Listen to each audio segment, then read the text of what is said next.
No, I'm gonna go with Taka. I'm gonna keep the theme going.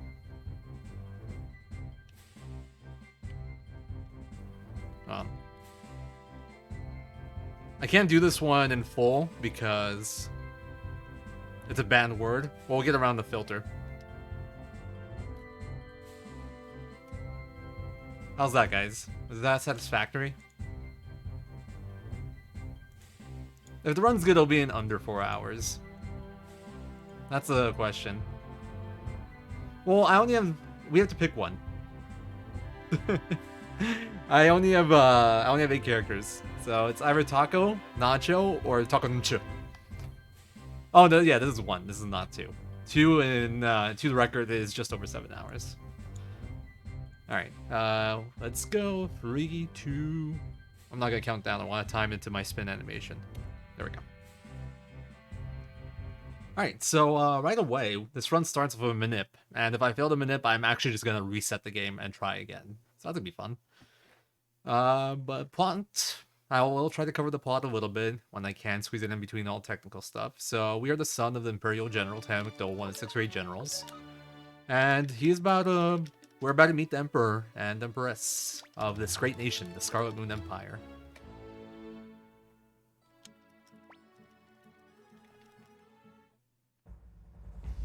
I don't feel good about it, Coyote. Not at all. I was gonna fix my sleep schedule, and then I saw my schedule for Suikothon. I'm just like, you know what? What's the point?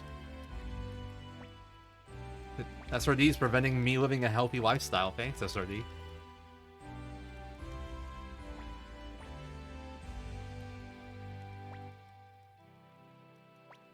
Anyway, so Teo gets an assignment. He has to go away on a mission. And this will be our first day as an Imperial Guard. Which is like a belly soldier or something. I don't know. We do something. But we're still like low ranking. Anyway, so I need a precise step count going into the next little trigger, starting from here. And then I'll be looking at patterns to figure out what I hit. Alright, so we're gonna watch the NPCs here. Right, down, left. Okay, this is a really common one. I walked 1 extra step to Craze. And what we're gonna do is on the screen, like main Dragon's screen, I'm gonna watch the 2 top NPCs, I'm gonna watch the top right bird for its movements. And that'll tell me how to do my setup. Even, up, left, up, down, right. Okay, wow, we hit frame 1. Okay. Bit of an annoying movement, but... we also won't have to do any menu buffers. So, what do you need to know about the game RNG in this game? It is sequential, and it has a lot of times where it just resets to a certain value.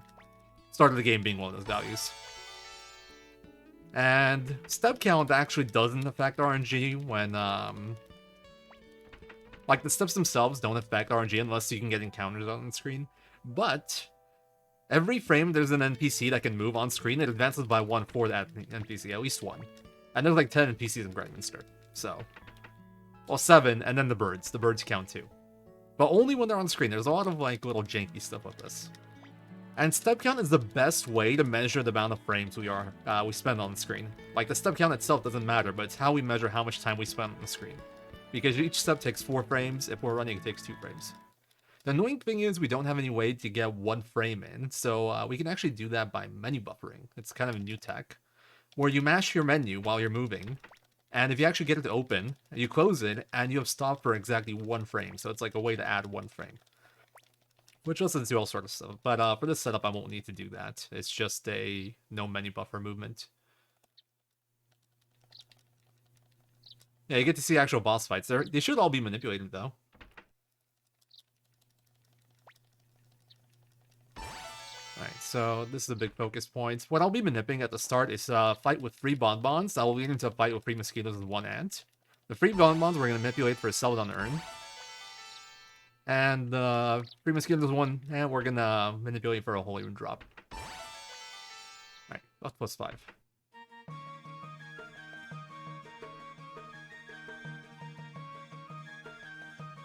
Perfect. That's good. So I will get this 10 steps from now. I'll get a free bonbon battle right here.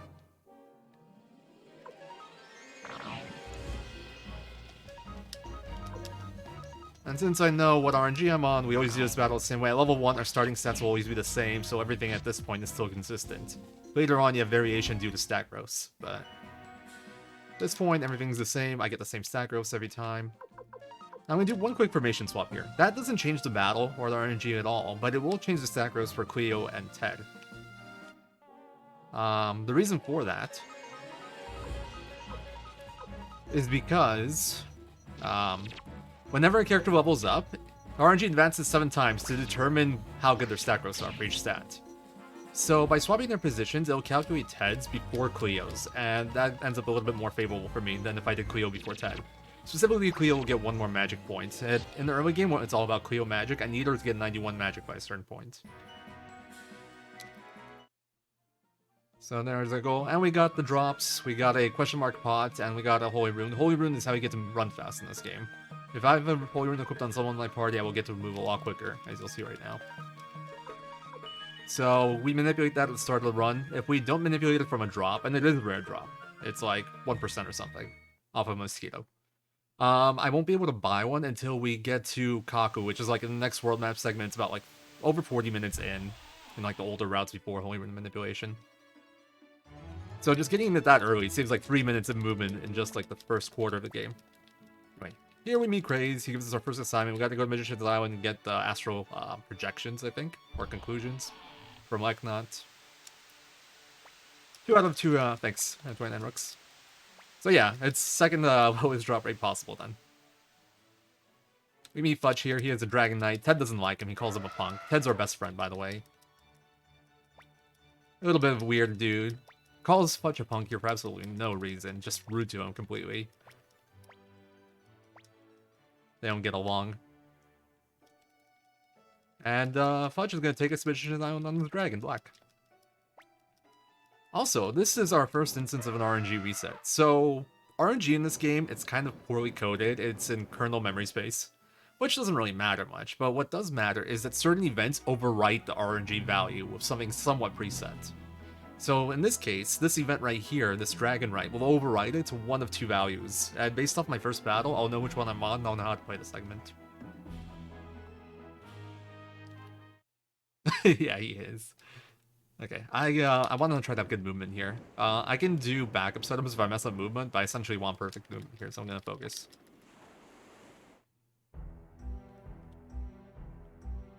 Okay, that's the 3. No, it's a 2. I lied.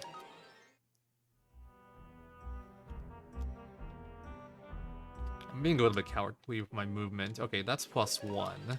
I messed up a step there. That's fine. I could do this setup still, +1. This setup I can do with +1 or +2.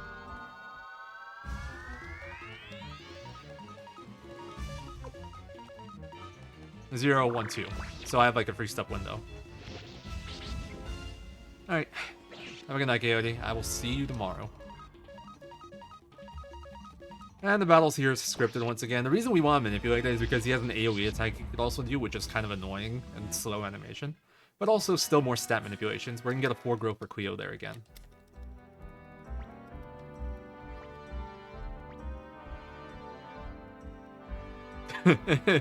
Is he actually? I'm now imagining a very specific survey targeted at women, age 22 to 42.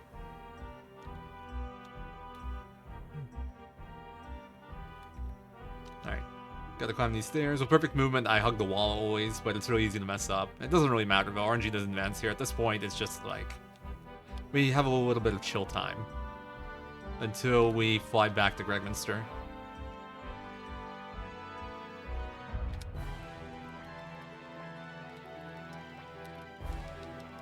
So this is Leknot. She is the seer for the Empire. And we gotta go get the astral conclusions from her. Also, we met Luke, the guy that summoned the golem. He is a very powerful mage. You might see him in other Suikoden games. He's kind of not a nice person, though. Summons the golem on us to test us, see if we're really Imperial Guard. Got I mean? Taco Notch is such a friendly name. They get the astral conclusions, and she says that we have a big destiny ahead of us. You know, standard protagonist stuff.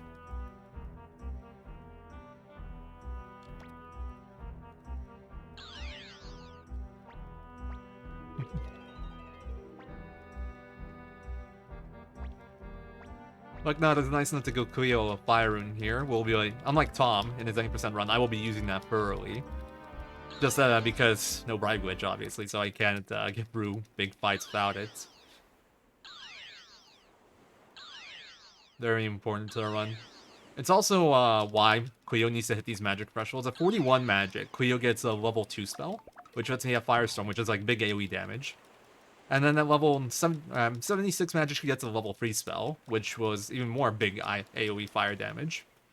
But 91, she gets a second level 3 spell. That's going to be our big target. 41, we will always get by the time we need it. It's a non-issue at all. Completely free nowadays because of RNG manipulation. 91, however, is not free, so I will be trying to do various manips to up my magic as much as possible so she can hit 91.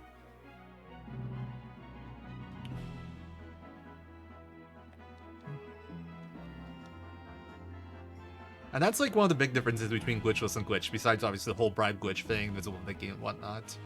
Because I actually have to fight stuff, I care a lot more about stats.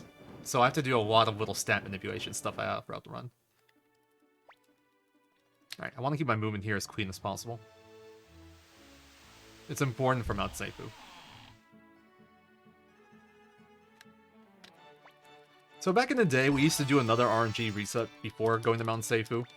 And it would give us a really consistent Mount Seifu, but it's a bit slower than the stuff we have nowadays. The setup wasn't as fast. So now we actually don't do an RNG reset. We do get an RNG reset when we fly back to Grandmaster, but we're going to carry from that RNG up until, like, 30-minute mark or so. We don't care until, like... the important part is up to Varkas and Sidonia. After that, we don't really care for a while. So everything here is like, I'm going to try to control it as much as possible, but realistically you don't have enough control because of birds, because of NPCs, because I'll be doing a tech skip here on this town tech, so you can mash X to get through it faster. And I can't mash it at like a perfectly frame-perfect rate on a turbo, so there will always be variance.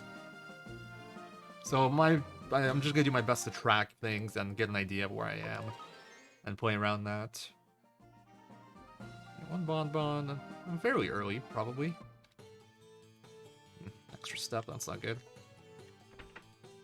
I've taken 3 extra steps here, and I've taken 2 extra steps in Gregminster. I'm considering taking the right side door. I'm gonna take the right side door. So, essentially, I want to spend as little time in towns with moving NPCs as possible when I'm going for like a tighter setup. And the right side door is a little bit closer to the exit than the left side door, the one we came in from right now. So I'm gonna take that door so I spend less time on the Roglin screen, so RNG doesn't move forward as much. Hey, Mythic. Well, it's non-stop for 4 days, so don't justify your bad degen sleep schedule, just like mine. Using Suikothon, alright? I guess you get to watch me. Because I've got Graveyard Shift. Alright. I have no idea what battles here correlate to. I do know what they correlate to once we get in here, though. You can live your life however you want, just, you know, don't scapegoat Suikothon. But if you do, blame SRD. He is the organizer. Everything is his fault. 2 red bandits. That's really early. Oh, that's way too early, even. Okay, I can pick up Escape Talisman. I thought I might be early, but I figured better early than late. Nice movement. Yeah, and then there's the big gap. We're gonna grab this. Okay, so like every step in here, RNG advances by 1, with the exception of after a battle. After a battle, the game didn't want to like rush you with battles, right? So it gives you a certain step period after each battle where you can't get an encounter. And one you're doing like when you're in that period, like step grace period, we'll call it. It's the grace period. Can't get a battle, so no RNG advancement. So what we do is, before we do scripted fights, we force battles a lot of the time. Alright, Ted Gremio. Wait, do I do this? It's weird, I haven't done this one in a while. Okay. And Information Swamp is still, like, make this fight play out in the way that I'd like here.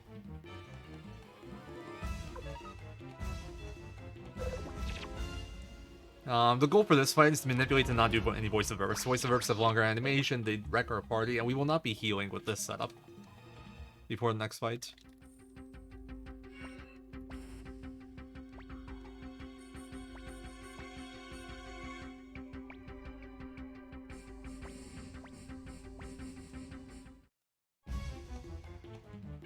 So, Mount Seifu is always a little bit different every run, because you can never have consistent manipulation for this point. I have like 6 fights in my notes that we can use to set it up. Maybe 7 even, I don't know.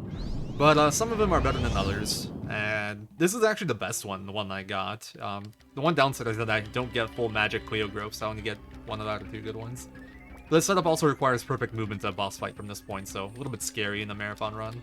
I don't have a backup, I'll have to improvise.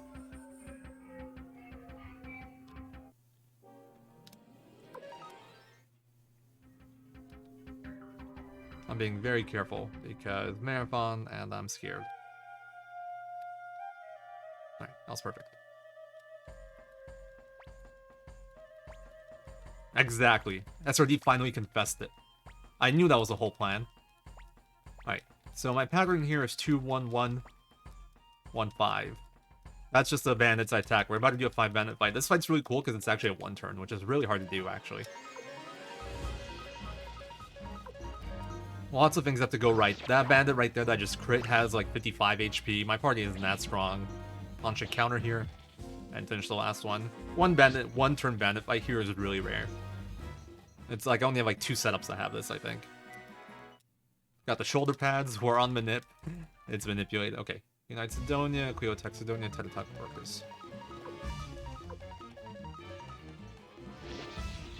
So this is actually another cool instance of like this being the best fight, because this could be a 2-turn fight. Usually it's a 3-turn, because you just don't have enough damage, but I get enough crits that this is a 2-turn fight here. That's also why I take the weaker magic growth, because the fight ends up being fast enough. Alright, good. For a second I got scared that I did it wrong. I get really good magic growths on McDole for that, which will matter for late game, but won't matter anytime soon. But Cleo suffers, she loses 1 magic point.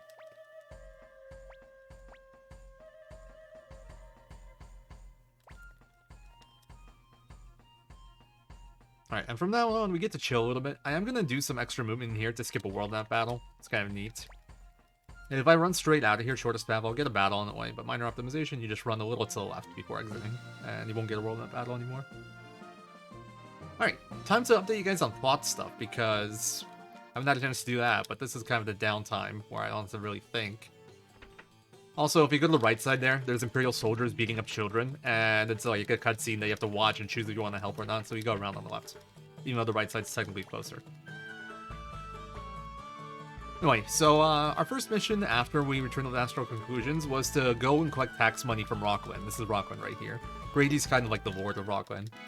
And it's like, oh yeah, we totally give you your tax money, but it's the bandits that have been stealing it. So we went to hunt down the bandits, which were Marcus and Sidonia.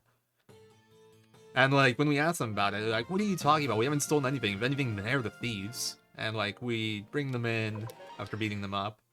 And Grady gives us a 10,000 bits as a reward. But Kanan, the guy that's with us as an escort of sorts, is a jackass. And he took our 10,000 bits for safekeeping. We will never see those 10,000 bits.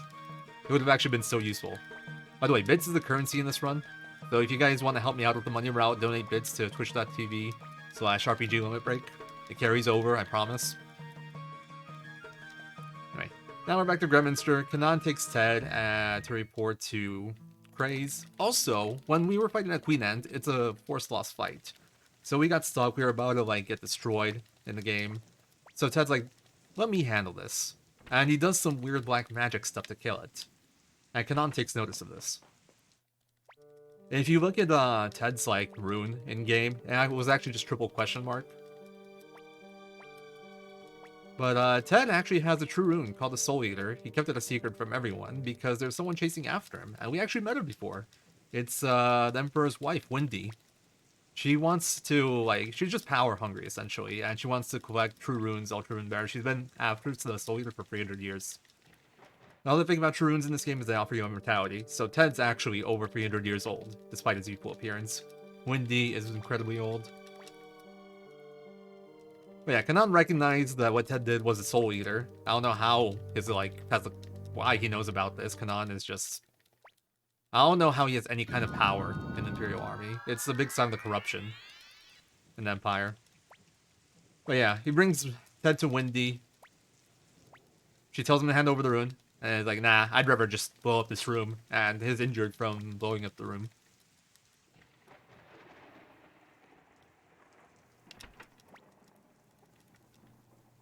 Alright, so we talk to Pawn, he says, okay, he isn't looking good, I'll go get him some medicine. And we have a nice heart-to-heart scene here with Ted, where he tells you all about the Soul Eater and Windy and all that stuff, and then he asks you to please take the rune, so she can have it. And of course we're gonna take it, because, you know, we have to. Yeah, no, it wasn't in 5. There was a, derivation of the Soul Eater in 5 that you can get from, Alhazrad and, like, his side quest recruitment. I think it was the Condemnation Rune. It is also in 4, though, because Ted is in 4.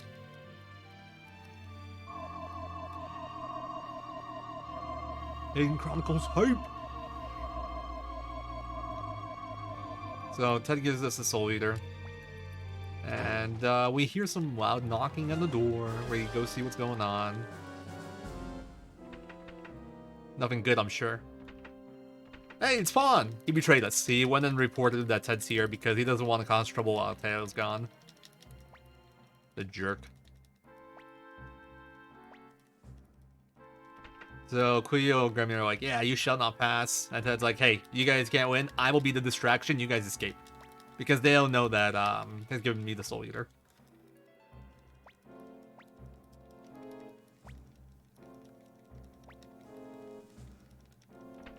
Yeah, he definitely does. Pawn actually has some really good character growth in this game. At least in 108. In any percent categories, yeah, not so much, because, you know, bad things happen to him. So, we gotta escape, we run to the inn. Marie kind of, like, hides us here. She's cool. We'll be seeing more of her later. She's cool, but she's also evil, for a reason I will point out, like, 2 hours from now. Gotta stay at the inn here quickly to restore Cleo's MP. So, unlike some games, so, like, when you level up, if it puts you into an MP threshold where you would have a spell available, you don't get it automatically. You do have to stay at an inn. That's how you restore MP in this game. MP in this game is based off your magic stat, like I mentioned before, Cleo's. But, like, going into the threshold doesn't heal it. So, like, for those of you that saw the Suikoden 2 runs over the last 2 days, when RJ and Neo leveled up Joey in Sindar Ruins, he ends up getting a level 4 spell and 2 level 3 spells there. But this was that was Suikoden 1. Even though you hit the magic threshold for it, you would not get the spells available. You'd have to go back to, like, White Deer Inn and stay. I too I'm looking forward to Vicky. Alright, so this is Victor. He bails us out by ditching the bill and, like, causing a distraction, gets us out of the inn after we run some Imperial Guards. And here's something I don't normally do if I was going for a PB attempt, but because this is a marathon and I need to do safety things, we're gonna go and appraise this pot. There's my sell down urn. And despite this actually being really rare and only accessible in this area from a drop, we're just gonna sell it. The reason we're doing that, oh, my money's high, the shoulder pad money, is because I need some startup capital. So, we ran by a certain character in Rockland. His name is Marco. He looks like an old grandma, but supposedly a 12-year-old boy. There was a discussion about this earlier today. Nobody knows anymore. According to Suikoden sources, a 12-year-old boy orphan or something. But, you can play a little cup game with him, and you can gamble. And you can bet up to 10,000. You can bet 100, 1,000, or 10,000. And we'll be making some money with him by betting 10,000. And to bet 10,000, I need to actually have 10,000. The difference between what I'm going to do today and what I would do in a PB attempt is that I wouldn't grind money at all with Marco. So since I never play against Marco, I can delay appraising that sell down urn right there until it's a bit more convenient. Wow, last step. But since I'm doing marathon strats, I'll be grinding some extra money as a backup. So we will need to appraise and sell that sell down early. Is that actually accurate? I didn't realize he was that old. Yeah, this run's gotten insane. 29 bucks. I don't know if Tom got to do it in his run, because it's really hard. But the biggest new find that we had... Well, not even the biggest new find, but the biggest new find for the speed run has been dice game manipulation, or Chicharron manipulation. Which is a thing now. That was like the biggest barrier to a lot of strats before, and because we have access to that now, we can get much more precise with our routing. The problem is it's still really hard. Me and Tom mess it up all the time. It's like the setup I am the least confident in. That's like the thing I practice the most before this run. Hopefully we hit it, but we'll see. Also, another thing about that is that Chichironin manipulation depends on one like value in memory. We'll call it a seed. And that seed, when you start the game, is set to 000, just like all zeros. But if you ever save or load the game, that seed changes based off your IGT. Down to the frame count. So I can't save essentially if I want to do dice game manipulation. Which is a little bit scary. Like there's a Holy Rune setup I can do with a save as a backup, for example. That's like slower, but would get me the Holy Rune for sure. But if I do that, I can no longer manipulate dice games, and I really want to show up the dice game manip. So I'm intentionally not going to save until we're done with all the dice game stuff. And if the run dies, well, yikes. I have an emulator Hero Save States. We can continue off of that, but obviously I don't want to do that.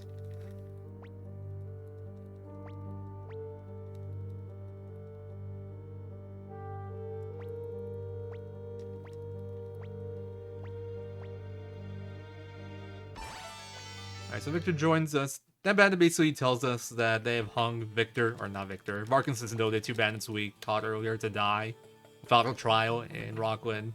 And we're like, hey, that's illegal even by Imperial law. Screw that, we're gonna go save them. There we go. Quickly on the back, I need that for the next area. Doesn't have to happen now, but might as well. We attached that, so that was the rune shop right there. We can attach rune crystals to people through that. And that essentially gives us magic or other abilities. We did it earlier to give Gremio the Holy Rune so we can run around. That one's a passive one. It's not useful in combat. Just lets you run around outside of combat. Fire Rune is purely combat. It is just pure damage rune, specializing more in AoE damage. Then you also, so there's 5 elements in this game, and in the series in general.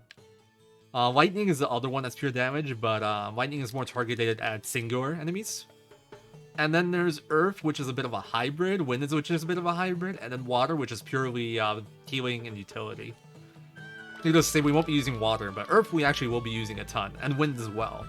The reason being is that Earth and Wind have some really fast animation times on a lot of their spells, and some really powerful spells as well. Another thing we'll be using the most is, outside of that, is Lightning, mostly for bosses.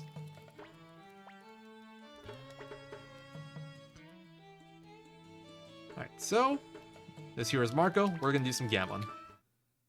So because this is a marathon run, I want some safety. I'm gonna grind an extra 10k here, and then I will try to continue on as if I never did this. The thing you need to know about Marco is actually an RNG reset. For those of you that played this game as a kid or as an adult, whatever, you might have like heard, read, or even noticed yourself and abused the fact that Marco has like set patterns to it. The games will mostly stay the same, or there'll be a few different patterns he can do. That's because Marco is an RNG reset. When you enter this game, it overwrites the RNG value with one of, depending on the version of the game you're playing, either a set value or one of a few set values. Generally, disc-based, there's a few you can have, and on digital versions, it's one. And for the version I'm playing on, PSTV version, there's one. And that sets the pattern for this. So this is actually really abusable. Essentially, anytime I talk to Marco, I set my RNG to a precise value that I know, so I can play around that and make all sorts of setups. And I can grind money essentially as long as I want because I know exactly what each of these cups will be. But in the current renditions of this route, if you were going for a top time, you wouldn't do any Marco gameplay at all outside for recruitment because you need to win once for recruitment. You would use him, I think, twice to set up the RNG, once here and once in Warriors Village later on when you recruit him. But besides that, you never grind money. I will be grinding money though for marathon safety.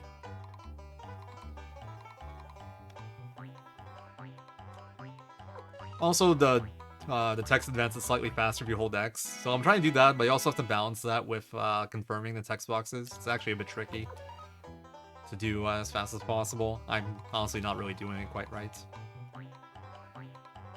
Alright. First 5 games are middle, by the way. It goes 5 middle, 2 left, middle, 1 left, middle for the first 10 games.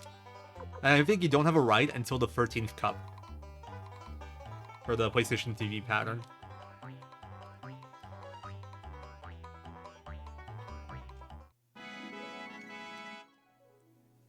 I am on PSTV. On PS1, this run would look completely different, and it would be nowhere near as reliable.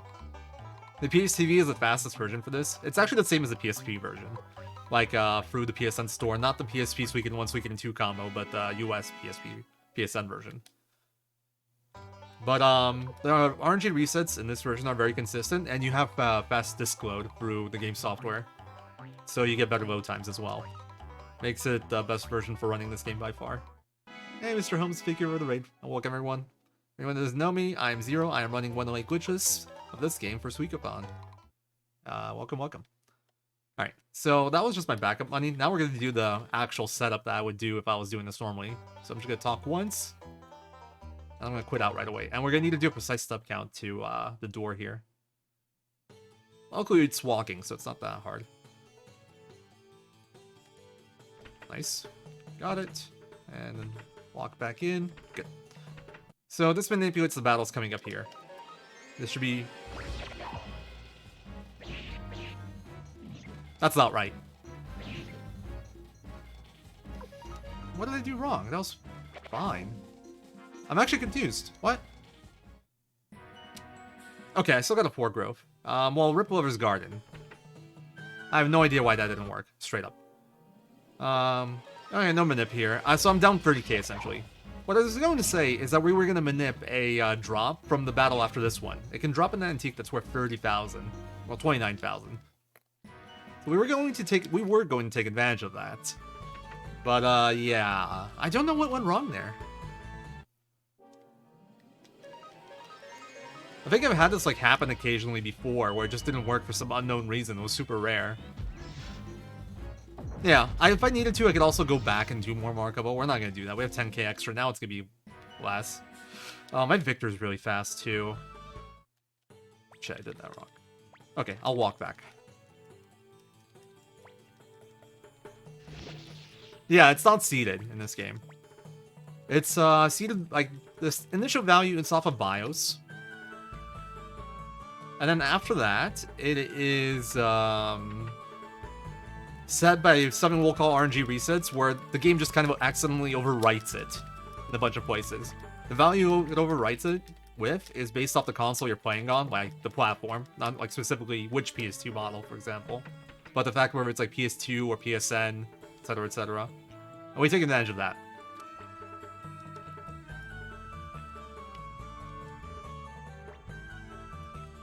I'm gonna walk like 2 steps here. Alright. Hopefully this is still okay. That was completely off. Ideally, I land in the big gap here, be with no fights. But, I honestly haven't been hitting that very much lately. This is all as fast as possible. And I kind of messed up because I was supposed to walk to Varkas and Sidonia, but I ran. And after that, the RNG in this game moves in sequence. Essentially, the next RNG value is based off the previous RNG value. So it's pretty consistent, and then we just kind of try to control it in a favorable way through all sorts of various means. In towns, for example, RNG advances every frame for every NPC on screen that can move, because it's calculating if the NPCs will move that frame. So, like, in towns, we try to have a step count, kind of, because steps always take a certain amount of frames to kind of control where we are. In dungeons, it advances every step to calculate if you get a battle, but battles always happen on the same RNG. Like, when you see a certain battle with a certain group, you can have a pretty good guess of where you are, and if you see a sequence, you'll definitely know where you are. So we take advantage of that in dungeons. We manipulated it at the very start. First thing we did when we left Gregminster is manipulate a Holy Rune drop and a Celadon Urn drop.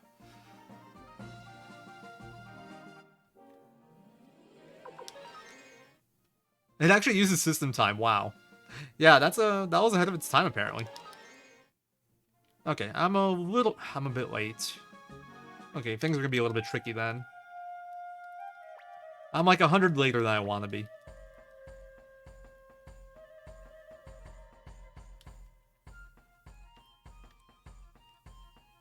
I think I actually skipped a battle.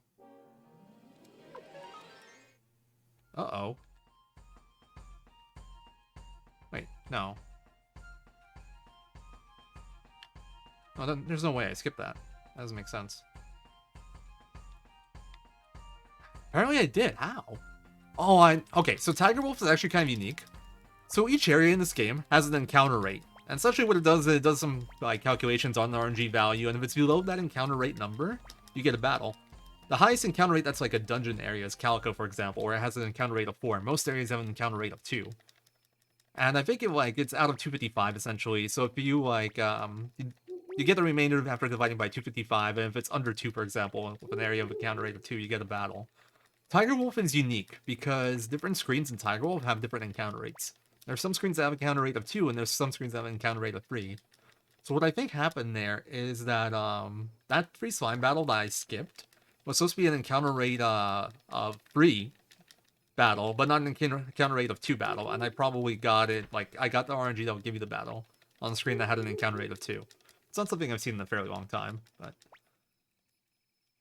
Oh, well, you missed it. It was about this time last night. Well, you can always watch the VOD. It's an interesting run. Short version is I abuse Kangacorns and get strength boosting items. But there is other stuff obviously going on. Co-ops are carry you through early game. Kangacorns carry you through mid-late. And you use a decent amount of magic too, where it's useful.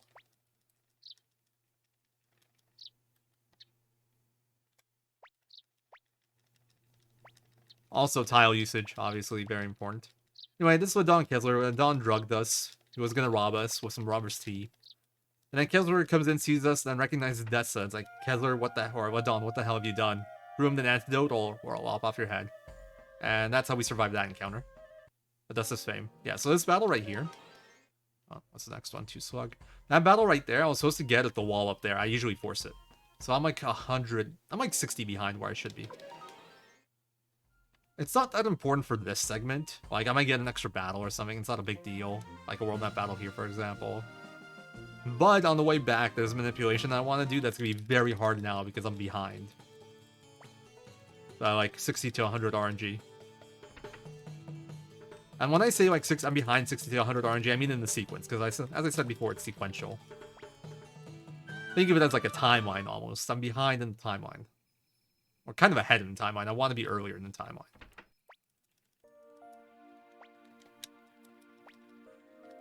Exactly, Glepa.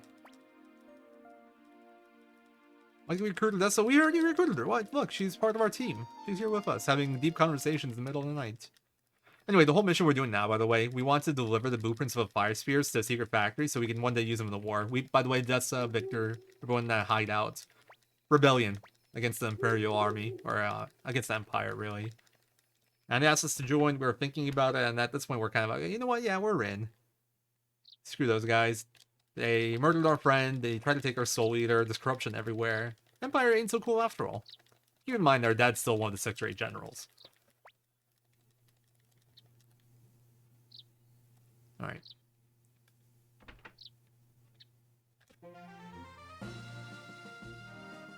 Sadly, there's no good blacksmiths placed, SRD. I was actually thinking about upgrading McDole's weapon early, but there's no good access to a blacksmith. So we won't sharpen her weapon. Hey, thank you for the raid, Cutie. Sorry, can't read right now, gotta focus on movement. Welcome, everyone. Zero, I am doing a Suikoden 108 star Glitchless run for Suikothon. I hope you all enjoy.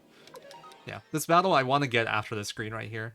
Because this screen right here has no encounters, but the grace period's still running. So all those steps I did, they like count against the grace period. So once I like exit that screen, I can get battles again instantly.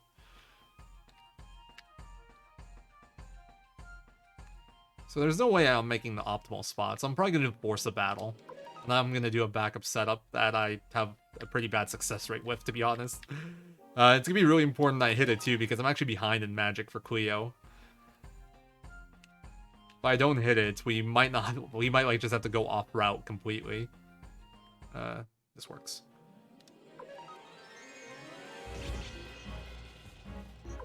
It would have worked if I... Oh, no, it's still fine. It's still fine. The setup works anyway. I was supposed to bribe that. That was not a run. But this setup luckily doesn't have that much precision to it. This setup uses an NPC indicator. So if I actually exit on the right battle, this would have I would have had to do like pretty accurate movement here, but instead we're gonna do something else. Left.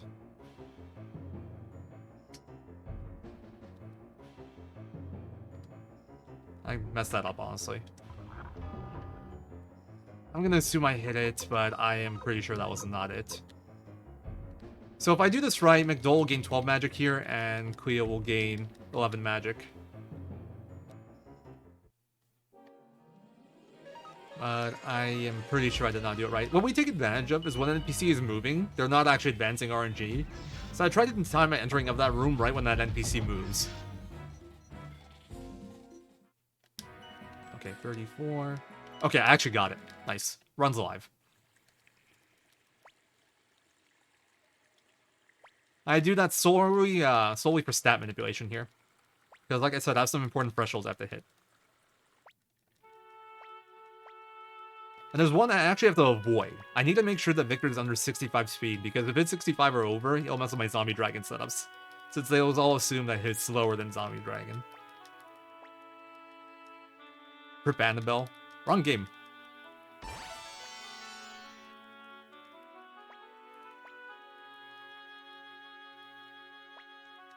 For anyone that missed the Glitch exhibition last night. Well, actually, let me talk about the story for a second. So Odessa here says, I'm gonna die. Here, take this earring, give it to someone named Matthew Silverberg in Seika. That's my last request. And we throw her into the sewer. Rest in peace, Odessa.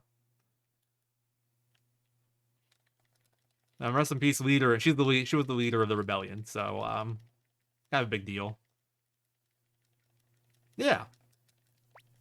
This is a now 107 run. Anyway, fun little glitch I showed off last night. You can actually talk to the innkeeper that was on the floor in the wall in the top left corner if you set it up a certain way. Specifically, you have Victor last in your party. Alright. So movement there was again precise. I want to avoid world map battles. World map battles here just for time. But I also need to control my RNG up until Quanda, essentially, from this point on. Up until Gigantes, really. Or the Quanda War battle. So this is going to be like almost an hour long extended RNG manip if I do things properly.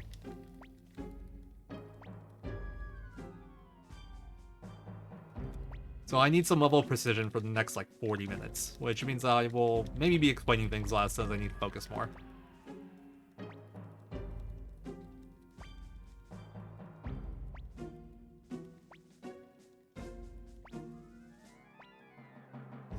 Unhappy walk kid, run out.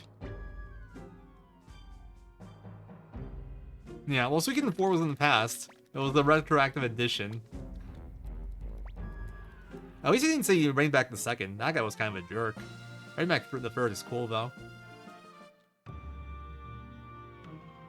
Alright, so the thing you need to know is that there is 2 moving NPCs there and 3 moving NPCs here, the 3 kids. So RNG is advancing like 3 times per frame here, and 2 times per frame in the previous screen. So I kind of gotta try to control it a bit by doing specific walking and running. It's not like precise, it's more intuition than anything, because you'll never be at the exact same values here. And we're kind of trying to aim for a ballpark sort of deal.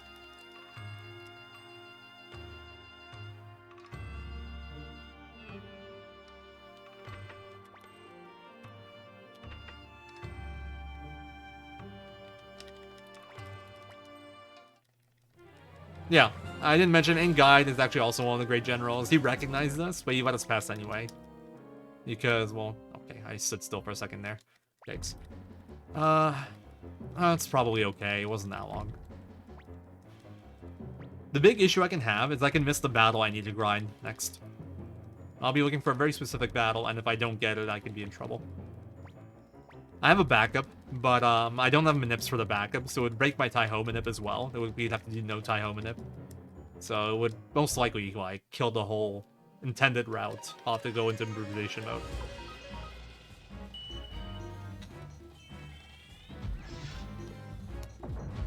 Luckily, I've been running this game for a long time, so I'm pretty good at improv, but I still don't want to do it.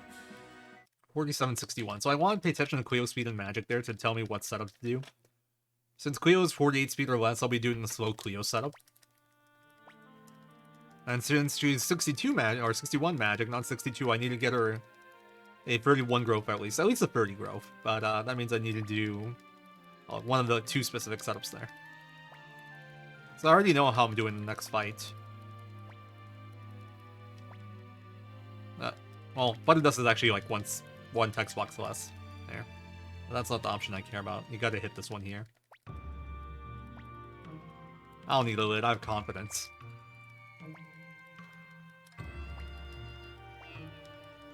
Hey Till, thank you for the good luck. For anyone who doesn't know Till, once upon a time he ran this game too. Hopefully again sometime soon. Alright. One extra step. Alright. Based off the battles here, I can get a pretty good idea of where I am. If I get no battles, I hit the big gap, which is kind of what I want. But, not guaranteed. Like I said, this is kind of a ballpark thing. Alright, but what you need to know is when we get to the end, I'm going to stay, and I'm going to wait for the NPC to move down. And once the NPC moves down, I'm going to do a certain movement. Alright, nice. Hasn't moved yet, so I'm probably earlier. Should move about now. Good, and then we do this. We're going to run into a wall here. The wall doesn't matter. Defend, attack, and Firestorm.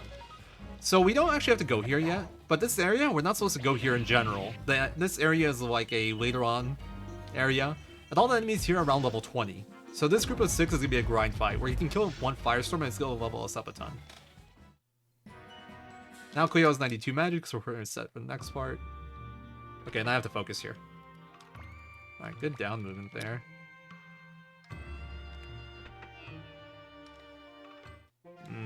It's probably okay. So, I need to enter Kaku on a precise RNG, and I'm going to do that by forcing a battle, because battles always happen in the same spots. So once I see that battle, I know I'm going to set RNG value, and that's when I'll enter Kaku. And from there, I'll have to do some really precise movement, and that's probably where I'll fail and mess up the setup. That's the hardest part. Okay, nice. Good timing on the battle.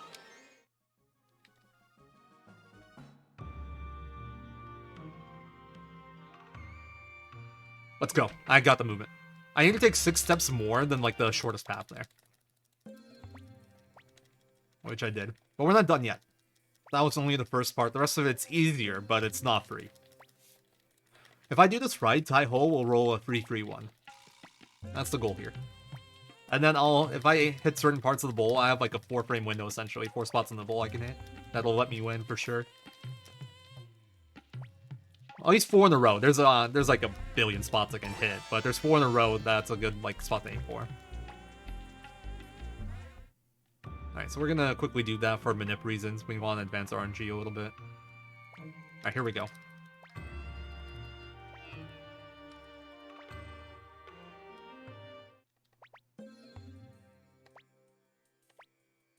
Nice. That should be it.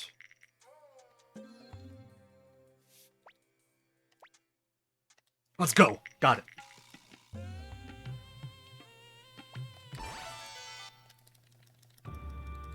That was by far the hardest part of the run.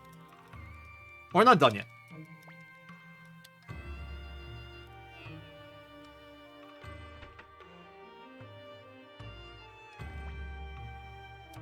I purposely waited until the text popped up there. So, when you're in the text box, RNG normally doesn't advance forward from NPCs because NPCs can't move in the text box, but there's an exception.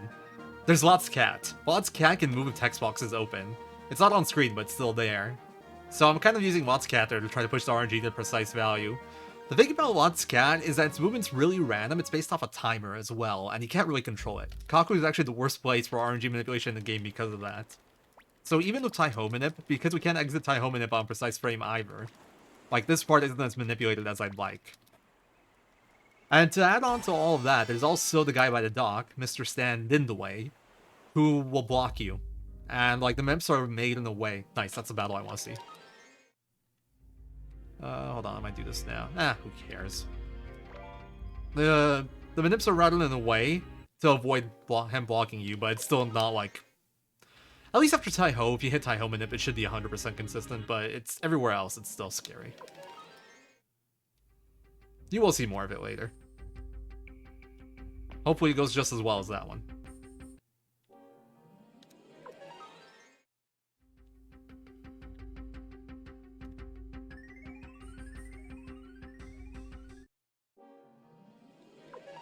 Anyway, Matthew, by the way, story-wise, Matthew recommended that we make this place our hideout, and he made us leader of the rebellion after we gave him the earring. He is a strategist. And now we gotta, like, clear this castle out so we can use it as our base.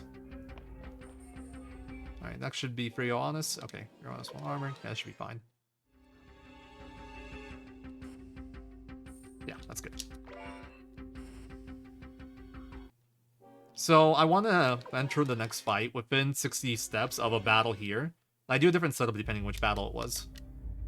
Alright, this one, I need this formation. This is actually the best battle right here. If it goes well, it's still a bit damage rolly, and I have a backup if I don't get it. But if it goes properly, it's a 4-turn fight with Zombie Dragon here. But there's a really important thing we're manipulating here, and that is the Lightning Rune. He has a 1 in 8 chance of dropping a Lightning Crystal, and I really want it. This route depends on it. Alright, attack, attack, defend, Firestorm.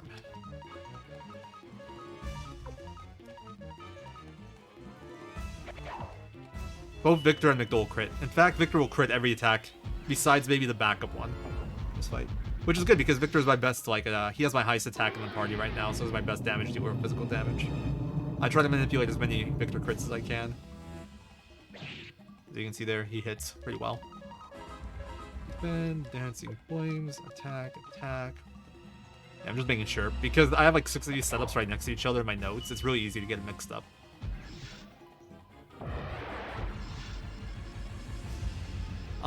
It's very heavy RNG minute, Mike. It's like, casually, you're not going to be able to do this stuff. I'll explain a little bit more of it in a second, I just need to focus. Firestorm, defend, defend. Alright, so casually, what you can do, actually, I learned this when I was routing out this RNG minute stuff for Sharpening.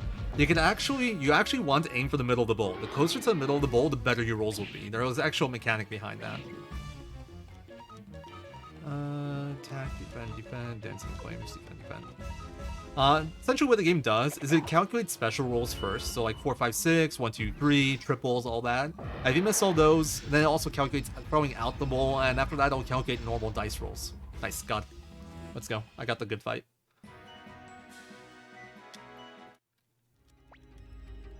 So middle of the bowl, you can't get a bad roll. Essentially, if you hit the perfect spots right in the middle. Oh, by the way, castle name. What do you guys want?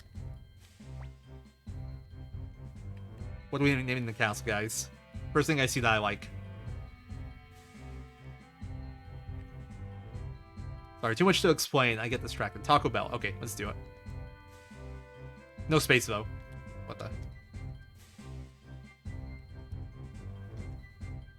Free advertising for Taco Bell in this run.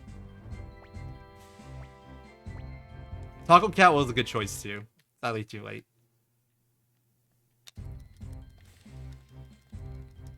Also, another thing is, following now, we have Luke joining us here, along with Yamku and stuff. And because we always finish that Zombie Dragon if it goes properly on the same RNG, we can manipulate our starting stats on Yamku and Luke here. I don't care about Yamku at all. He'll be used once ever. But Luke is really important, and I want his starting stats as good as possible. I want him to have high speed, and I want him to have high magic. For magic, I have a specific goal of 91 magic, because that gets him 1 level free spell. It's actually, he has 76, he has a guard room, which gives him plus 15, but that doesn't count towards MP. If he has that if he has 91, 76 without the guard robe, he starts with a level 3 spell, so I don't have to stay in later to give him a level 3 spell, because I'm going to need one later on.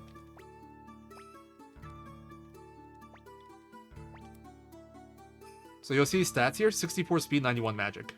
There you go. You can spot that fast enough. That was manipulated as well.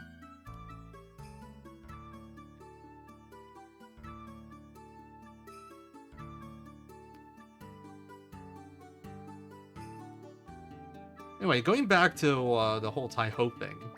So we've been looking for a Tai-Ho minute for a long time. The first version of it actually had Tom using audio cues, but that was frame perfect and still not the most reliable. But the whole issue of Tai-Ho Manip and Chicharron Manip is that you got all these text boxes, right? Where it's like, do you want to play? Do you want to listen to the rules? Blah, blah, blah, blah, blah. Who cares? And you can't do those frame perfectly. And RNG is advancing every single frame you're in, like, the Chincharonin game. So even if you entered it on the exact same RNG every time, you can never start it on the same frame. That was the big issue we had to play. That's where the audio cues came in.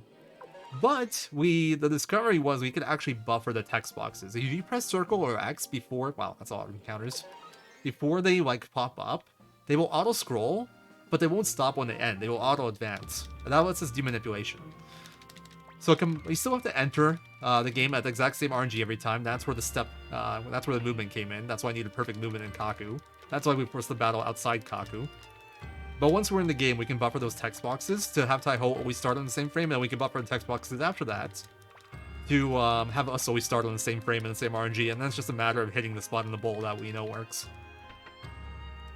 Alright, so I'm doing a bit of a slower version of this, just because it's a bit marathon safe. I'm going to wait until the NPC here moves down, and then I'll run up. Oh, that was perfect. Didn't even have to wait much. This is actually really early. I'm going to have to wait a while to force the battle here, but it's a little bit safer for marathon purposes, so... If I was trying to go faster, I would like spend more time in Kaku, because NPC advanced RNG at a rate of 4 there, 4 per frame. Since there's 4 NPCs, and sometimes 5 because of the cat. Whereas in Cowan, there's only 1 moving NPC, so it only advances 1 per frame. And I gotta hit a certain RNG value that's like further away from here. Nice movement. Okay, I was thinking about getting leather armor, but I'm gonna skip it now. Okay, and then we're gonna force a battle in this spot right here. So, when you're not in Grace Period, running into walls actually does advance RNG and get you battles. When you're in Grace Period, it doesn't. So, we're going to force a battle specifically right there. And we're going to go into a wheel room. And this will be first try wheel. That spot is good, because I know it's exactly 65 steps from the wheel. If I have perfect movement. And I know off of the battle, if I advance RNG 5 more times, I will get a first try wheel. So we use our steps there to enter the wheel room on the RNG where I know it'll be first try. The actual step count itself, it doesn't matter. It's all about knowing what RNG the wheel will be first try and setting it up.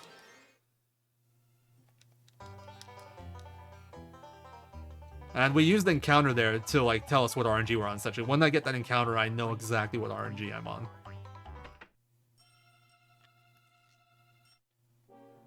Here, we're just going to run out. We'll get, I think, 1 or 2 more fights here. I have it in my notes.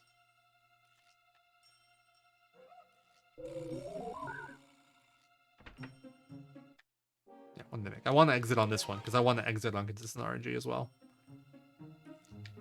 Because I'm going to try to do another manip here. I might not hit it. It's not, the most important one for the run, especially if I had a good zombie dragon for Luke stats. But I do care about Luke stats, and I can try to manipulate them here off of the next fights we do. Jupo auto-joins after this whole segment. You don't actually have to talk to him to recruit him. Rock, however, that's not auto-join, so we do have to talk to him. Thanks, Kanado.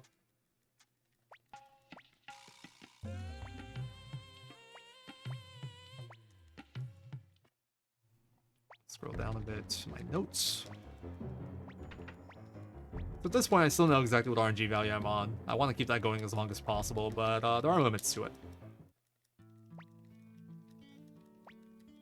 Oops. Wrong option.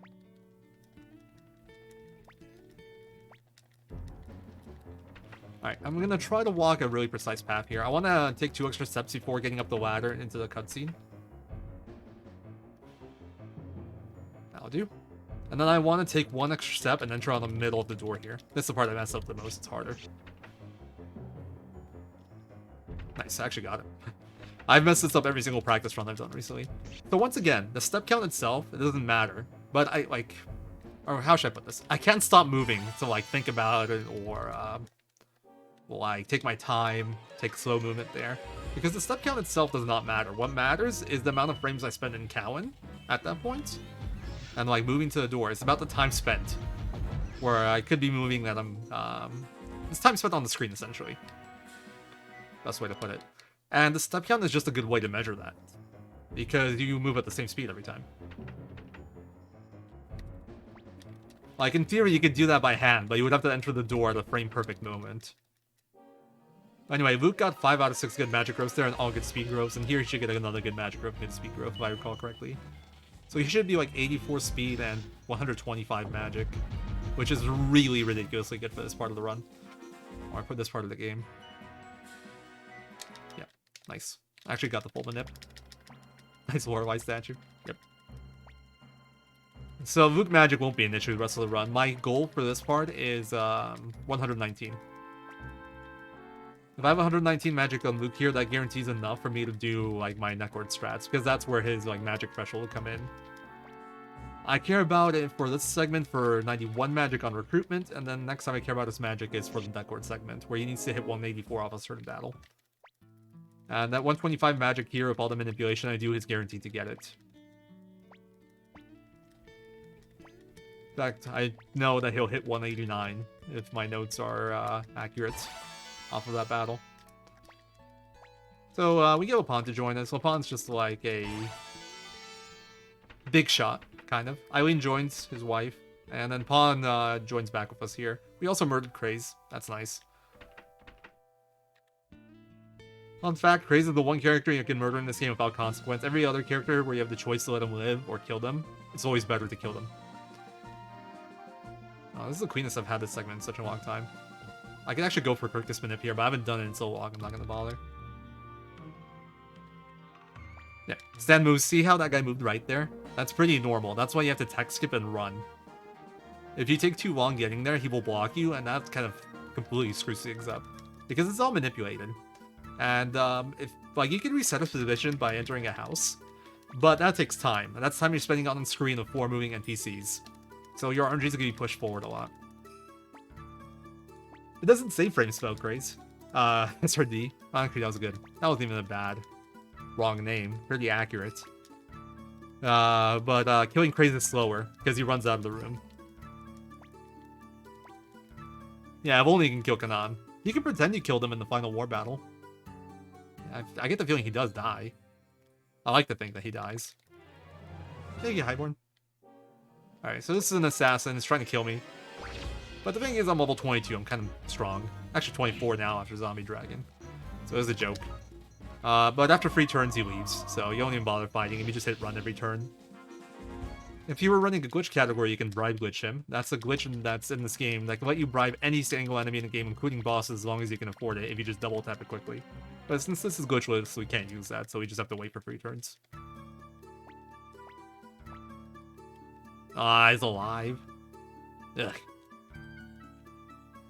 Noni got him on fraud? Can do better than that?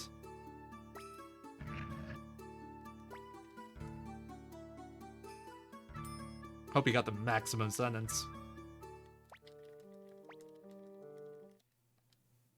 Alright, so there's Kirkus. Kirkus telling us that his village of the elves is in trouble. Quan is going to unleash a weapon on it.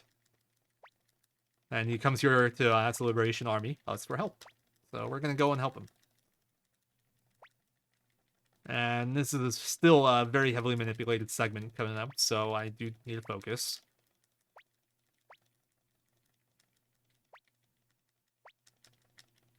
Really? That's impressive. I've never seen that before.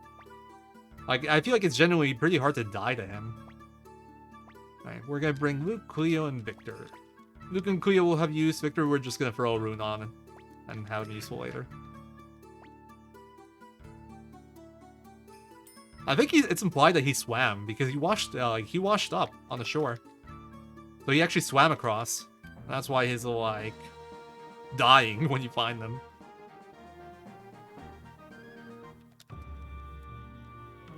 Alright, we're gonna do a quick shop here. Sell the counter crystal, and then we're gonna buy holy crystal for you, holy crystal for you, and holy crystal for you. I can also buy escape tiles in here, but I picked one up in Seifu, so I don't need it. Alright, and then we're gonna do another manip coming up, but this one isn't as tight. I do still have to pay attention here. So essentially in Great Forest, what I'm gonna do is I'm gonna recruit Sansuke and Mas right away, and then we're gonna go stand in a certain spot, and we're gonna look for a certain movement from the NPCs. When one of the NPCs does 2 really quick lefts in a row, I'm gonna walk right into Great Forest. And that'll put me in optimal RNG. To get an only 2 battle Great Forest fight, but it'll also set me up for like the later parts, where I do need to be more precise. So when I'm just standing here, that's why. But here we're recruiting Sansuke. I think RNG manip on PSP is still possible. I don't know to what extent. I actually, like, once upon a time, I made a Holy Rune setup for it. It's a lot harder, though, because of diagonal movement, so, like, inconsistent movement's tricky. Alright, focus here.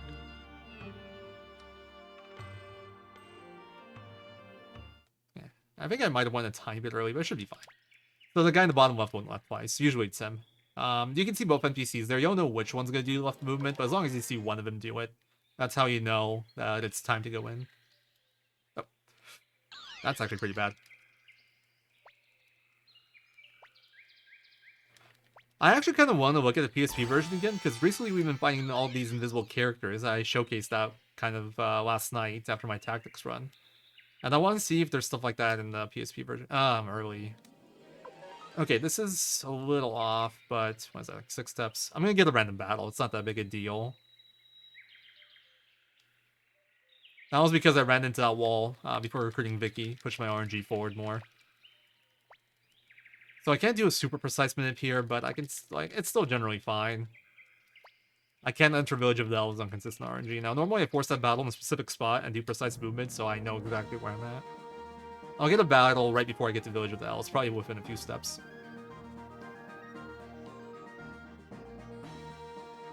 In fact, I'm going to be exactly 1 RNG later than I normally am, now that I think about it. Or is it 2? 2 RNG later than I normally am. Because normally you get here, like, the step before you get the battle with the setup. And RNG doesn't advance after the battle because you're in grace period. So there's 1 RNG more to determine if I got a battle, and 1 RNG to determine which group it was. So I'm 2 RNG ahead of where I normally am. Which is like a frame on the screen.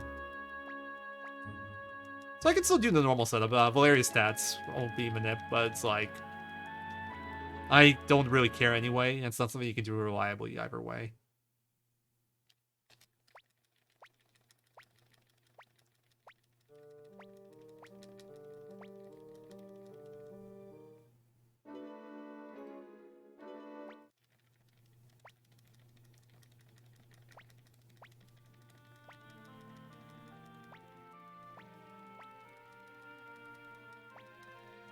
Anyway, the reason I care so much about all this stuff and this manipulation here, like, I can get through Dwarf Trail, no problem, no help. We are high enough level to let go of everything there. But there's a certain battle we want to find, and we want to kill it in a very specific way, because... I actually don't remember if it's Eaglemen or Boars that drop it. I think it's the Eaglemen. It's been a while. But essentially, certain enemies drop antiques in Dwarf Trail, and one of those antiques is the Lover's Garden, the thing that I failed to manip on earlier. One sec, menu time. Holy, no. Wind on yourself, and then lightning on. I gotta do some movement here. Because I'm on manip, I can walk that, and that puts me in a spot with no battles. And we're gonna kick out Victor here. You might have noticed I gave Victor a wind. That seems weird, but there is a very specific reason for it, and it's for a faster dragon fight. Honestly, I'm kind of thinking about writing it out, because I found a dragon fight that's almost just as fast, probably loses like 5-10 seconds, and works very nicely. So I'm kind of reconsidering my strat here. If I didn't give him that, I'd give him Holy Rune, probably. So I can run when I go get, like, after Quanda, I guess. Then I go do stuff. Okay, so the first battle here will be Freeboard 2 Eagle. It's very specific, and I need to kill this. Specifically with a Dancing Flames from my second fastest character, which is Luke. If Cleo's my second fastest, I can actually slow her down by medicining her with McDole. When you heal someone, it actually slows down their action a tiny bit. It puts them, like, 1 back in the turn order, which is kind of neat. But yeah, we get a painting from this. That painting is a Lover's Garden. It will sell for 29,000. So that's why it's so important to get that manip accurate here. At least if I'm doing normal non-marathon strats where I don't grind money. I need that 29,000 to complete the run. I was supposed to have 2 of those right now, but because I messed up the one in Rockland, I only have 1. I still have no idea why I messed up the one in Rockland. I'm gonna have to review the footage there later. Might have been like a bug that I ran into before. I have no idea. But because I grinded extra money, we're fine without it. And I would have been fine without this one too, because I grinded extra money. But things like that, and like Tai Ho manip, and the fact that I can now enter Dwarf Vault on pretty precise RNG, so I know what battles I can let go of, I don't have to spend a bunch of money bribing, is exactly why I can cut out all 10 Marco games that were once in the route before. We used to grind 10 Marco just for money so we can get through the run. Now we grind 0. We essentially make do with 100,000 less than we used to. I just got the 100,000 today as backup. I I kind of messed up here. Oh, I'll be able to spot it. I wanted to read something in my notes, but I kind of didn't check in time. There it is. I want to enter on that up the movement. Gives you a rough timing here.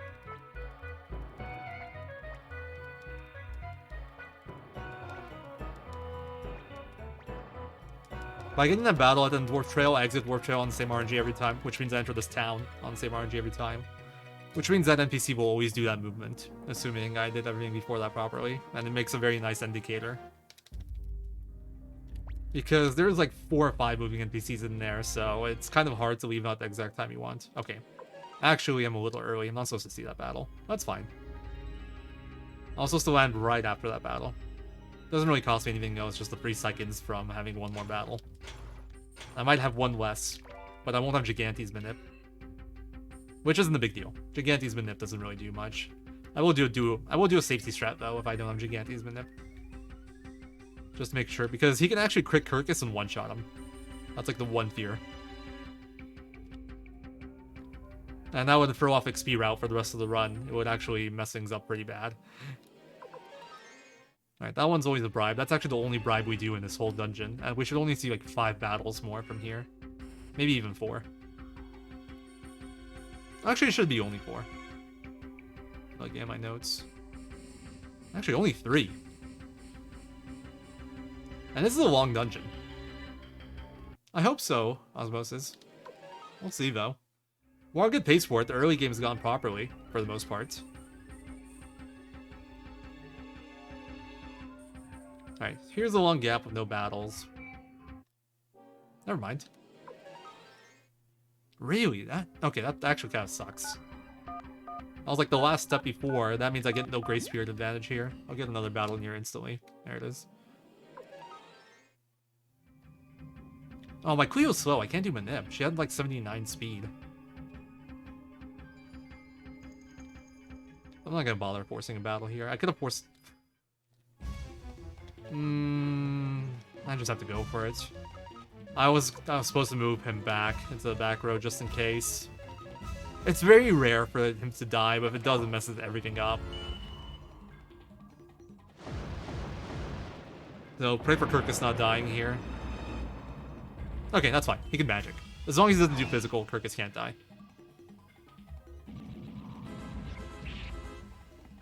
If he hits Kirkus with a... Wow. Valeria outside Kirkus. Interesting speed stats. Defend. What am I doing? That is not it. Just in case, but it shouldn't be needed.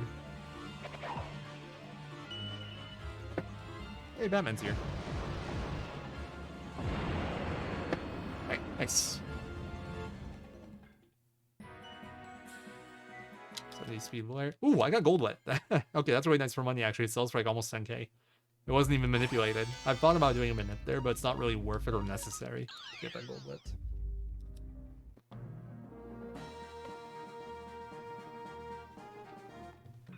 Okay, I don't have to stay. I'm fairly early. I should walk a bit more. Alright, so normally I would have 2 paintings here, which is why we make this trip here, but I only have 1 because of the mistake earlier. Well, mistake, we'll call it. I'm not sure it was actually what a mistake, but... So I should be making 29,000 more than I am there.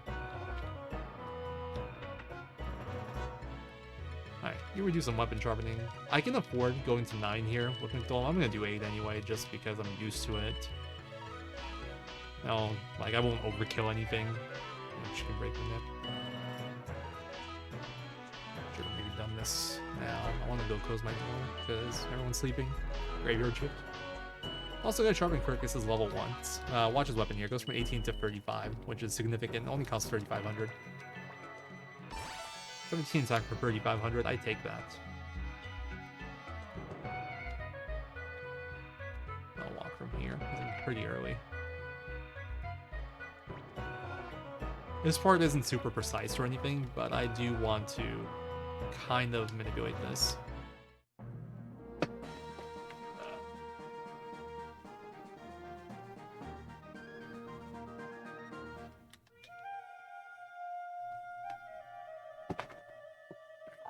We're gonna track the battles I get here, so I know I need to exit. Like I need to. I need to leave this dungeon within 60 steps of a battle. The battle itself doesn't matter much. It'll determine how good my walk is and if I have to do stuff to do a manipulation, but I do need to exit within a battle, within 60 steps of a battle. Also, I hit the best spot. Nice. Next fight will be another 2 boar, but we still have probably a good bit of walking before we get it.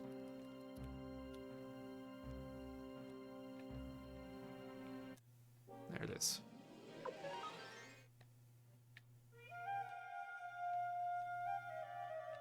This one will... Now they'll start to come a little bit faster. Now the groups are, like, closer together. That was, like, the 2 big gaps I had.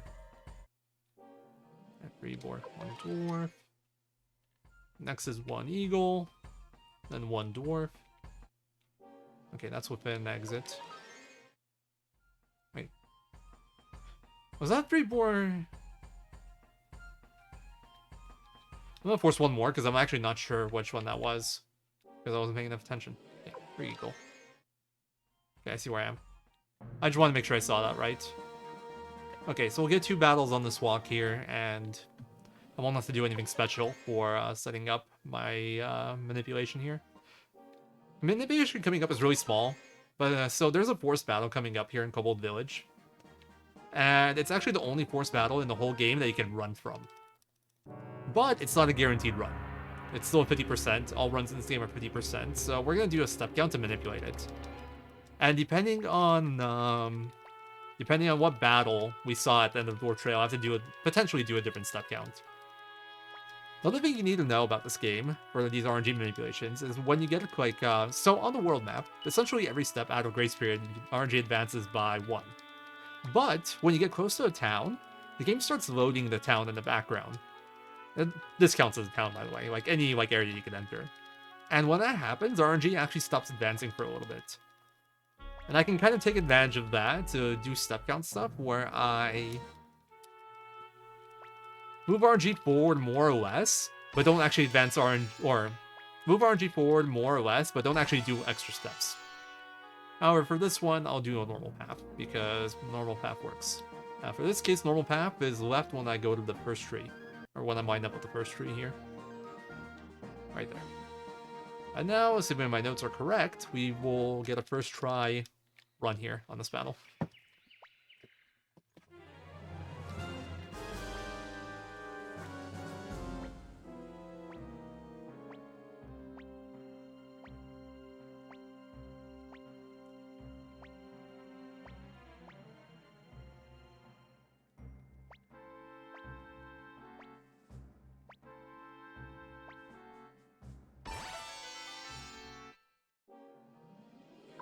There we go.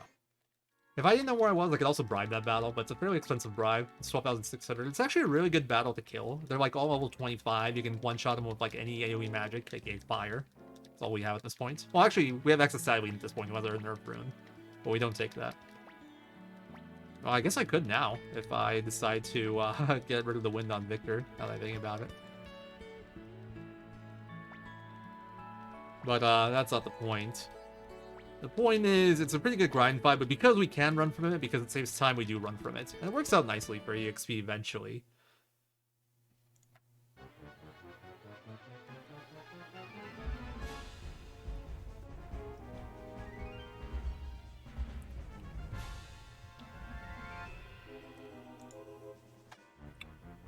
Alright, so we finally finished that long, extended RNG manip segment. This is a war battle. So war battles are kind of rock, paper, scissors in this game, but what you need to know for the RNG manipulation aspect of this run is that war battles reset RNG to a set value, on the PSTV version at least. So this will always go the same every time for me. And then everything after this should be the same until I do something to like throw it off. So we abuse this a lot. This is what makes the run so consistent. I don't want Panakata Castle. I don't think that's the name, Chief. Alright, Strategist. Next one will be a bow attack, and we will finish with Strategist plus charge. Kind of like a 2.5 turn fight.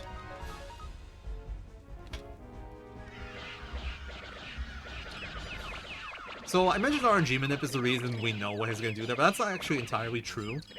They also have set actions on certain turns as well. So for example, Quanda on first turn will always do Quanda's charge. Milik on first 2 will always do charge and Milik's attack, if I recall correctly. The other thing you know is they only have a certain amount of actions, and they actually go through all of them before repeating. So say Milk has 5 things. If you first 5 turns, well, actually, better example is Sonya, because we'll actually be taking advantage of it. So Sonya has Sonya's magic, Sonya's charge, Bow, charge as her 5 actions. She will never repeat one until she gets through all 5. So she can only do 1 Bow out of 5 turns. She can only do 1 Sonya's magic out of 5 turns. Sonya's magic she actually always does first turn. That's like her set attack. So even if we didn't have a manip, we can get a pretty good guess most of the time on what to do in order to finish the war battle. Okay, formation. That look right. Victor Kuro, Valeria. Kirkus hero. We're gonna stay with this lady here to get Kirkus MP back after he leveled up off of Gigantes and the war fight. Haven't stayed in an instance there. This battle's always here, it's always a run, and it always sets up my RNG for Dragon. If I do Dragon properly, this is completely manipulated. Okay. Attack, defend, Falcon, attack, shredding. And the reason I wanted to give people wind runes is because the Dragon, and Gigantes for that matter, are weak to wind. Gigantes is also weak to lightning, which is why I did so much damage with lightning with Cleo's Raging Blows. That's why that lightning drop is so important to get early. Although you can do double wind instead. But that's like not the strategy anymore, and I'd have to make a backup for later things if I did that. Alright, attack, attack, Falcon, attack, attack. Okay, depending on speed stuff and skill stuff, we might see 0 crits or 2 crits. Okay, so McDole can actually miss that crit if he has bad skill and luck. And Kuro can crit there depending on whether or not it's slower than Valeria. Because it's faster than Valeria, he doesn't crit. Well, that's good for me, because that means Valeria will crit later on. If Krimi was slower, then he would crit there, but Valeria wouldn't crit later on. Alright, this is a cool turn here. All we're doing here is 3 crits. And Falcon. Which is 3x damage, so Falcon is basically a crit on its own. Also, the reason Kirkus is doing so much damage is because, like I said, Dragon is weak to wind. And some characters in this game have an innate weapon element. And Kirkus happens to have a wind innate weapon element, so his hitting is weakness also. That's why he's hitting so damn hard. Alright, this turn sadly has no crits, but it's fine. Also, his actions are manipulated. The first 2 turns were lightning, next 2 are fire. I actually care a lot about that because lightning advances the RNG a ton. Fire doesn't advance it a lot, and we're going to keep the RNG manip going after this point. It doesn't stop here.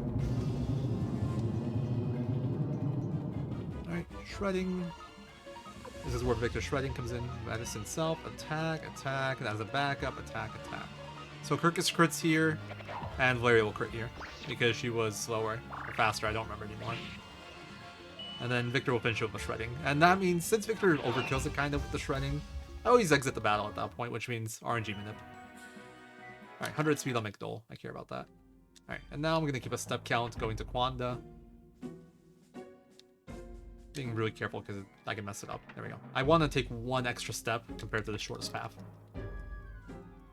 And this will manipulate the duel here. So first we'll do Victory is Near. We're going to defend that. Then he'll do Damn Eye. And we're going to Desperate Attack that. And then he will say, whoa! RNG manip, that's so cool, man. Kind of cheating, but whatever. And we're going to Desperate Attack for that. And once again, 3-turn consistent fight. We end up fighting on Precise RNG, which is also good because it will determine stat growth coming up, and I want to manipulate Stallion stats a bit. I don't know about that. Valeria's cool and all, but I don't know about Best Woman. I can't say that when Cleo exists, I think.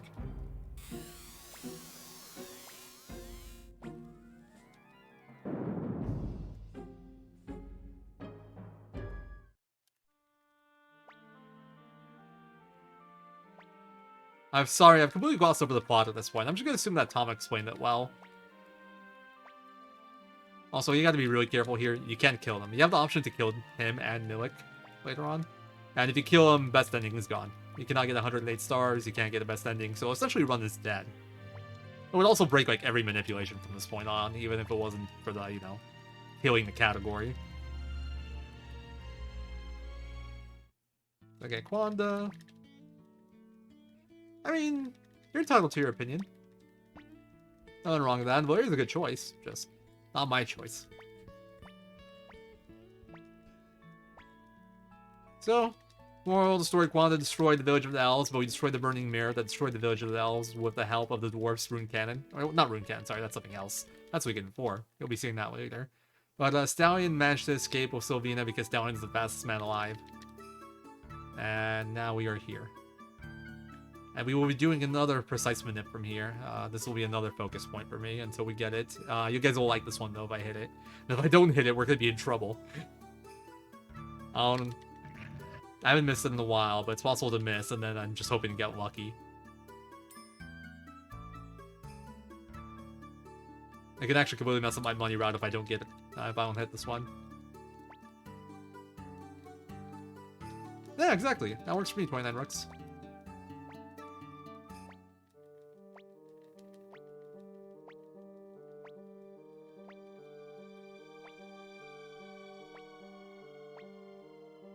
SRD, can I ban you? I know it's not my channel right now, can I ban you? Hey, Wascal. SRD has the worst opinions when it comes to women.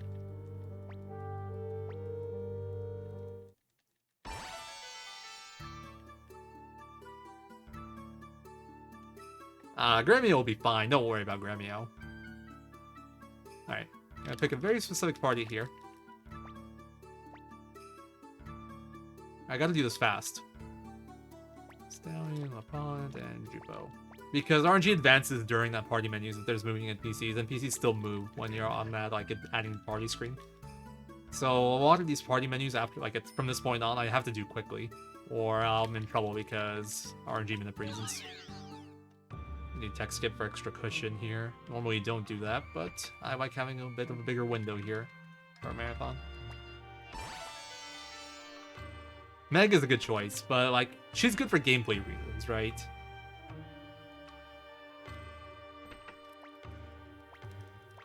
Get apple real quick.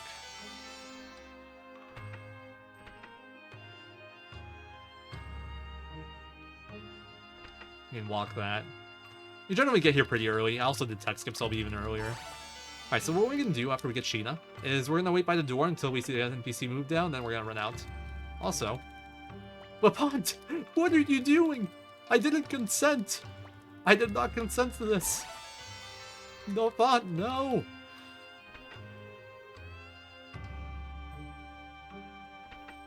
There we go. And that puts me on a fairly precise RNG value for what I want to do next.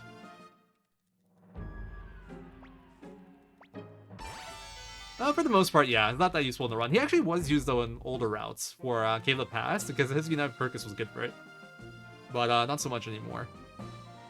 Alright, I'm gonna get one rock here. Perfect. That's the exact spot. And now I need to have perfect movement in Calco again, but this time I can walk.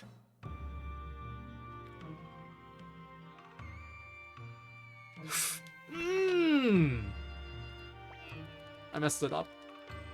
Alright, this is gonna be hard. That is the worst thing you can do. I can take extra steps, but bonking into a wall just completely throws everything off. Okay, we're gonna do this a little bit out of order. Also, I don't have Flick Manip now. So, I was supposed to do a Dice Game Manip on Gaspar, but... I should have focused more. Yeah, it does. It lasts for more turns. So once you have Apple, it lasts for 2 turns, and once you get Leon, it lasts for 3 turns. But the buff amount stays the same. I'm gonna save here. So normally we would manipulate Gaspar, and saving would actually break the manip. That's why I've been avoiding saves up to this point. But because I messed up the step count anyway, I can't do the manipulation properly, so I'm just gonna save in case he messes me up. Honestly, I'm more worried about the flick stats than I am about Gaspar. Never mind. That's not true.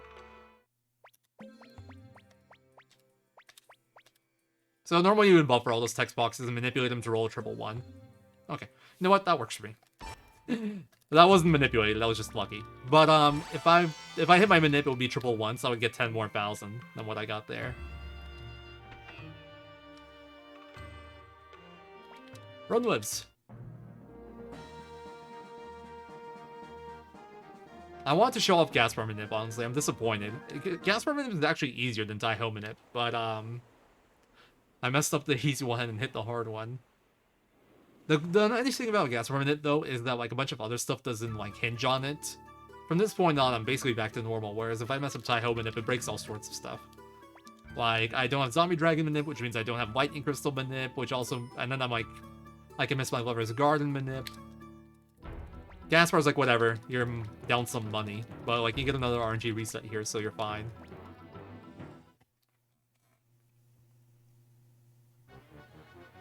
I don't want to go overestimate. I gotta get some time back after so many people went over their estimate. But no, we're perfectly fine. I'm way good on money because I grinded 100k extra. I'm down like 30 from what I should be, but the 10k I lost there, I got back with a random goldlet from Gigantes. So I'm just down to 30k that I lost from the Rockland Lover's Garden. I almost messed this up. I was thinking magic right now.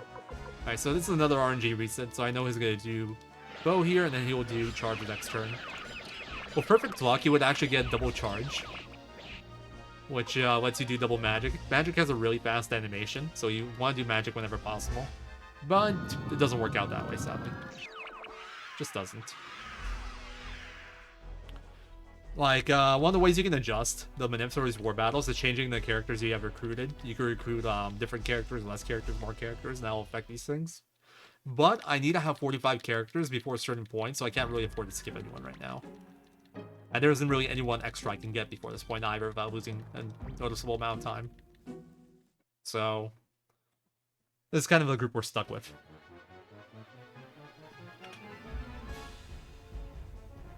Going overestimate is fun. Going underestimate is fun. Getting a world record in marathon runs is fun. I like that. Alright. So soon we'll find out what stats Flick has. I really want him to have... Yeah. I really want him to have at least 96 speed. Preferably 97. I don't even know if 96 works, actually.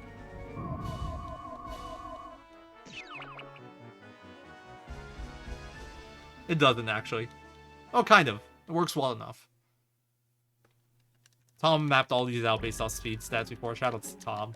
The one person that's really helped me a lot with routing this stuff. With all the RNG manip shenanigans. Oh my god, don't say that, TCG.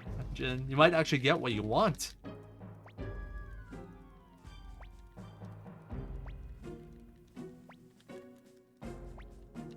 Besides, the Gremio has my Holy Rune. I don't mind him so much. 100 speed. Wow, I actually got amazing.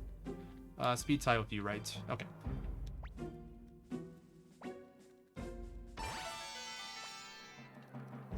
I'm not one to judge. But it's like, if you had a wish and that's what you wish for... Okay, you know what? I am judging a little bit. That's a little weird. But you know what? You do you.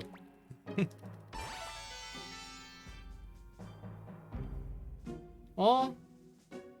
The thing about this route, of all this RNG manipulation, it's like if it goes off the rails, it can go really off the rails.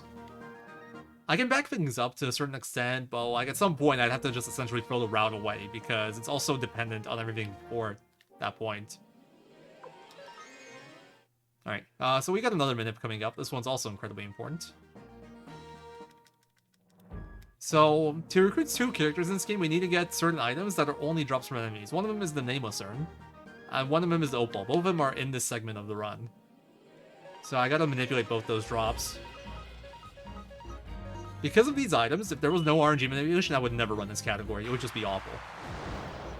But because there is RNG manipulation, it's manageable. But if I don't get these, I have no backups. Like, it's a very set setup. So that should be good. 56 power. Nice. And we got the Nameless Urn. 1 down. Alright, I want precise movement here. Alright, good. I got another manip coming up, and I need, like, fairly precise movement here.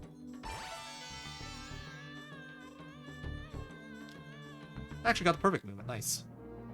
There's a fun thing there. The stairs are really weird, and I actually need to get close enough to the fountain, like by the bushes, for things to work there. Because of how the stairs work, for the manip to be consistent. Okay, +1. That's fine. What I did there is I manipped Hellion stats. I know walking 1 step, like with the step counts I had, I know she's gonna have good magic with these, with that recruitment there. Oh, sell first. You don't have things. Who has things? You do. Alright, and then yellow flower seeds onto Flick. I'm gonna buy one extra of those. And we're gonna walk out of here. And because manipulation, I know I'm not gonna get any battles on this walk. Or at least I shouldn't. I messed up my manip recently, and I got 2 battles on that walk. It completely threw things off. Okay, Earth Crystal on Gremio, and then Blue Flower Seeds on Flick. I have to go into all these shops to buy seeds for a character later on, so I gotta do this no matter what.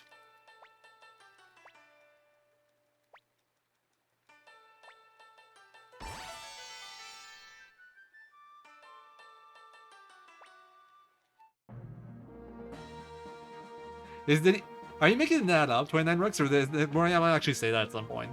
Because that's some damn good design. He did exactly his job, but that's what he like was going for.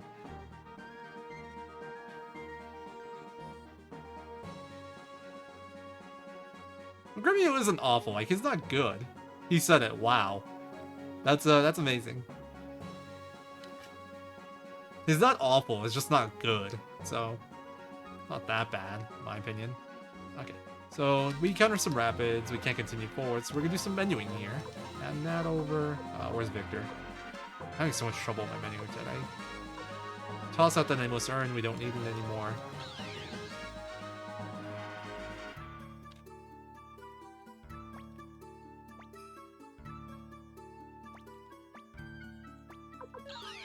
Yep, that was fast.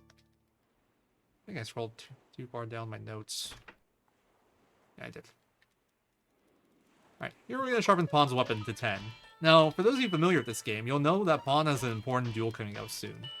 And, like, back in the day, if you were trying to win this duel, you don't actually have to win it. But if you're trying to win it, it was recommended to sharpen his weapon to 12, give him the best armor, level him to, like, level 30, etc, etc, you know, like, beef him up as much as you can. I won't be doing that. We're going to get his weapon to level 10, because it's still affordable at that point. Oh, and going past 10 is very expensive. I'm not going to give him any armor, because he's not going to need it. And we're going to get him to, like, level 25. And you know what? I think he'll manage.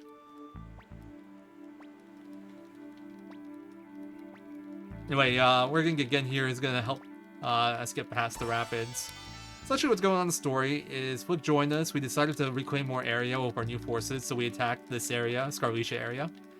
And when we attacked Milik's castle, Scarlecia, we basically got hit by poisonous pollen, and a bunch of people died. It was all Flick's fault. It was very sad. But now we're trying to find a way to get past the, like, poisonous pollen. And supposedly there's a world-renowned doctor named Lukin that lives somewhere around here. He lives below, like, past those rapids. So we want to go talk to him. So that's our goal right now. And Gin and Kevin Dahl, they're like scientists, like engineers, etc, whatever.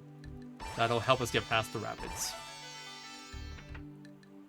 Boat experts, I don't know exactly. I think Gen is actually a carpenter. And then Kevin Dahl is like an engineer.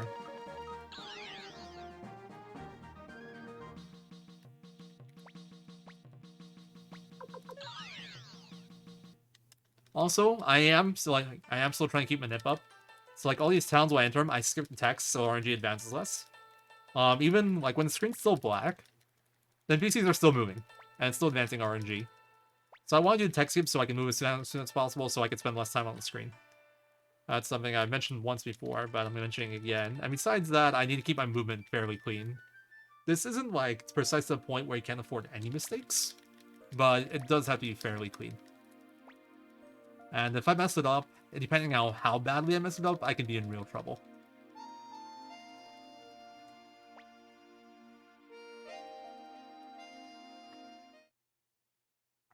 Alright, so I mentioned before that I needed to get a certain amount of recruits. The reason is this. So for Lot to give me the dialogue of like helping him find his cat, or helping me find her cat, I believe Lot's a girl, I need to have castle level 3, and I just now have exactly enough characters to get castle level 3. I have 45 recruits. If I have 44 there, or like any number under 45, I won't get that dialogue, which means I'll have to come back at some point to Recon, talk to Lot, get the cat dialogue, before I can go catch the cat and Kaku. And I have absolutely zero reason to go back to Recon anymore until very, very endgame. And I'd have to do 2 trips then instead of 1. So that's why need a castle level there.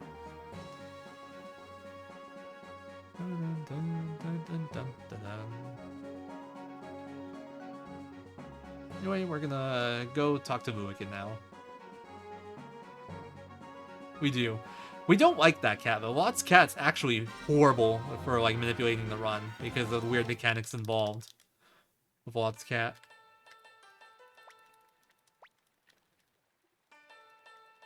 Especially Lot's cat has her own timer on like how to do movements, and it's all like even with manipulation, even with RNG manipulation, what it does is very random. And essentially, when that timer is running, it's not considered moving, so RNG isn't advancing. So, like, you can't really predict how RNG advance will happen in Kaku if you're not perfect about it because of the cat. That's a great question. Tam Cakes. Ask Mr. SRD_27, our organizer. It's his fault. Blame him.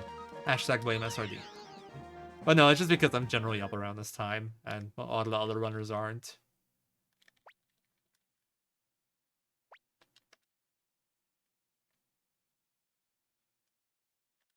Oh, no castle music. Alright, so we don't need to get Kamendal anymore. We're gonna kick them out. And we're gonna bring along 2 crucial party members. Pawn and Kryn. Kryn will carry us through the game. I promise. Kryn is very important. Not really. But there is a reason I'm bringing him along.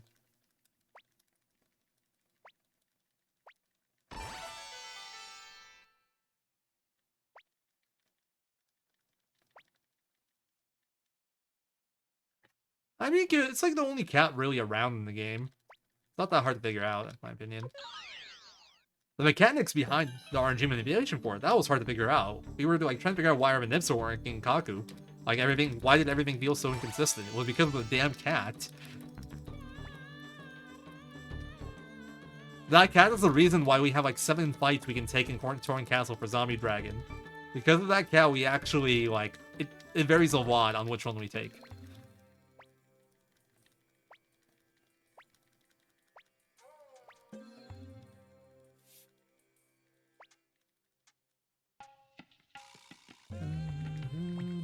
Anyway, so Matthew, okay, I kind of glossed over it, but basically Milik came in on this dragon / flying elephant, kidnapped Luiken right in front of us. We made absolutely zero effort to stop him, and it's taken him to Sonir prison. So now our plan is to go break into Sonir prison and rescue him.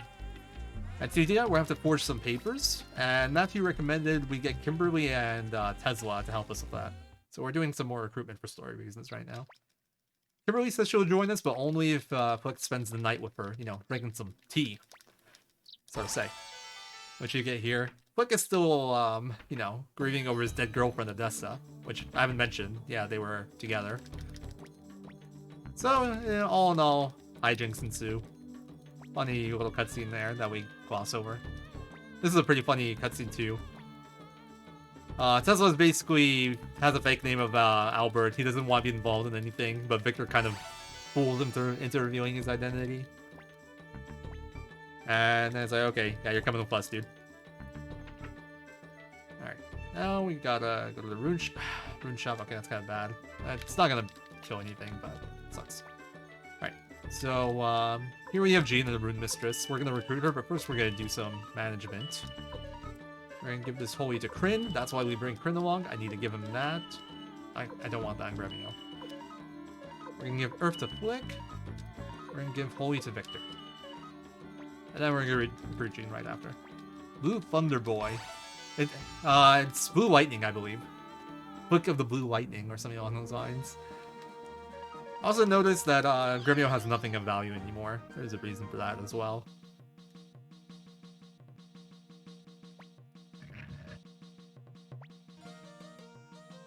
Okay, I'm looking for Kamendal movement.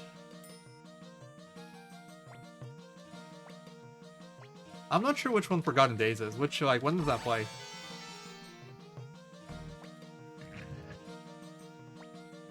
Okay, so I'm gonna talk to Vicky, and before I teleport, I'm gonna wait for Kamendal to move.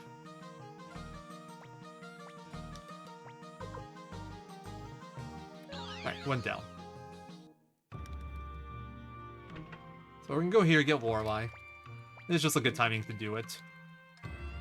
Helps me set up my manip, and yeah.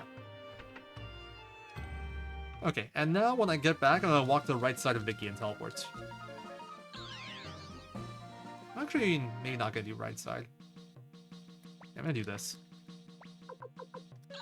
Because then I can be a little bit slower, my input's there, and I can be a bit more careful. I want to enter so near in the rough, like, RNG area. Sadly, it's hard to be completely precise. But, this should be good enough. 3 slime. I get the feeling this is the first one. It could be the first or second. There's 3 in a row. I have no way of telling which one I hit. Oh, that was the third one, actually. I'm late. Uh-oh. Still probably okay. I want to be a bit more mindful of my movement now. I want to do some stat manipulations here. It's like, it's not the end of the world if I don't get them, but it's really nice if you get them. It speeds up things coming up. And to do that, I need to enter the force fight within 60 steps of a certain fight that I'll be trying to get. Oh. It's like a marker. I don't know. I don't know how to best put it. Yeah, I don't think I make it. Dang. This corner, good. Oh, actually, I think I do. I think this is within 60 steps of the fight. I'm not sure, but we'll see. Defend, poison earth, defend. Okay, so if I did this properly, Pawn will get all good strength growths here. He had 56, I think that puts him at 76? I don't remember how many levels he gets here. Yeah, he got 76. Okay, so that was good. And because McDole and Flicker Speed Tide, I should do this. For my setup coming up. Oops. I haven't done this in a while, so it's sloppy here. Alright, we should be good though. That's why I care about Flick stats. If he was actually faster than McDole, I'd be in trouble. I'd have to do like a backup. Or a really slow fight. We'll get another good growth there. Or more good growths. That's not right. Okay, I don't think I hit it, but I still got fairly good growths. It should be fine.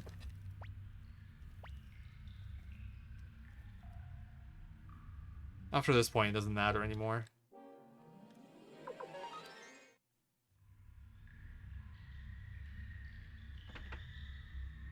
Oh, I see. Oh, yeah, that's a really good track. I don't know if it's my favorite, but it's definitely a good one. Alright, so next battle we will be killing. And this is why I did the formation swap. So formation swaps kind of affect who goes first in speed ties. It's not precise, sadly. It's not like a set formula. In Suikoden 2, for example, if you have a speed tie, it's the person earliest in the formation. In this game, it's kind of random. But this will get me an opal drop. The thing is, if it has to be McDole first, like you don't see McDole go, but McDole has to go before Flick. So if there's speed tied, doing that formation swap lets McDole go before Flick. If I kept the default, then Flick would have won first, and the setup wouldn't have worked, that I wouldn't have an opal now, which I need really badly for later. So I'd have to like improvise a backup, but that would break my EXP route, and yeah, it would just be a mess. So, good that we hit that. It's actually, well, I feel like they did a decent job with it in 2. It's just in that game, physical and magic are both broken if you use them properly. I think in a lot of the later games they did a decent job of it. And the way it generally works is magic is like the easier to set up option for good damage, but if you really spec out physical, it's better, which I think is fine. Alright, Sig, thanks man. You have a good night. Thanks for staying up this long. That is a fantastic. I don't know why they did. Fantastic question, Jin. I don't know why they didn't do that here. I don't know why they didn't do that in Lucan's Hermitage, where you just grab Lucan right in front of your party of 6 people. Don't know. Don't have a good reason. Anyway, Milik basically throws down a bottle of man-eating spores and locks the door there. So Gremio sacrifices himself to lock us in on that side where it's safe. Rest in peace, Gremio.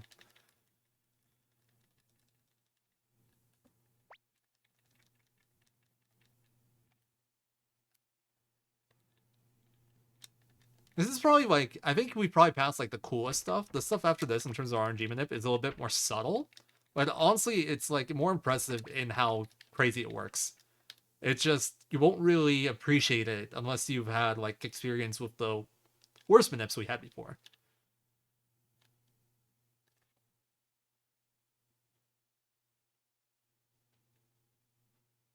I can see a small comparison to Kefka. They're kind of both extravagant with their looks, but I think that's about where it stops.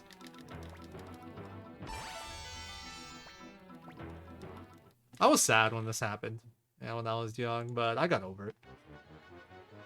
I think the next death, well, we're not gonna have the next death, but if the next death actually happened in this run, that one's like the saddest one.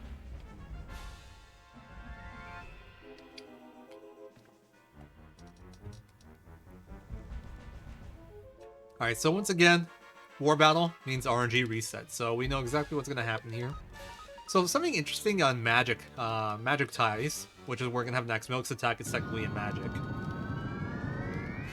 It's kind of weird. It's like basically random which one wins. It's not based off like stats or anything as far as I can tell.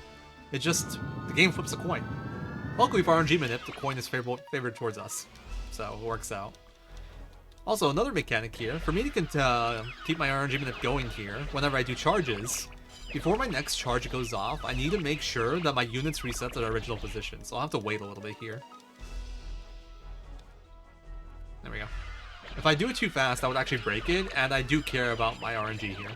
We're gonna do another Manip after this.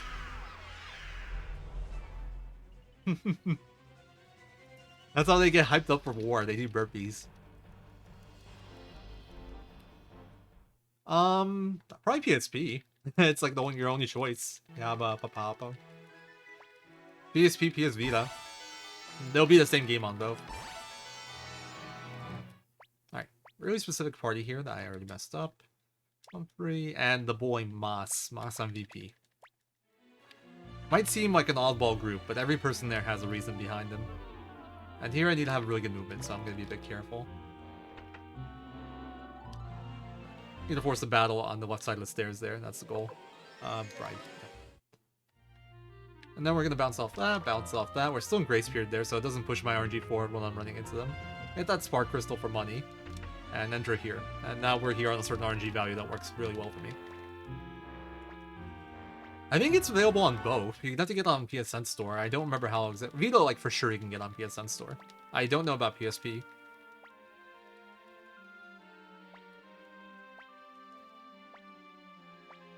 Because the PSTV is basically a Vita with HDMI. And, like, no screen.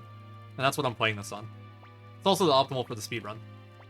But PSP should play the exact same way. Because, the Vita uses the PSP emulator to run the game. Anyway, got Milik. PSP and the Vita should be able to do the same RNG stuff. I've never tested PSP, but Vita should definitely be able to do the same things. Okay. So time for a precise setup here. So I'm gonna get really close to Marie, and then I'm gonna move up to her and talk to her within free frames. It's like a near frame perfect trick. I messed up. Nice. Okay. It's fine. Just we're doing the old way. There we go. 4th try. So there's a 1 in 11 chance of her giving me a certain dialogue there, and you need that dialogue to recruit Antonio. Leaving from that RNG that I set up there, I have a free frame window to talk to her, doing it like this, to get it. But that's only if RNG isn't advancing here, and normally Camille is on the screen, and Camille is a moving NPC. So you actually need to bring Camille with you, so she isn't walking around, so we can set up that manipulation. And then we gotta get a holy onto Humphrey and Moss. That's why we bring them. They need holy crystals for later. And last but not least, we gotta do an equip menu now and give McDolden toe shoes. We don't specifically have to give the toe shoes here, but what we do need to do, no matter what here, is open the menu. Because if I don't, the game will crash after this duel here. We have no idea why. It has to do with like it not clearing data at some point properly, and then opening the menu clears the data.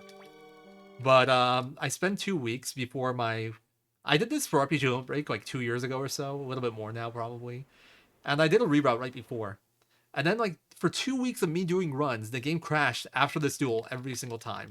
And I couldn't figure out how to fix it until I realized I could open the menu to do it. I had no idea why it was happening.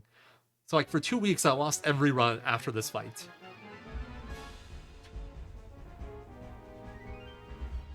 Because the game would just crash. And it was so infuriating. It still kind of is, but at least it's figured out now. It's not an issue anymore. So anyway, here we fight Teo. He has these Kangacorns. I don't think they're actually king corns. I don't remember exactly what they are, but I like to call them king corns because those exist in Suikoden tactics. But this is a 3-turn loss, no matter what. And I'm going to set up a minute here by doing 3 bow. But once again, I have to let the soldiers reset their original positions or it won't work. So I'm going to be a bit careful here.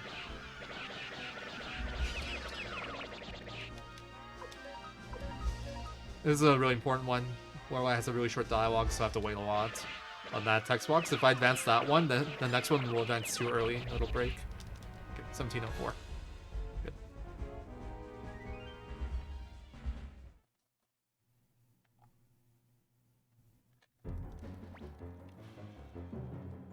Alright. So time for Teo. He probably thinks he's gonna win this duel coming up. Teo was actually a really hard duel, the hardest in the game. He is a strong guy. There's a reason he was one of the 5-6 grade Imperial Generals. And Pawn is only level 25. Uh-oh, I just realized something. I never healed him. Shit. Okay, this might be an issue. We might actually lose the run here. Well, we'll see. We'll see what happens.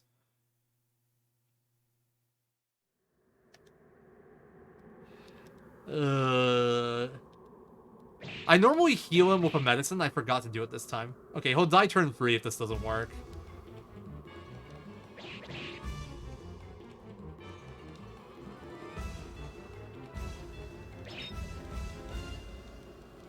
Yeah. Why is my soft reset not working? Hello?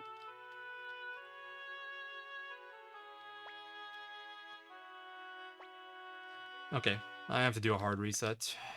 I don't know why it's not working. So here's the thing. All these RNG resets I've mentioned on War Battles, there's actually some jank involved. The jank is, if I, what's it called? If I do a hard reset, some of the RNG resets change. That is one of it. And that could maybe break my pawn duel setup.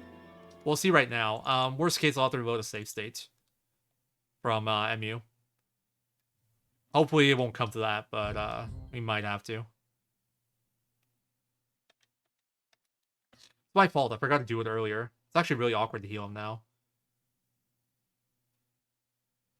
It is weird that it takes into account. What's weird is it doesn't keep the current HP, like, after. So, like, all the damage that I took in the duel, it doesn't keep that. It goes back to, like, the current before the duel, which is actually relevant later on. Okay, equipment, toe shoes.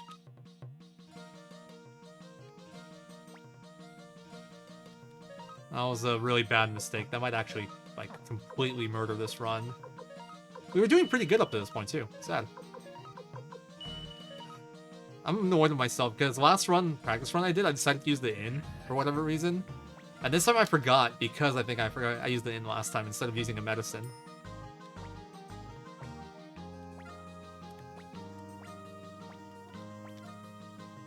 I have other holy renewers, it's fine.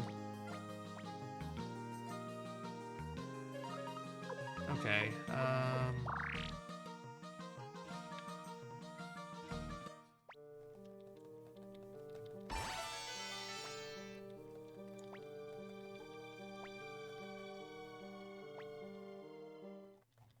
I don't have anything here. I'm trying to see if I can find some old notes from, like, older routes where this RNG reset might have been used. If not, we might be in trouble. But hopefully this just works. I'm not sure.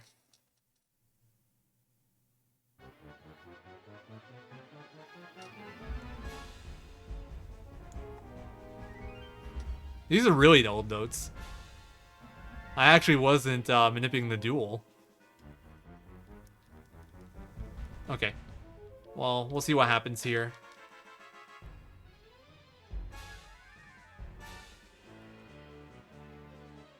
So I should see 1458, 1420, and then 1704 on my losses here.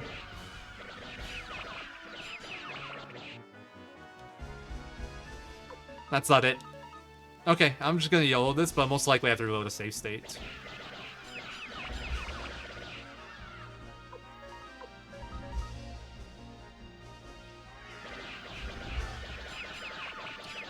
I haven't lost control of it entirely. I'll get it back at some point, but I need to get past this point, and doing this without manipulation is just near impossible. I'm very weak for this fight. Like, technically, if I reload and do that again, I will get the same result as right now if I do the same things. But it's just, I don't have a setup for that result. Because I haven't had this happen in a very long time. And when it did, I just reset my run because PB attempts.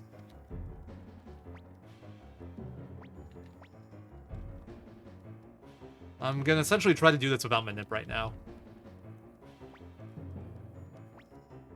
I don't remember, like, what this looks like at this point. Yeah, I've played this game a lot. I've gotten pretty good at menus. I'm actually going slower than usual, just so I don't mess things up a lot of the time. My sword's not rusty yet. I think that's a normal attack. Yeah, I'm just gonna defend. I'm gonna try to get as many counters as I can.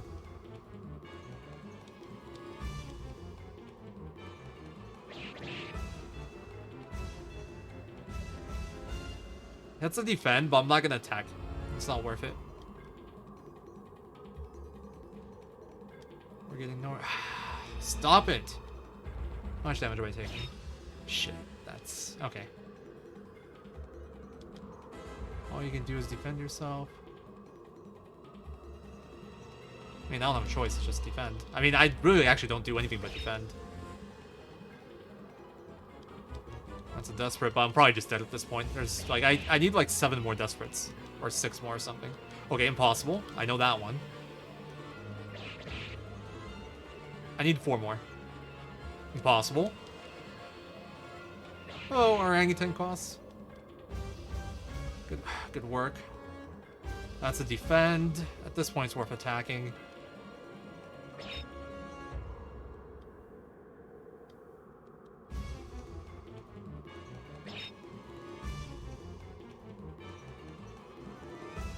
Is that all you've got? I mean, okay. By the way, you can lock the camera. Fun little thing there. I'll try one more time. If not, I will reload a save state. And we'll go from there. I have 1 or 2 more tricks I can try to win this duel. Estimate was 6. I got in 4:54. I actually got PB by like 9 minutes.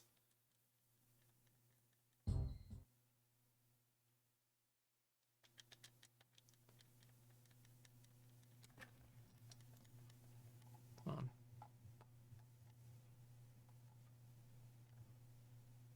Maybe I have something here. No, this is marathon strats.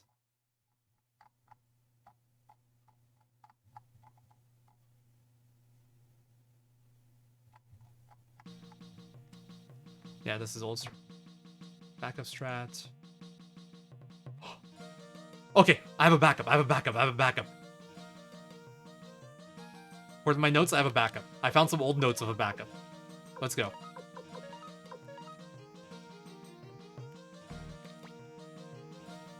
Thank you to Rage Rune. Screw you, dude. We're not out of the woods, by the way. Not even close, but...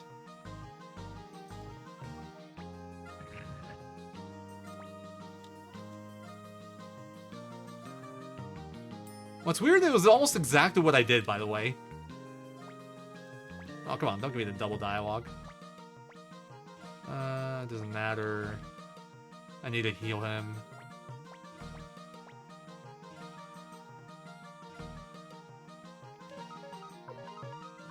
Where are you?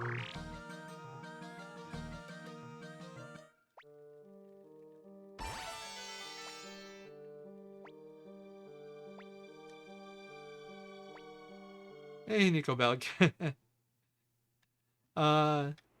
Run was going good up until right now. I messed up, forgot to heal Pawn before the Pawn duel, and I'm just trying to get past it because my manipulation broke. But I found some old notes that had them a backup. I made these actually before my RPG Moonbreak run, if I recall correctly. All I'm hoping for is just defend every turn, so I don't really need to.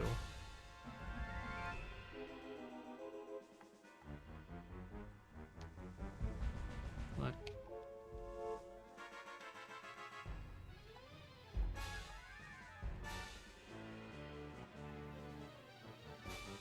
Just give me a second. I want to make sure I got this right. Yeah, it looks good. Okay. Oh, it wasn't exactly what I did, actually. I need to do different attacks here.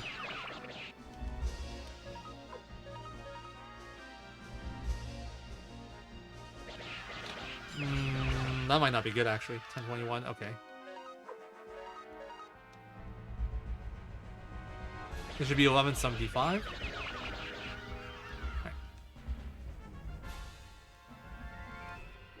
Not anymore. I had a good shot. Before this. I lost like probably 10 minutes or something. With that double death. Right now, if I can get like a 345, that'd be very impressive. I should still be underestimate though, if everything else goes fine after this. Which is not guaranteed at all.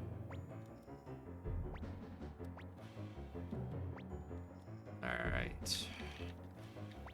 My notes just say defend every turn, 106 power required. I do have 106 power, and I can defend every turn. Sadly, I don't get to show off the impossible dialogue. With the proper manip, it says impossible 4 times in a row, and you counter him every time. It's pretty funny. I have no idea what happens with this one. I legitimately haven't done it in like 2-3 years. I just figured it out once and that's it. I never use it.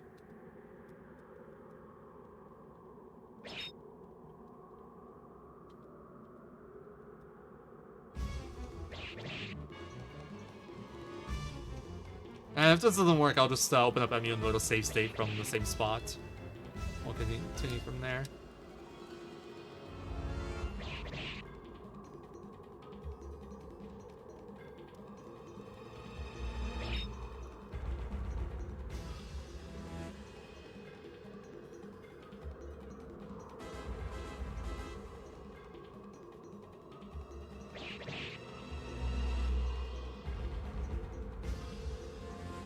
This is starting to scare me. I trust past me. I believe in past me. He would never let me down. My god, this is a slow backup though. This is like 13 turns already. Okay, I'm really not trusting past me anymore. Okay, good job past me. One more. We need one more desperate. There we go. I know that line. Good job past me. You did it. Oh my god. I'm so happy I found something in my old notes for that. So if that fight went properly, like I did the manipulation, it should have been an 8-turn fight. Really straightforward. But yeah, I forgot to heal pawn, so we improvised. But we're not done yet. Other things are messed up still. The issue we have now is the next Teo duel, or will also probably not be manipulated, how it should be. Because I did the hard reset. So that's a weird quirk with this run. Hard resetting, or resetting in general, I think, tends to mess with RNG resets on only a few war battles. Specifically the 2 Teo ones, and the Garen one, if I recall correctly. So you actually have to do different setups if you did a reset at some point. And this is kind of biting me in the butt right here. It's manipulated essentially, but even like casually, defending in general is a really good strat against Tail because it's way stronger than you. So if you defend versus defend, you don't get anything, but if you defended and you attacked, you'd be doing half damage, and your damage is already bad, so you don't really gain much. If you did Desperate Attack, then you counter him and hit him for double damage, which is why you want to do defend. And if he did a attack, you're reducing the damage he would do by half, so you get to survive longer. So even casually, it's a good strat, but in this case, it was manipulated. It was like an old backup strat.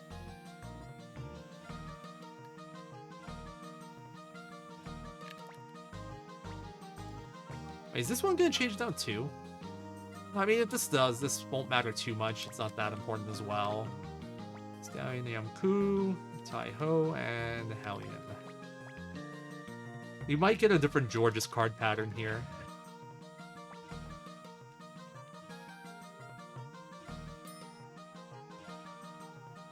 I don't remember what the old one was with the hard reset. I think this is one that might potentially get thrown off by the reset too.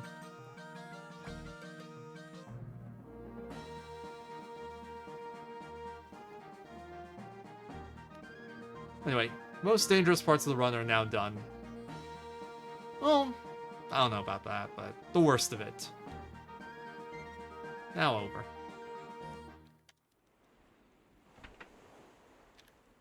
So we're gonna get the pirates right now. This is why we bring Yamku along. This is like his one use in the run. We need to bring Daiho and Yamku to recruit these guys. Hellion shines pretty well here, and here you see the power of Earth spells for the first time. Well, actually second time. We used Voice of Earth 3 times in Sonier, and that was really good. Level 2 spell that does like 400 or 300 base. Really good. I'm doing this one hand right now. Not the left hand too, which would be easier. Also, so normally I want McDole to take some damage here, but I'm not sure if I want that because we're kind of off the nip.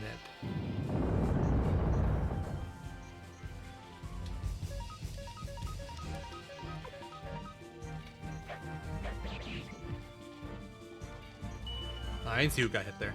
Oh well. I just care about McDole HP. I wanted to actually lower. 213. Okay, that's actually a really nice number. I can survive some tail hits, but I will have a 3-turn neck ward. So the reason I want McDole's HP lower is because his HP is going to carry over until the neck ward fight that you have to lose, and I want him to die faster. The faster he dies, the better.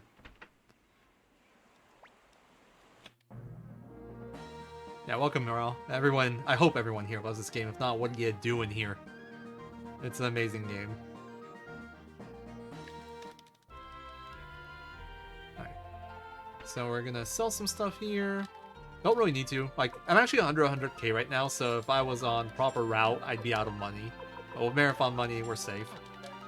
We're gonna buy some sugar. We're gonna break into some people's houses and taste their stews. We're gonna talk to Sarah here. She does laundry, and she'll join us. She'll join our army, but only after she's done with her laundry, and she ran out of soap. So we gotta get her some soap. And then we're gonna go talk to all these people. It's like a mini quest. You can do a bunch of trades to get soap.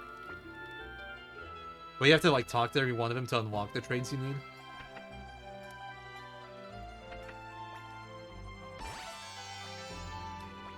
So we get the yardstick. That'll be like the first thing we start trading around. Okay, let's see if this is correct.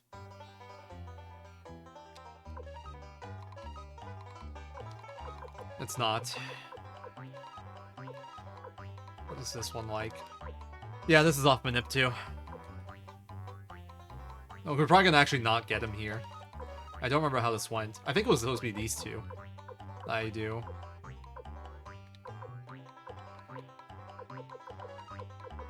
Yeah, I'm probably not gonna win this. How sad is that? Oh, wrong one. These are useless. These are slow too. I did that slow. We got it! We actually won. Okay, well, the thing about George is he actually resets the RNG to a set value that I take advantage of, but I don't know what that is anymore. That's because of the hard reset again. Messing with things, that messes with that too. So, yeah. I'm gonna make a save here just in case. I shouldn't need it, but things are gonna be off script for a while, so. I could actually have McDole die in the tail duel as well if I get unlucky enough pattern. If he does attack 3 times in a row, essentially. If he never does a Desperate. Oh, here's the neat trick. So you gotta get through Calica, right? What you can do is you can enter Calica. And then you can Blinking Mirror. And teleport back to Calica. And that puts you at the end. That's not an RNG manipulation thing. That's just actually cool. It's something that Tom found fairly recently, like the last 2 years. It's a really neat trick. Anyway, we get Blackman there, we get the Sound Crystal for later. Oh, no encounters, nice. I don't get what goes here, so any battles here, I don't know how to deal with them. And I'm off Manip, so I don't know what I'm gonna get. Apparently nothing. Oh, this is better than usual.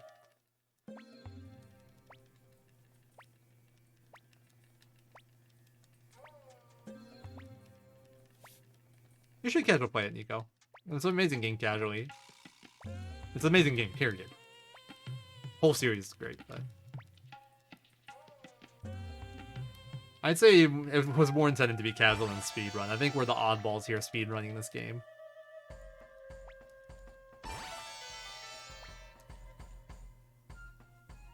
Alright, so we get those two. Now we see Kage again after first time after Lennon Camp, or rather Sarity.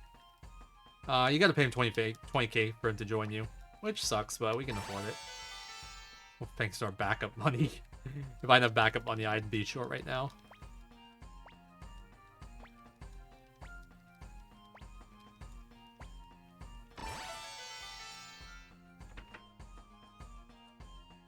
Alright, and then before we continue on with the story, we're gonna do one more thing.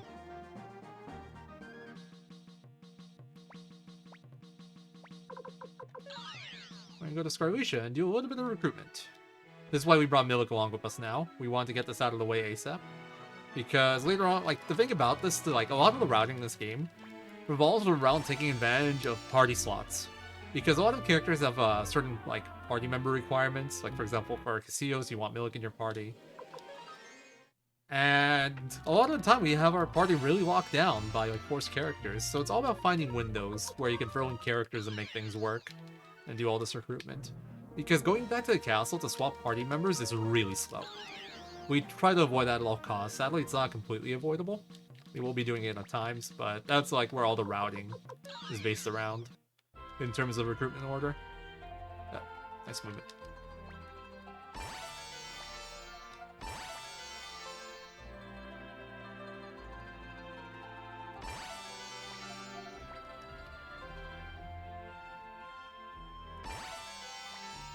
I think I'm gonna save at Marie's. I was thinking about saving here, but actually, you know what? I can save here. Here's what I'll do. I think it's be about the same speed as Marie's.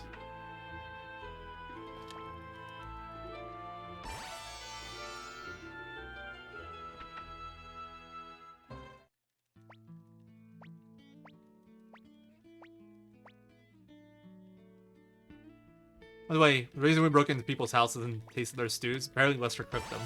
The chef guy over there to the right. That's how you get him to show up. You gotta talk to the stews. You gotta break into people's houses and taste their stews. Anyway, we get fire spirits here. This will help us deal with Teo's King Corn army.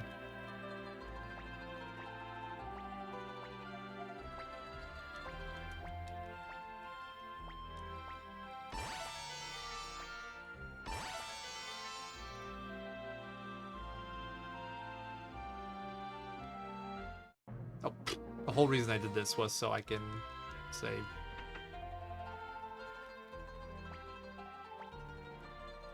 You don't actually have to take the boat there. You could just teleport back, so I figured I could exit here. Never actually done it before, but I see no reason not to. Alright.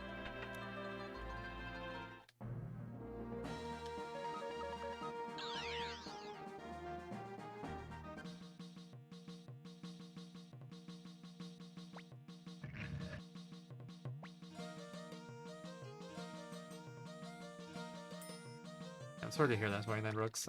That's horrible. Alright, so normally this battle is manipulated, but once again, because of the reset, it might be off. I'm not sure yet. I will be able to find out fairly quickly off of unit counts. I can see the unit counts on my first fight and see if something's wrong there.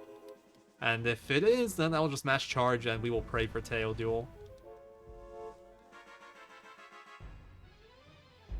This is why we saved, just in case things go horribly wrong. So here strategists are actually nice, they do save you time. Especially since you have two of them. So the only way you can hurt Teo's army here is with charges, so there's no point in doing anything else. So you just use your best charges generally, but because I want to do RNG manipulation, I'll use some weaker ones at times. 1668. Okay, I'm actually on manip, nice. It's as it should be. So this one should be 1390, 4410.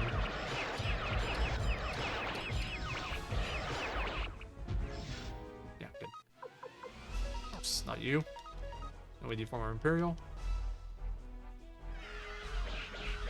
This will be 580, 1958. Okay, so I'm safe for the Teo duel. That's nice.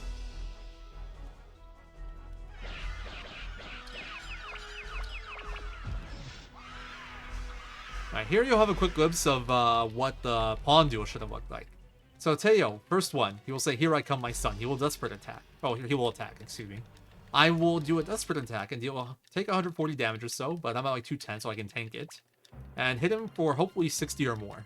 Next one, he will do Now That I've Seen, and he will Desperate attack me. I will defend and counter, and then he will say, "Are you trying to surpass me?" And I will defend and counter. At that point, he should be dead. But if he isn't, he will do well done. I must be more careful, and I will attack to hopefully do the finishing blow. So there we go. This is what should happen. Here I come, my son. And I'm fine with not being full HP here. Nice. I have good stats. So it's a free turn.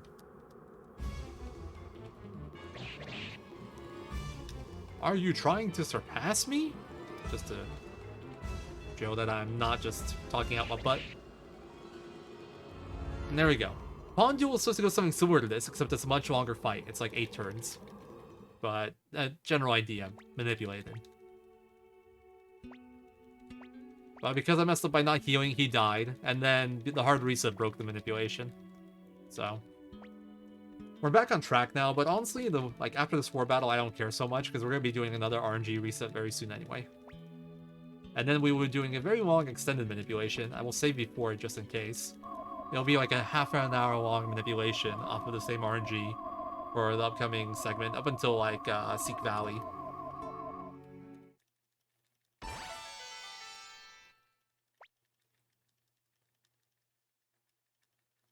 I do want to move a certain way here. It's just to avoid a potential random battle on the world map. I want to talk to Lapont from the bottom right now. Just to try to avoid one. It's not like perfect, because you can't talk to characters framed perfectly. It's one of the things that makes RNG even if not 100% consistent. Oh, okay, well that was way off. Okay, well, if I get a world map battle, I have no idea what it is.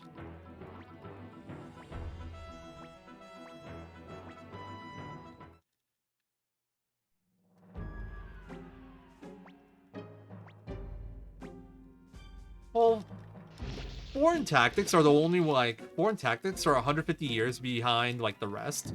Then it goes 5, 1, 2, 3, but that's, 150 years after tactics, and, 4. So, foreign tactics kind of go together, and then 5, 1, 2, 3 kind of go together in that order.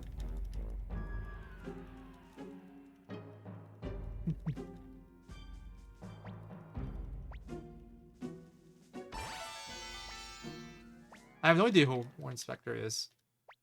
Alright, so I'm going to bring Kirkus here, Luke, and Flick.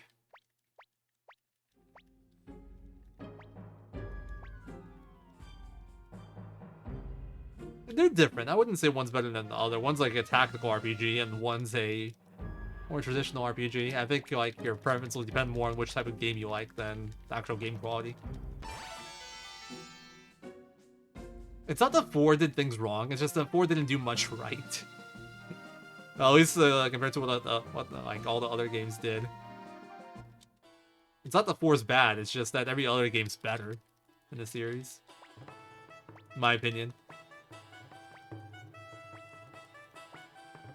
Did you know to hold R1 so you can move faster? If you don't know that, it's unbearable. If you know that, it's manageable, but still annoying.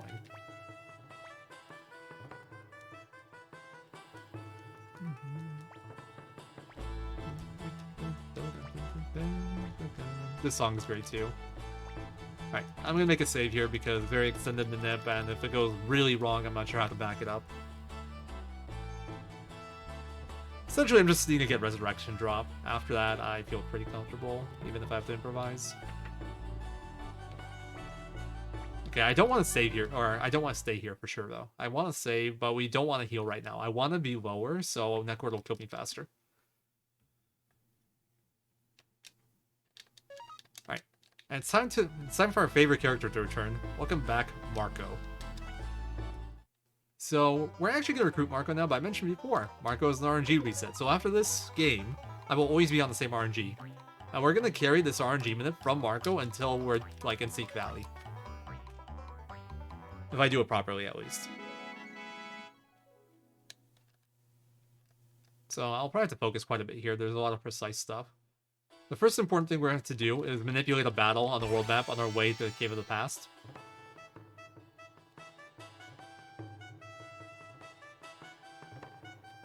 Alright, good. Didn't take extra steps, that was the shortest path.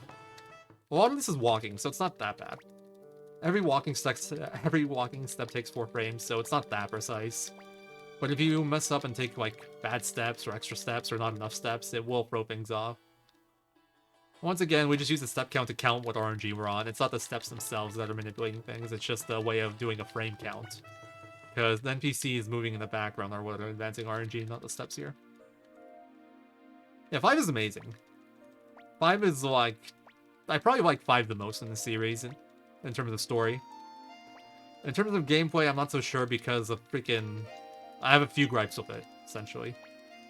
My 2 gripes with it is that level scaling on enemies in areas is generally kind of weird. And every character starts with a level 1 weapon, which is just annoying. Those are like the 2 big things I really didn't like. But story-wise, it's probably my favorite of the series.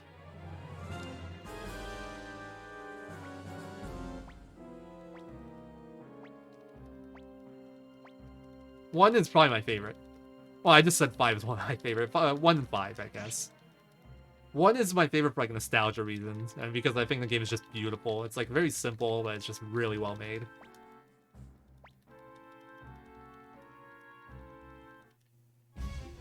Alright, so we're gonna run from Neckwood every turn here. Running actually acts like it's defend if you fail it. It's gonna be a free turn, yeah. So this will kill everybody but McDole. McDole barely lives, sadly. And then this will be another win, I believe. There you go. Free turn Neckwood. Not the best, but not too bad.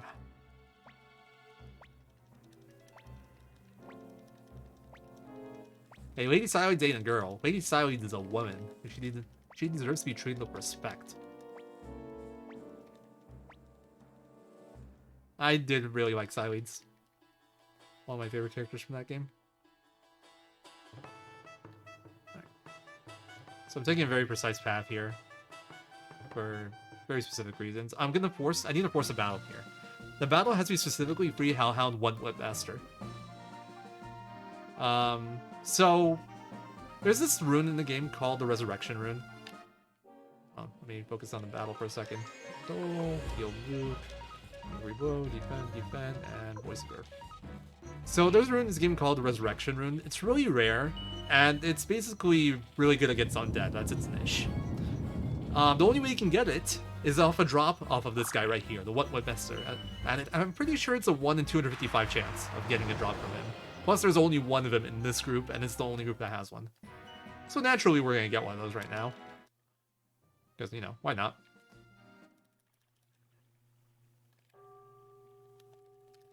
Easy enough. There is one other one you can get, and it's attached to this guy. Fukian, who we're about to get right now, also comes with a Resurrection Rune, but you can't remove it. And he doesn't have particularly good stats, so it's kind of wasted on him. Those are the 2 ways to have access to a Resurrection Rune. Alright, 3, 4, 5, 6, 5, 3. 3, 4, 5, 6, 5, 3. Oh, I didn't check something. I'm just gonna check it now, I guess. 94, 89. Okay, I need Cleo to be faster than Kirkus there. I thought I had to do a backup setup.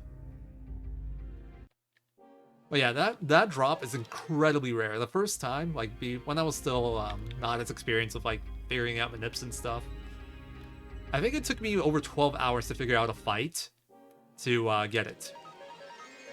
Alright, this battle we want to kill. This isn't for, like, any particular drop. It's just the best XP I can get in this dungeon. And it sets up the rest of the battles in here in a way that's as favorable as I could find.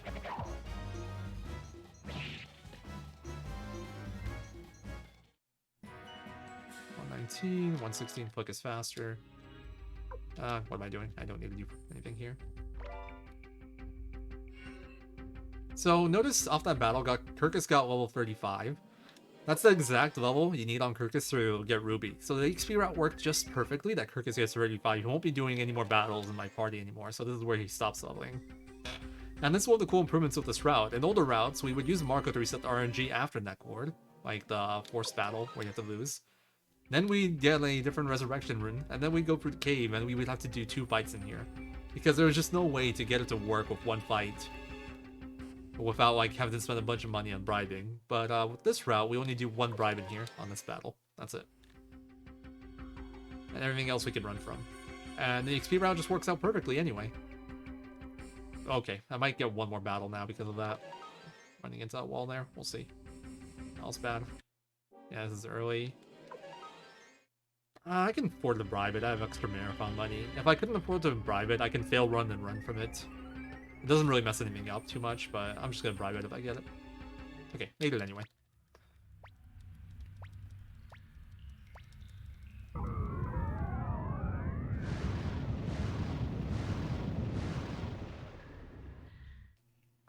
There's nothing basic about Miki's steals, and she is definitely waifu. 100% agree. Miki is by far best girl in 5.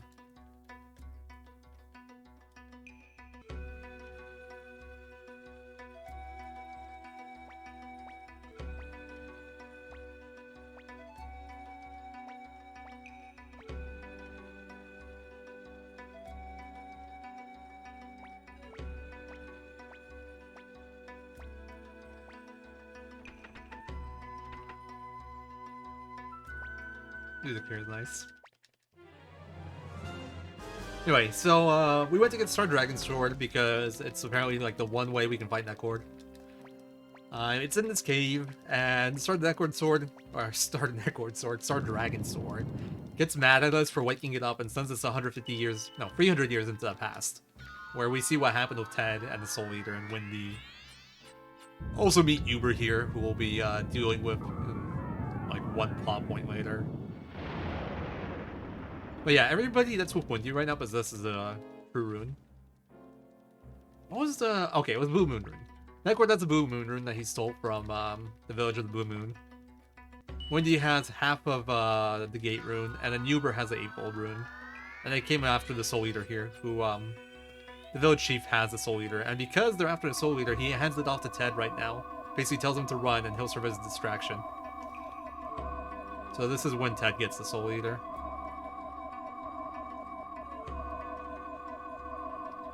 I don't blame you, Jalupa. Don't blame me at all. I would love to have Miyakis as a bodyguard. Not that I dislike Leon. A lot of people dislike Leon. I like her, but Miyakis is better.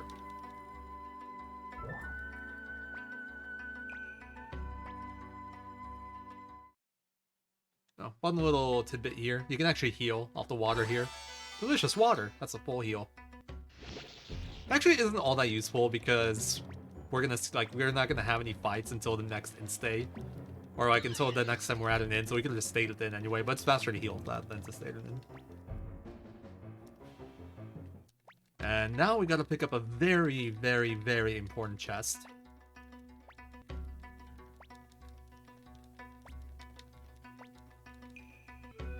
We gotta go into this house. It was previously guarded by a lady, or guy, I don't remember, walking it, but now we can go and get that Champion's Crystal. That is a very useful item.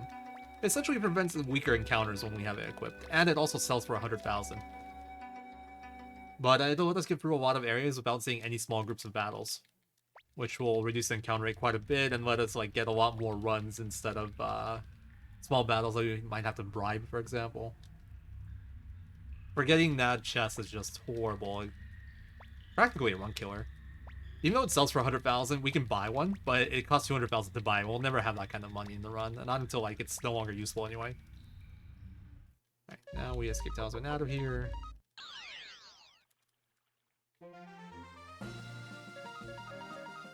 Okay, this doesn't have to be super precise for a while, but I do still have to play fairly quickly here. Because we gotta keep the manip going.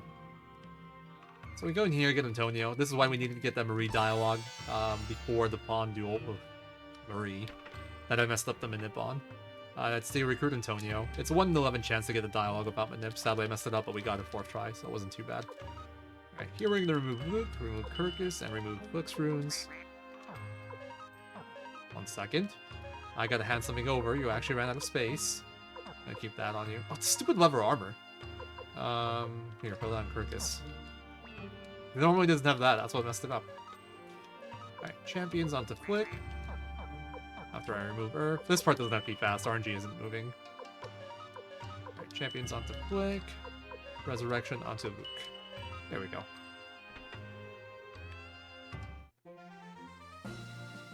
Bernadette's cool, but I'd honestly take Leon Miyaki's over both of them, although Leon barely.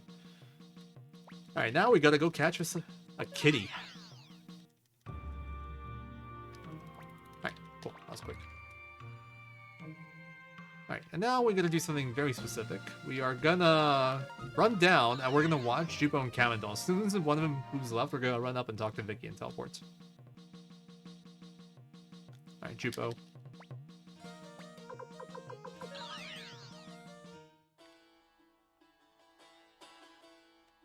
I ran a little bit because I felt like my my teleport was slow. And I gotta remember to run after Zorak. I practiced this before. In this run, I messed it up with that. And we're gonna sell some stuff here, and just for future money. Not you. Mega Medicine onto Victor. And then Red Flower Seeds onto Luke. Alright, we're gonna walk this.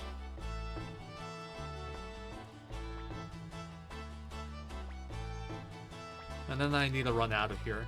It's really important. If I don't, I mess up my manipulation.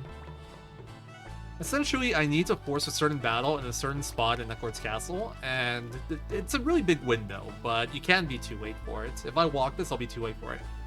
And whether or not I need to walk this depends on the movement I saw in the basement. If it was Kamendal moving down left, or just left, I don't care about the down.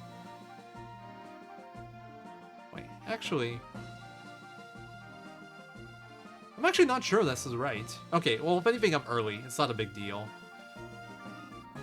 I can work with early. It's just bad to be late. So Jupo has two different down lefts he can do. I didn't pay enough attention to what Kamendal did. I think this was the late one.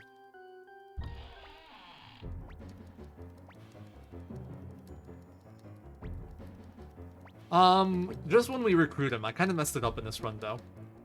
But we play with max money, 9999, when we recruit him, and we were supposed to manipulate a triple, so we get 20k off of him. Well, 30k, actually. Where's the 20? The map is hard for me right now. Yeah, no, it's 30k.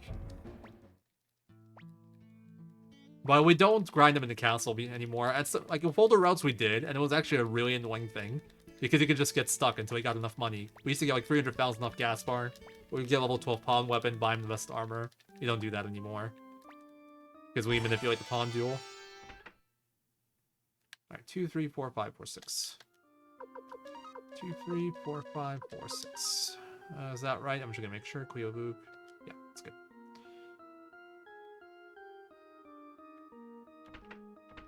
Battle? Alright. Okay, I'm in a good spot.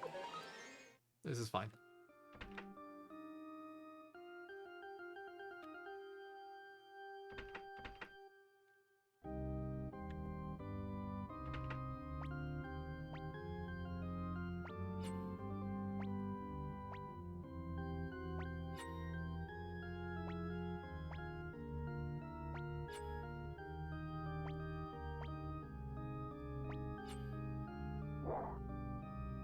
Oh, nothing weird about that. I don't think they put too many vampires in their games. Oh. Ah. I assume it's a Castlevania reference. Alright, this is the spot we need to force the battle. Alright, Mega Medicine on Flick. This is an instance of me just slowing down Flick because it's faster than Luke by using a Mega Medicine on him. It delays his action. I need Luke to go second here for my stat manipulation, and because I need the RNG in a precise spot. Alright, I need to watch speed here. 127, 129. Luke is faster. Nice. Okay, let's do the formation now. 6-1, 1-3, and 3-4. Wait, that's not it. 3-4. There we go. Let me just make sure I'm being extra careful because this is all very precise. Yeah, that's not right. Wait. Oh, it is like this. Okay, my notes are wrong. What the hell? I just noticed a mistake in my notes. Cool. Alright, you can sleep in this coffin. We do this to get everyone's MP back. Specifically Luke. We want to have 4 charm arrows. And then I need my movement basically perfect going to Neckord now. So I'm gonna be taking this a bit slower. I forced that battle in a very specific spot, and then I talked to the coffin in a very specific spot because I want to enter Neckord's room after a precise amount of steps. That'll let me manipulate the fight in the most favorable way I can.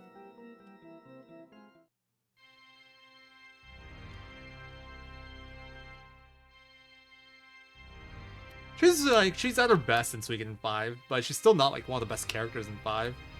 She doesn't get progressively better though. That is very true. Well, I think Freeze Vicky was actually damn good, but it's kind of weird because she was split into two characters there.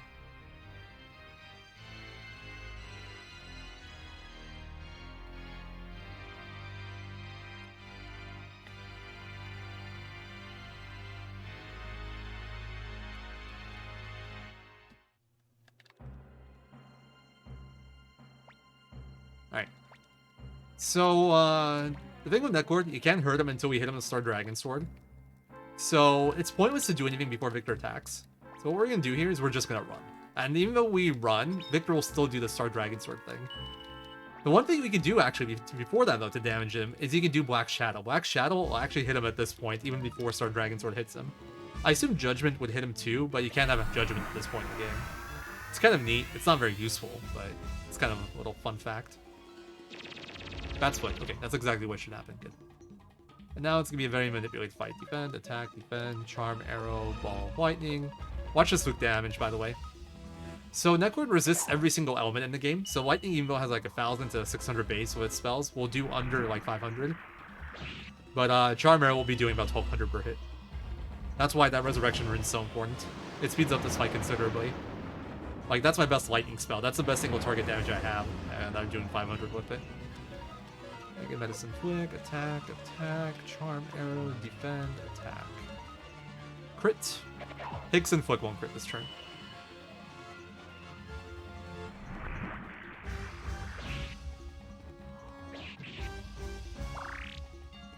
Well, Luke has 4 of him, so I'm not raising my hand. I still got mine. Alright. Mega Medicine Self, attack, Medicine Luke, Charm Arrow, Raging Blow, and attack. Flick and Hero will crit here. Hicks will die, sadly, this turn. Oh no. Whatever will we do without Hicks? Oh, we fine. He's gonna do a wind attack here and kill him. Everybody else will live, though. If somebody else dies, then I have issues.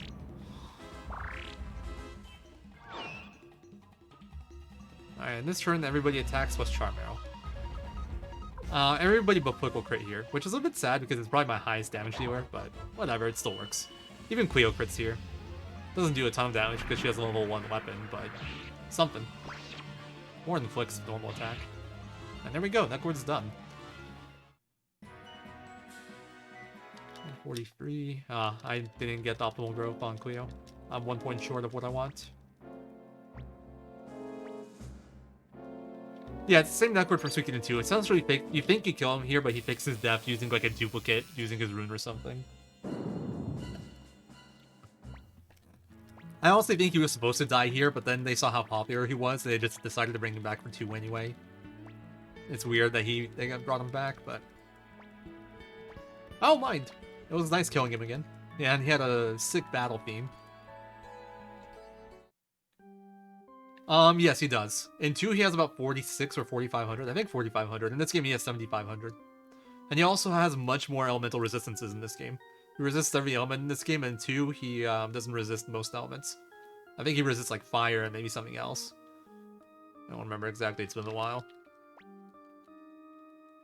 So, Netcord in 2 is significantly weaker than Netcord in 1. Plus, in 2, you can have multiple rune slots. That makes handling it a lot easier. The difficulty in Netcord in 2 was supposed to be that you have to like continue forward without healing. Because you have the golem fight and then you go through the mines and then you have Netcord after. But you can go back to an inn, escape talisman, then go back through, or you can leave, heal, and then do the zombie skip. Obviously that was an intentional way, but... I think that's why they made him a bit weaker. Also, battle here, it's within 60 steps of an exit, so I get manipulated Tengar stats. Woo!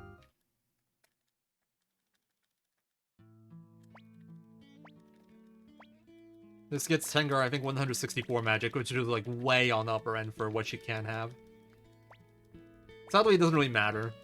I just can't have her like really low. I think if she has like 154 or 155, she'll be too short. For level 3 MP, or one I need. About the route I do, she won't ever get a level 4 MP, which is a little sad, but it is what it is. Would have been a nice bonus for Shasa Zarade. Anyway, Netcord's down, and Vector decides he wants to leave for a bit because he wants to go visit his village. Netcord destroyed his own village, that's why he hates him so much.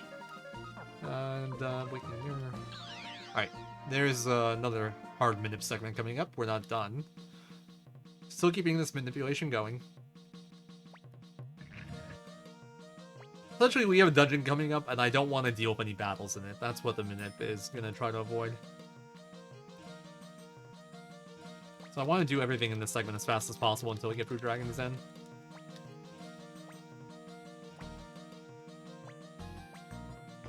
Oops.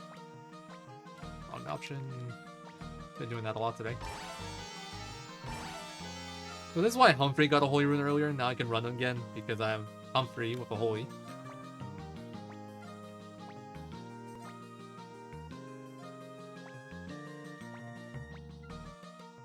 So I'm gonna bring Luke, Hellion, both of those are really good mages, and I'm gonna bring Luiken. Luiken may not be good now. He actually becomes the best fighter in the game, so I want to level him up right now. He becomes incredibly powerful later. Best character in the game, probably. So we're gonna bring him with us now. It's time to start leveling him.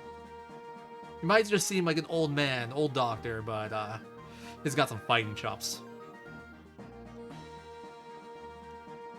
I'm screwing with you guys, we need him for the story. It's not particularly good.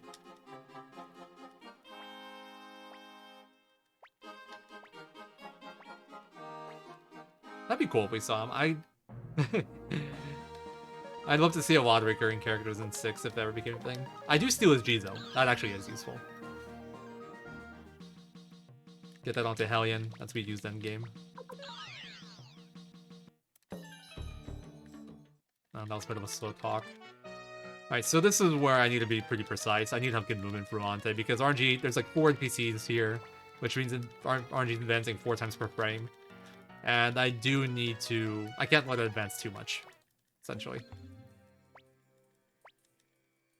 I don't have to be perfect, but it does have to be tight. I saved in here. This is to get Hellion's MP back after the pirate hideout. And also Vuk's. Well, actually, Vuk gets it back from the coffin. And this is the person we needed the opal for. There's Esmeralda. She doesn't join you unless you give her an opal. A little bit conceited / spoiled, but whatever. This is the person we needed Toshos for. So to recruit Mina, you have to just dance with her. But the game will only let you dance with her if you have Toshus. We picked them up in Torn Castle. There's like, that's the only chest that has them. If not, we'd have to buy them at the shop here. But we never really have a good opportunity to do it without like breaking manipulation, so... This is definitely the best way to do it, just pick it up in Torn. This is also a nice little break. Mina may be a good dancer, but check out Taco Nacho. He's got the real moves.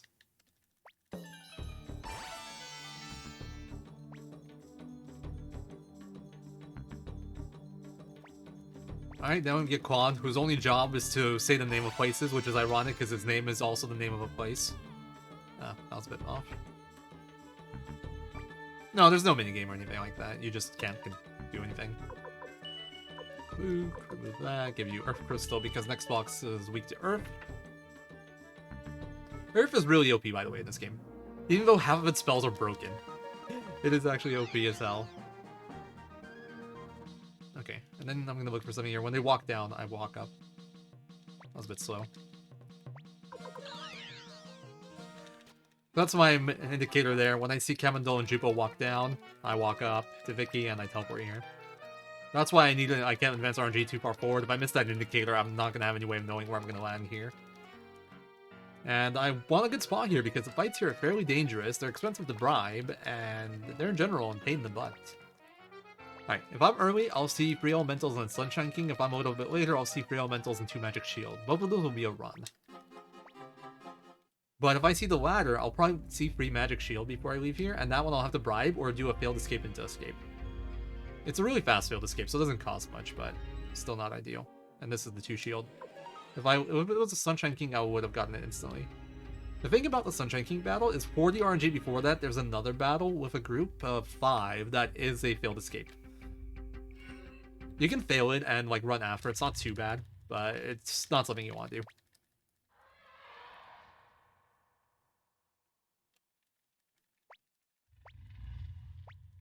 Oh, we're at 600 right now? I'm kind of surprised. I think that might be one of the higher numbers we've had so far during the stream, at least while I was awake.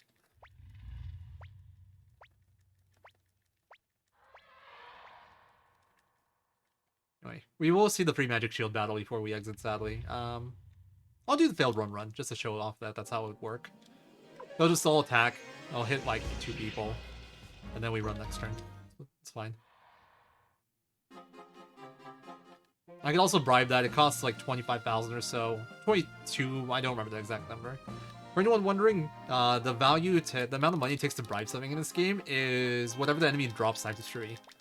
So essentially, since there's 3 magic shields, whatever the magic shield drops times 3, and then times 3 again because there's 3 of them.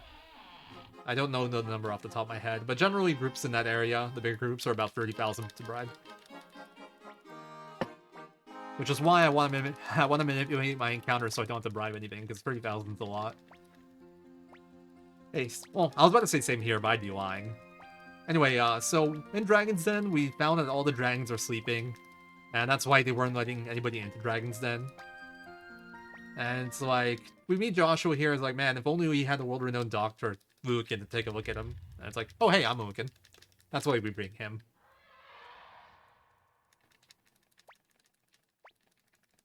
And now Lucan leaves our party, we get Milia. I actually like Milia. Milia is one of my more liked characters in this game. We don't get to use her all that much though, sadly. But she has a cool design. She's a pretty good physical character. Mid-range, pretty tanky, has good stats all around. Alright. There was exactly 5 steps in there because I messed up my movement. Normally it's 3, where you can get a battle. And then my last 2 practice runs, I got a battle there. So I was watching out for that. I was like, am I really gonna get another one? No, we're good. It's very unlikely to get a battle there. But if you do get one, it's generally not good. It's kind of like, it's not worth manipulating just because you can't really have the precision for it. Actually, you kind of do manipulate a little bit. But it's not like a precise one.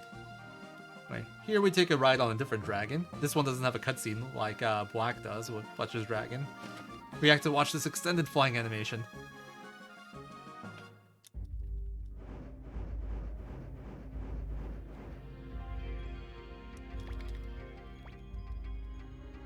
Alright, we're gonna pick up this chest coming up here.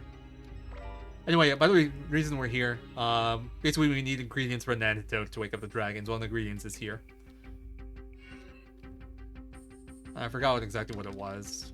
It was Moon Orchard or something. Alright. So this fight, we generally attack with our good fighters and do earthquakes with our mages. This thing is weak to earth, so our earthquakes will do a ton of damage. So this thing has 2 phases. Each phase has 5,000 HP. When you go to the second phase, the damage from the first phase doesn't carry over. So like one of the optimizations you try to do here is not to do more damage than you need to. So I could probably cut McDole attack next turn, but I'm going to play it safe because I got no crits. Also, another really cool thing about this fight is when you transition the phase, it doesn't attack. So it's not going to attack me anymore this fight. Because this turn we're going to transition to the next phase, and next turn we're going to kill it before it can hit us. So that's the only time in the whole fight it gets to hit you on the first turn. Very non-threatening boss because of how we play it. I still no crit, so I have to attack with everyone here on this turn too. You have a bit less damage on phase 2 because Hellion is doing 2 earthquakes on phase 2 since she's slower. And then McDole's attack doesn't go on to phase 2, turn 2. So this one you want to be a bit more careful with. But with any crit, it's like guaranteed. And even if you don't crit, as long as everybody attacks, it's guaranteed. Alright, watch speed here, 133, 135. Ooh, goes faster. That's nice. That'll matter for next dungeon.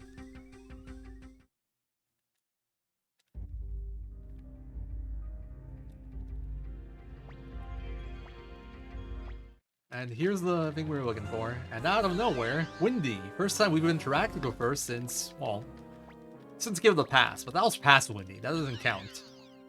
Since, not counting that, we haven't interacted with her since we met her at the start of the game, funnily enough.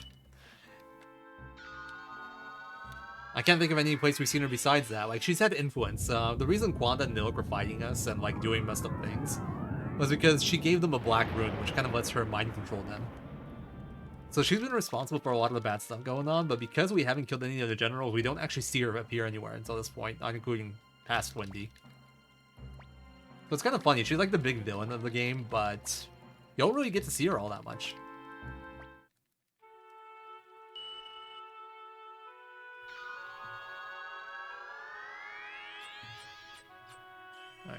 Done with all my notes here. Yeah, you don't even fight her. I am playing on the PlayStation TV, which is basically PS Vita, but in console form. HDMI port, no screen, you know, etc.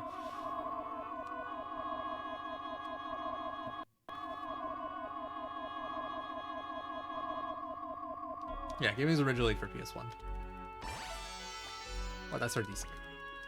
Anyway. Anyway, Wendy just shows up here with Ted. She kept him alive, and she's like, Ted, take back the Soul Eater. And Ted's like, you know what? No, screw you. Being near the Soul Eater gives me enough power to have control over my body again. And he tells the Soul Eater to take him. So, yeah, the Soul Eater absorbs Ted's soul. Ted's now dead. It was Moonlight Weed, by the way. I was named an item. And we get our level 4 spell unlocked for the Soul Eater, which is pretty cool. Funnily enough, that's the only time in the game where it gives you a prompt when you unlock a Soul Eater spell. If you, for this dude, when you first played it, you might have noticed when you got each spell unlocked. Unlike every other rune in the game, where it's like as soon as you have the MP, you can cast like a spell. Soul Eater's like higher spells are unlocked by story. And generally you unlock a spell every time a story character dies near you. So the first one was unlocked by Odessa's death, second one was unlocked by Gremio's, third one was unlocked by Teo's, and the fourth one is unlocked now by Ted's. So now we finally have access to all the Soul Eater spells. Yeah, sadly. When I bought them, they were still fairly cheap. They're like 80, but the prices went up a lot. It's a real shame.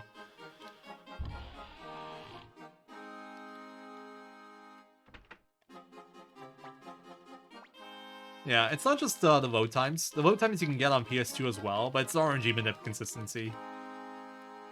Like, you could do a similar load time run on PS2, but the manips would all work differently, and they wouldn't be as consistent. I used to run this on PS2 way back. Before I actually really knew about this RNG manipulation stuff. I discovered it was possible on PS2. Also, we take a ride on Black here to the Flying Garden, which is literally in the palace. To get the Imperial... what was it? Flying Orchid? I believe?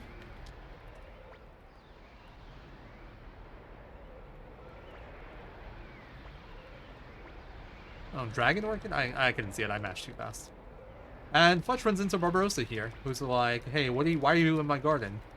What are you doing? And he explains what's going on, and it's like, oh, it's Black Orchid, actually. And he explains, like, what's going on. I was like, okay, you know what? Take it and go, while I'm feeling generous. So, Barbarossa kind of alright. Not a bad guy. But Windy. Windy is not so nice. Yes, welcome Barbarossa, welcome to the chat.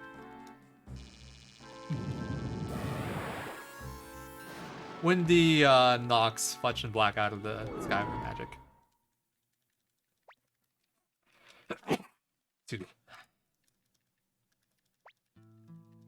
True. Well, no, Suikoden 1 isn't that expensive, I think. It's probably over 100 nowadays, but I don't think it's in the 200 range. It's Suikoden 2 that's in the 200 range. Yeah, PS3 is a good way to play casually.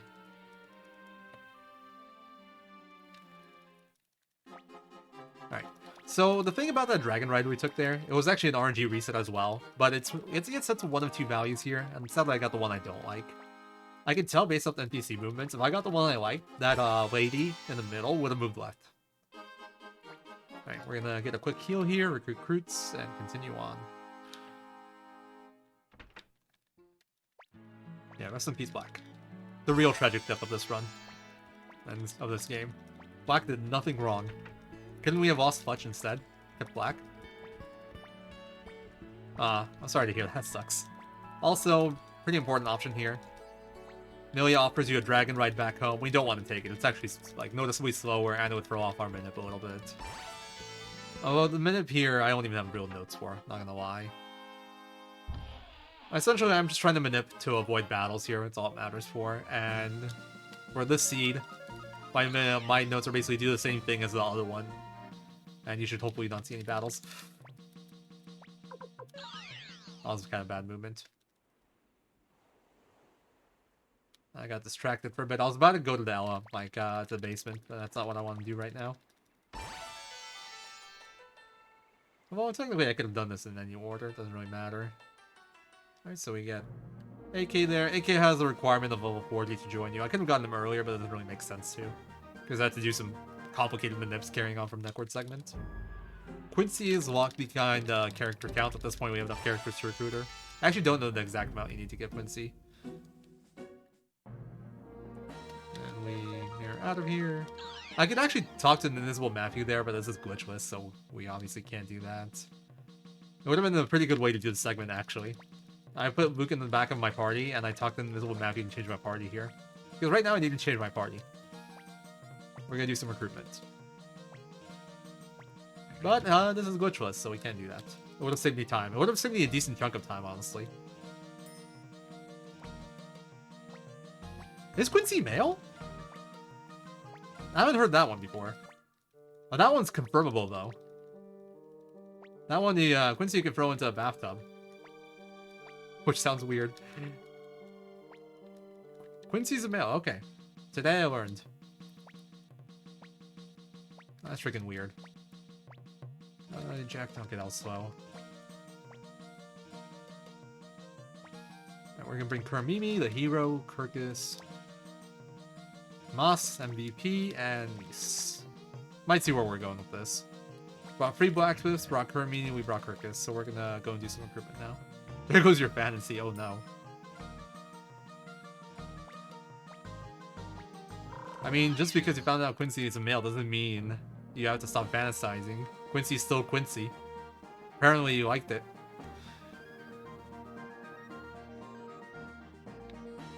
I always thought Casillas was female. I don't know anymore. I don't know. This game's weird. Nobody... You can't tell what gender anyone is.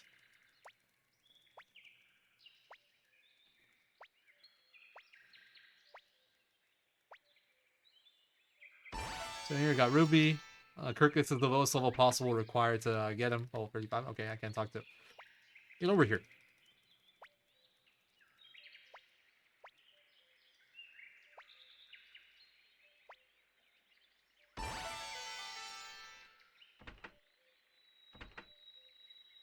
So we need a Kirkus to get Ruby. And we need a Kuramimi to get Gon. This is why we bring these two along. My movement here was really bad. Oh, I mean, honestly, it's not like a real manip anyway. I'm just gonna hope I don't get battles.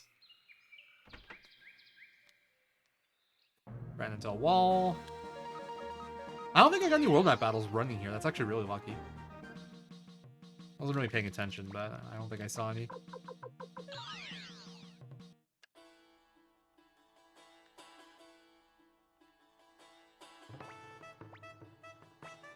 Got Moose. We need a free Blacksmith in our party to get him. There's a down movement. It actually looks familiar. I mean, I don't really know what's going on anymore. Alright, now we're gonna go change our party one more time.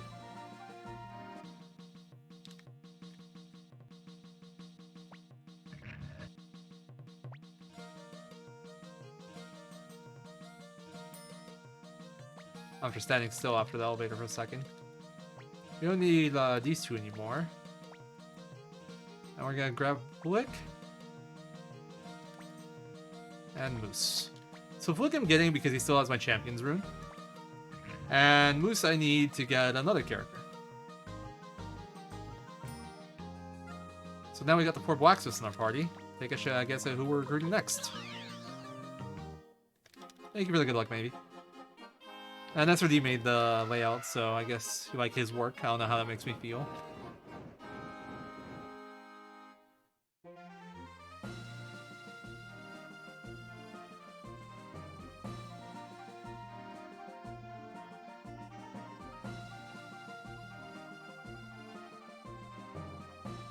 God, stop complimenting SRD's work, guys. Stop it. Ugh. Kidding. Alright, so if I actually did the quote-unquote manip here, I should get no battles, but if I do get battles, they should be runs. So if I get a battle and I fail to run, well, that sucks. I messed up. But this is a seed that I don't have mapped out all that well, so we'll see what happens. Nice, no battles. Anyway, so you might remember, after I did Scarlecia, I brought Moss with me and I gave him a whole rune. These segments here are why. So I can run around here. That's why he needed a holy. And that's why Foot gets... Well, actually, doesn't matter that Flick has the Escape Talisman. Anyone you can have, or Escape Talisman champions are in there. Anyone can have it here. Flick just happens to work out really well overall. Yeah. That's generally how it goes. They do 5 groups of something per game, or 5 like characters of something per game. What's on with the 5 squirrels is they weren't 4 of them weren't Stars of Destiny. I guess with the dogs too. 4 dogs weren't Stars of Destiny, but then the mermaids and beavers, they were all Stars of Destiny again. I don't know why they did it like that.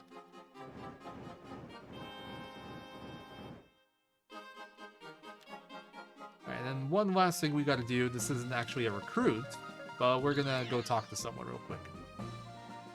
So Mace is a that ain't it. Should I just run through? Nah. I could have ran through here, but I'm just gonna play it safer, and we're gonna teleport to Kairov, not Kalika. Because the walk is much shorter and I can't get battles.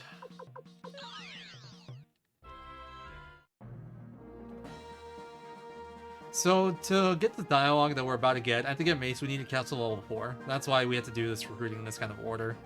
Sadly, we couldn't do this any earlier. In fact, the recruitment of Moose and the Elves is what gives you enough people for Castle Level 4, so I couldn't get Leon dialogue before that point, which is a bit unfortunate.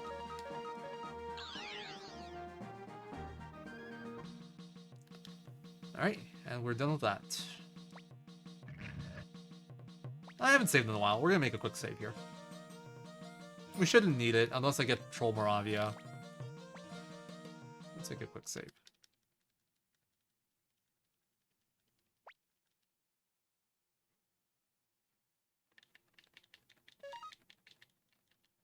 I think he did have to move for the squirrels, but I'm not sure. I've heard conflicting things.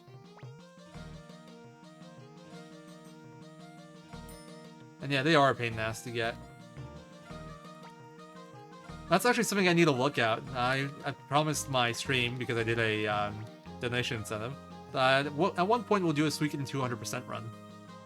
And that's something I'll have to deal with at that point. I'll have to figure out how to get the squirrels and how to get them consistently and quickly. It's gonna be rough.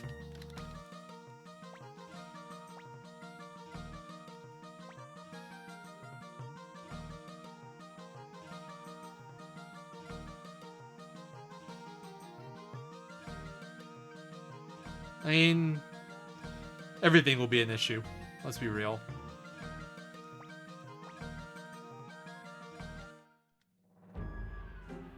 Man, I just realized something during this run that I kind of want to try now. Because I'm just wondering, why don't I just go talk to... Oh, I guess it's because I don't have Champions Rune. Never mind. I know I don't. I was gonna say, I can go talk to Leon after I get Moose and the Elves people. Cobalt Village people. And then I could talk to Matthew to change my party and get a dialogue at the same time.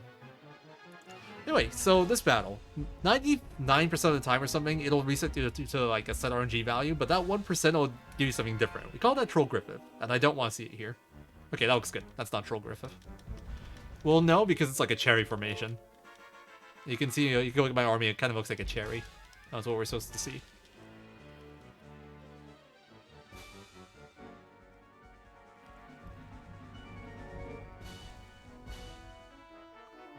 No, as far as I know, there's no consistent way to do it. I'll look into it more.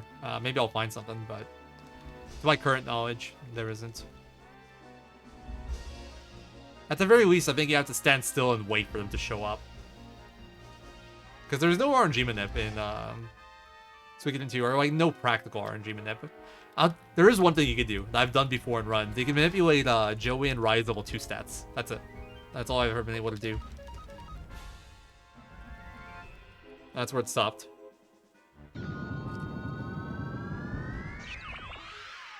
Well, send me a link or something then, Moses. I'll have to try it out. Like, I know the zones they show up in, but I never found like a good way to actually get them to show up. Alright.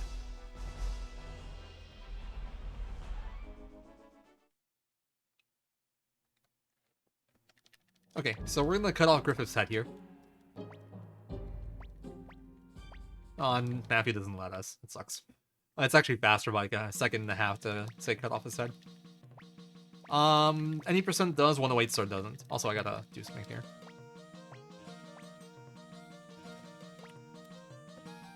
Should be fine. Luke, 135, 133, and then 10 yard, don't care.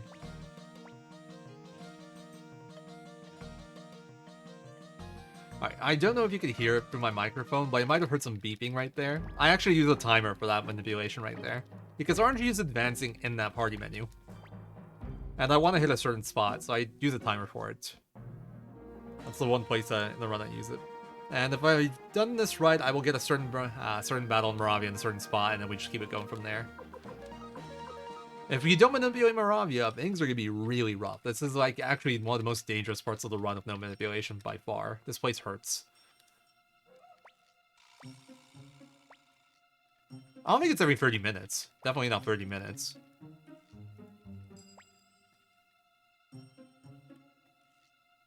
I think. Anyway, I never checked it. If it's that, that's gonna be interesting to route around. It actually would be kind of good for me. It'd be consistent.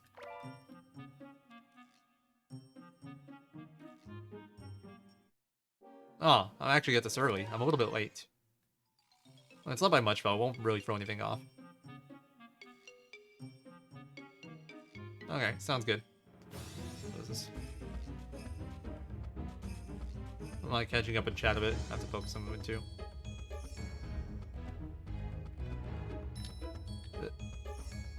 Because I was a little bit late on entering here, I want to keep my movement somewhat clean. I shouldn't see any random battles or anything, but normally that battle that I saw, I want to force it like 7-8 steps from there. Alright, there we go. First trip done. Only one battle into the run. That's the easy part, though.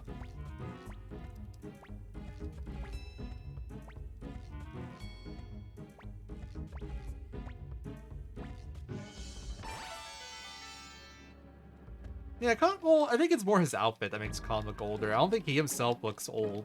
It's just like, with the outfit, he definitely has like a more classical dressing style, I guess. A lot of his body's covered up. It probably makes him look older. I never thought about his age before.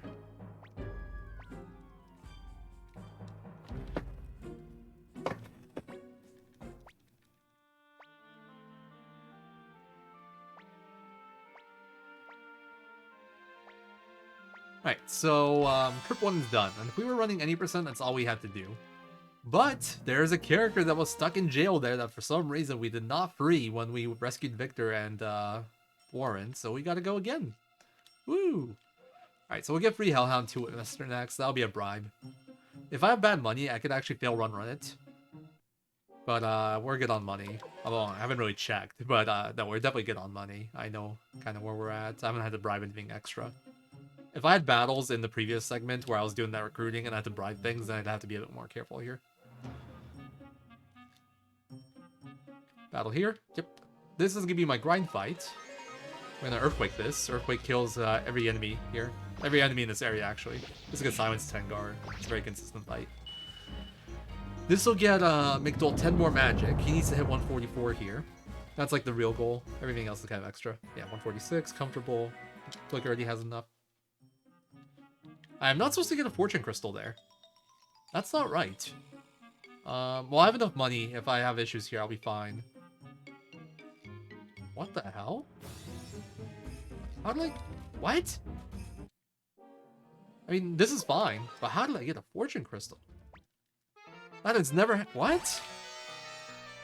I am very confused. Is it maybe a Luke Flick speed? No, I've done this before. I'm about to look into this later. I mean, it's good. It's a good thing. It's just... I don't know why it happened. It's like, it's an RNG manip fight, so you should always see the same thing there. And it was different. Everything's fine. It doesn't break anything. It could have broken something, because something's like a little off. I don't know what's a little off, but something's a little off. But overall, we saw all this. We saw all the same battles we were supposed to see. Like, everything's fine. It's just weird. And in a game where it's like where everything is manipulated to this point, where everything's precise and it's always the same, if things are going correctly, it's really weird to see something random like that happen. I have no idea why it happened. But if anything, it's a bonus. It's a good thing.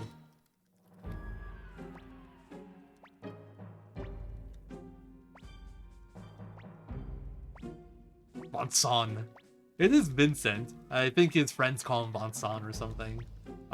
Making me go through Moravia again? I don't think I'm gonna want to call him my friend. Alright, so here, and then we go to Klon. I want to do this as fast as possible for manip reasons. That was not the best movement. Dang.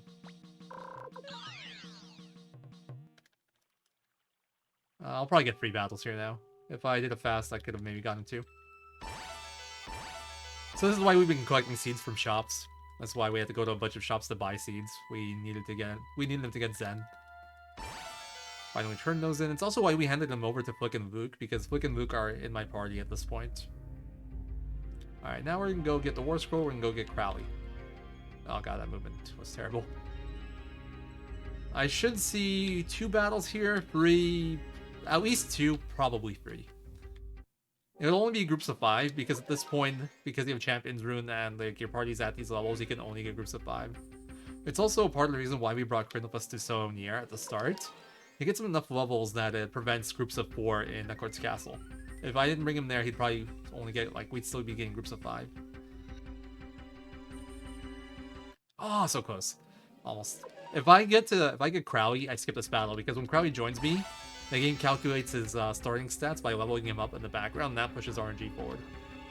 So I would have skipped that battle if I got to Crowley in time. It doesn't really matter, it's just 3 seconds of time loss, it's just a little goal. Alright, Escape Talisman. My magic stats are good, so we can rest up to bed here, but first we get Hugo. Then we go Sleep. This is, by the way, a free heal spot. Then we go and get Morgan. Yeah, Crowley. Crowley's pretty nice. He actually gets used in this run.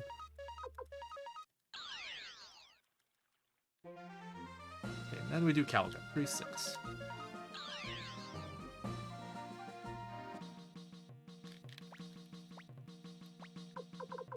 What? Okay, that was not fast menuing. Gotta be careful with the doors here. The doors here are magnetic. If you run by them, they will pull you in, even if you never press up to go into them. Specifically the door there before I enter the, like, ran down tavern. So you want to be mindful of that one. By the way, even though I can't get battles in here at all because of Champions Rune, the RNG does still advance every step to check if I would get a battle. It just, like, even if I would get one, the game's like, oh, you have Champions Crystal, it's ignored. But RNG is advancing here with every step. Doesn't matter too much, though. Everything in this segment is at worst, like, just a little bit of time loss. You get to let go of everything. And now, Neckwart's Castle. So, if I did this properly, I should only see 1 battle in here. It'll be at the start or the end. We gotta go and get Pismirka now. Then we gotta run through, all the way through here. Looks like it'll be at the end. Because I think I would have had it already if it was at the start. Cool thing about this is that we get to listen to music pretty much uninterrupted.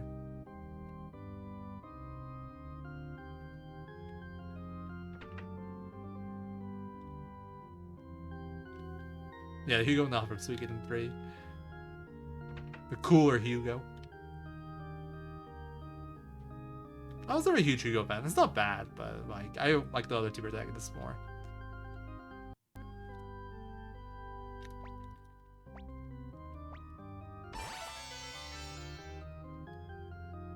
Alright, got Pismirka. By the way, if I had bad magic stats on someone, the room in the top right there has a magic stat stone that can get me 1 magic point on someone. Sometimes it's used as a backup if I'm like 1 magic point off a certain threshold on someone. But in this run, everyone actually has really good magic. I haven't been watching Hellions now that I think about it, but she should be good. I'm pretty sure I hit Hellion Manip, which basically guarantees good magic on her. If Flick and Hellion have good magic, I can do a faster Gregminster setup. That's like the only reason I really care. I wanted to have 131. Well, Hellion 146 because she has a guard robe that raises it by 15. After Enguide. Yeah, see, there's the 1 battle at the end. Yeah, I didn't know.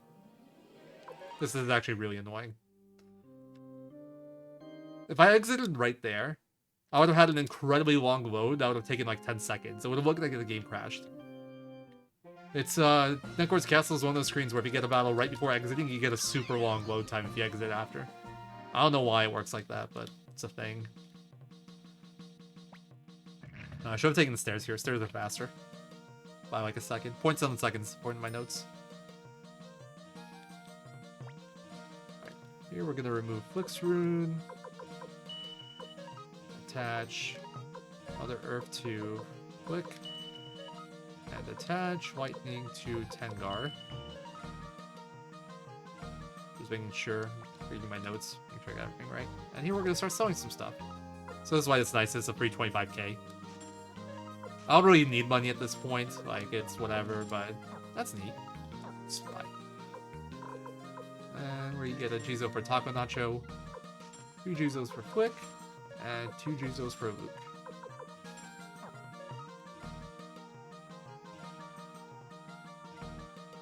I guess I'll save here. This will probably be my last save of the run.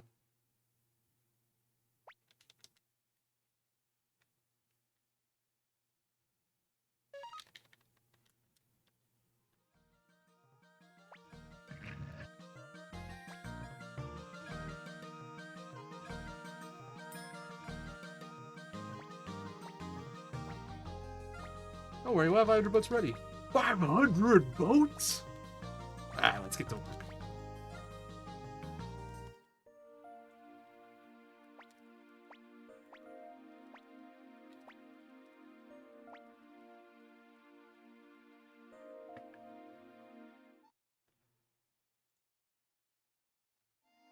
Alright, so coming up we got Shasta Zarate, where we attack the floating fortress. And it is actually the most annoying part of this run to manipulate by far.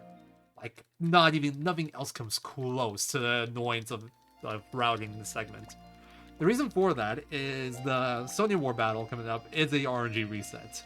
But unlike everything else in this run of RNG resets, it's not like one or like... It's not like one value or one of 2 values. There's like 30 possible values it can reset to. It is... And because of that, we need to make 30 different setups, one for each possible seed that we get off of the Sonya War battle. It is a humongous pain. So like every setup, I essentially have 30 setups for the coming up segment, depending on which one we get. It's fun stuff. The actual cool thing about it... Yeah, it's like, it's relevant for every single category in this now. It's the most annoying thing of routing the spike bar. So it's like it's generally fine because you only have to do it once, even though it takes a long time, it's annoying. But the most annoying thing is it's like you go and do it, and then you do a reroute that changes it. And it's just you just wanna quit. Because then you have to do it all again. It is the most infuriating thing.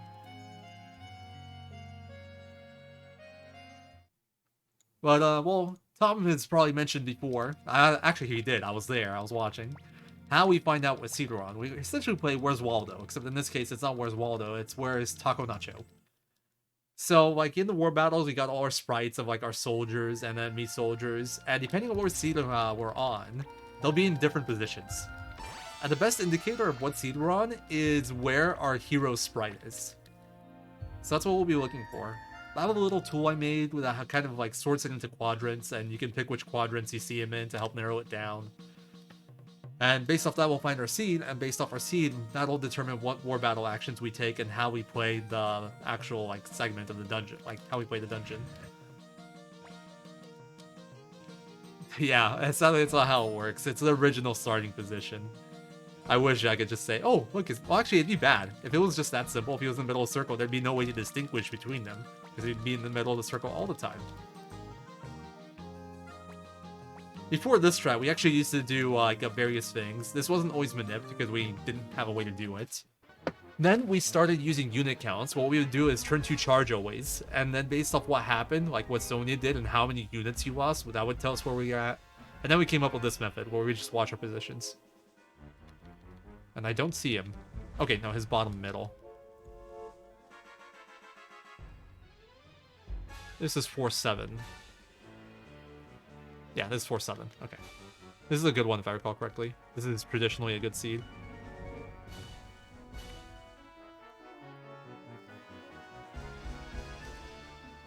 Controller? Hello? What? Okay, that was weird. I had to replug it. Is it? I think it might be, like, disconnected again. Wait, what? Dude, what the hell? That's weird. I haven't seen that before. Oh yeah, with the seed, it's magic, charge, magic. It looks like a pretty easy one, too. I don't see any particularly hard movement. Yeah, this looks like a really good seed. Really nice for a marathon. Always happen in a good spot. There's spots where if your controller dies, your run just probably dies. Or can die. This, like, at this point, it doesn't really matter if it takes you a little bit longer. It's fine. If the controller had to die somewhere, this is a good place for it to die. I have no idea why it died, though. It's been plugged in this whole time. It's not a battery thing. I think. It's really strange. I have no idea why that happened. I've literally had it plugged in the whole time. Like, if it was wireless and my battery died, that's one thing. Or if it just DC'd wirelessly. Okay, sure. But that was new. I think Tom actually had this issue before, now that I think about it. And it was like a power draw problem. I never had it happen for me with PS3 controllers. He used a PS4, I think that was part of the problem for him. Yeah, I'm using a PS3 controller. Alright, so our first fight will be a Kerberos, it'll be a run. Yeah, so it shouldn't happen to me. Seems like Tom's problem, not mine. Oop. I really hope that wasn't running into a wall too long there. 3 Sirens, this is a bribe, sadly. Sirens are the most annoying part of this because they're a really expensive bribe, and failing runs them is really slow. They take forever. Alright, force this here to put us on the set RNG value to manipulate Shell. There you are. Right. Attack, and then... So, like, my mages always do the same thing in this fight. What changes is my hero and Victor attacks, depending on, like, what I'm trying to get out of it. I manipulate him to never do magic, because I don't want him to bring my party's HP down. Or at least I try to. It's also slower animation. And then it's just about the RNG it puts me on after this fight. Sometimes it doesn't matter and I can take pretty much anything, and other times I need to, like, push it past the battle or push it before a battle or something along those lines to set up for Sonya optimally.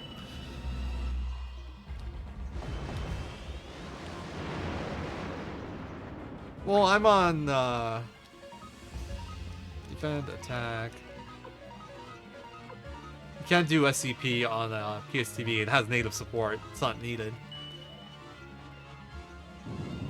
I have used that tool before, and honestly, I'm not a big fan. It always felt really buggy to me. Like, God forbid your controller disconnects. It's not reconnecting after that. Alright. If I had an extra MP on Cleo, I'd be able to skip one Raging Blow on Sonya, which saves like 8 seconds or something, but I sadly do not. She was at 143 at Network. To have the extra MP, need to be at 144. I was 1 magic point short. Feels bad, man.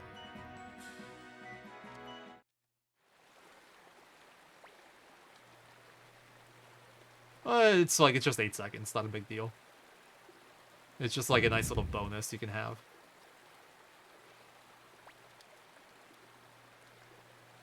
Yeah, I mean, even, like, casually I had issues with it. Not just speed. I've never sped run with a controller wirelessly. Wired I have with the PS3 controller for Octopath on PC. Alright, next 2 battles are bribes. Oh, we're gonna force the 3rd one. Kind of expensive. It's gonna be a 4 Siren. This is the 72k bribe here. And then we're gonna have a 2 Siren, which is a 36k bribe. Well, money's no issue at this point.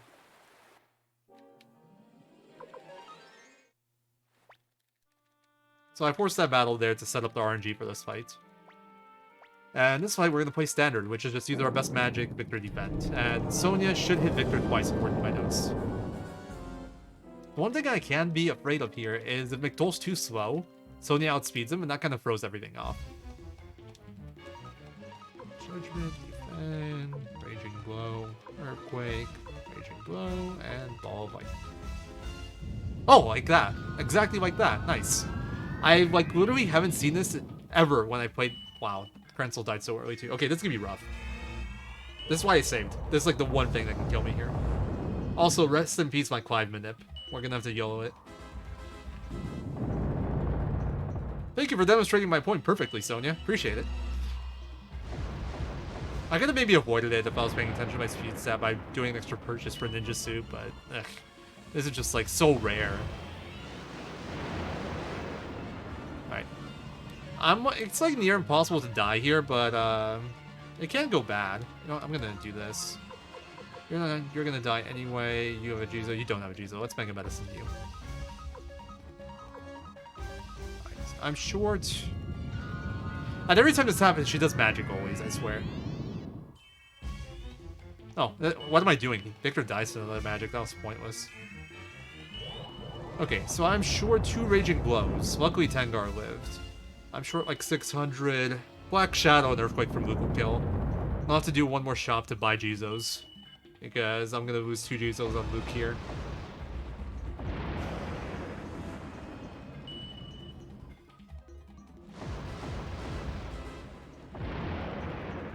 Oh man, we're really gonna get underestimated. This was not a particularly good run. Earthquake, I mean, yeah, Clive Manip is gone completely. I'll do this just in case, but I shouldn't need it.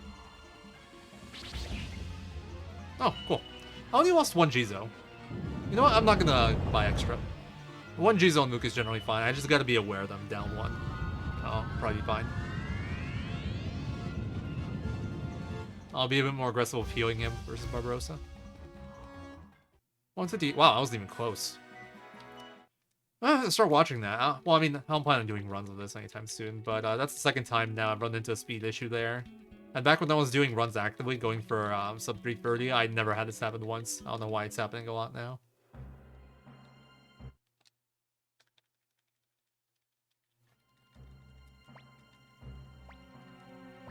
Alright. So next thing we need to do is we gotta go and recruit Clive. I actually have a manipulation routed, and it's really annoying because I gotta route 30 different ones, because we can have 30 different Shouts of the Rade segments. Because of the RNG reset thing with the seeds I told you guys about earlier. But because of this fight going wrong, I'm off Manip anyway, so we're just gonna YOLO it. Frick you, Sanchez. Yeah, Sanchez is not a nice person. Felt so pointless too, like the war is lost at this point. Why you gotta go and hurt Matthew like that? Like, this isn't gonna win the war for you.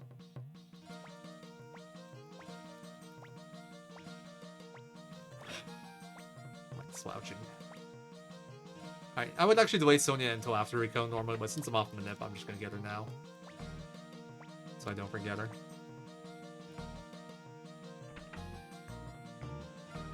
Didn't need to go down. Okay, whatever. Doesn't matter. I'm off Manip. Nothing matters. Okay, Clive actually won't show up on this first trip. I gotta leave and re-enter at least once. So we're gonna do that. I'm gonna do tech skip. I find that when I don't do tech skip, I have a better chance. Rip. No, first try Clive. This is how we used to do it old school before Manip. We would just run in and pray. And that's what we're doing again because I'm off Manip.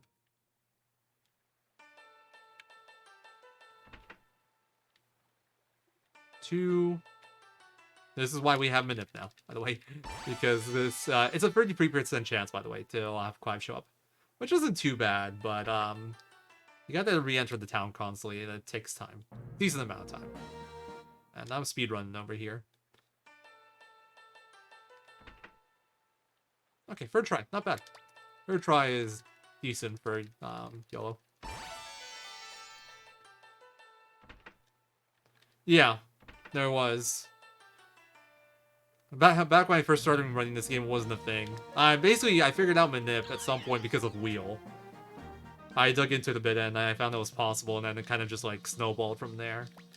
But honestly, the thing that like made me really think it was possible was I had a day where I kind of rerouted any %, I believe.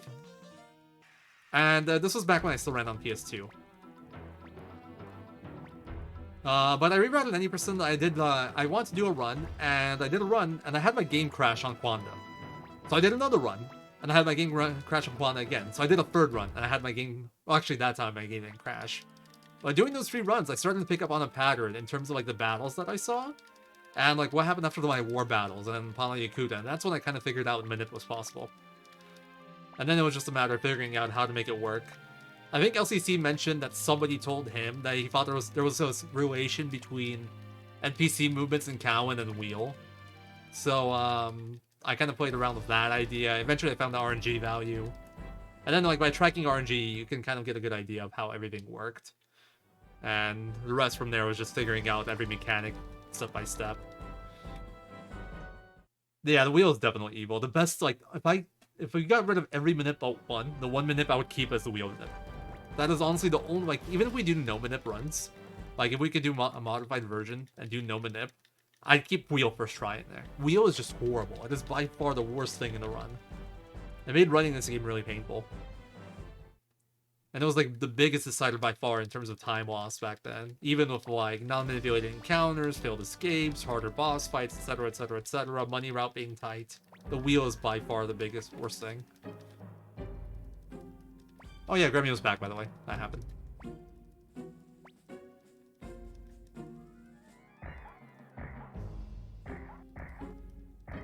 Yeah, wheel's way worse than Taiho. Especially what we know about Taiho now. At least, like, back then, this is actually kind of a new find, but we now know that throwing at the middle of the bowl is better. So even without manipulation, like, Taiho isn't as bad anymore, just because we know to aim for the middle of the bowl. But, like, Taiho, if he treated you poorly, you would lose some money, and you would lose, like, maybe a minute or 2, maybe 3 if you're really unlucky. Wheel, you can get stuck out for over 10 minutes, no problem. And the other really bad thing about Wheel is it can force you into battles that were really hard to clear. Like, if you get the monster roll, monster spin, it puts you onto a battle of robot soldiers that are resistant to fire. The only way to kill them with your currently available magic was with Dancing Flames. And you generally didn't have many Dancing Flame casts there. One, if you were lucky to. So you can afford to get a battle twice before you have, like, no good way to kill them anymore.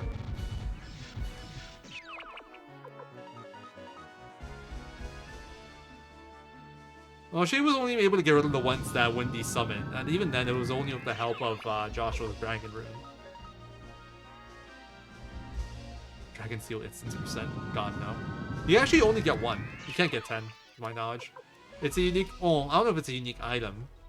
But after you get the Dragon Seal instance, every time after that you land on a question mark, you get a Fortune Rune piece.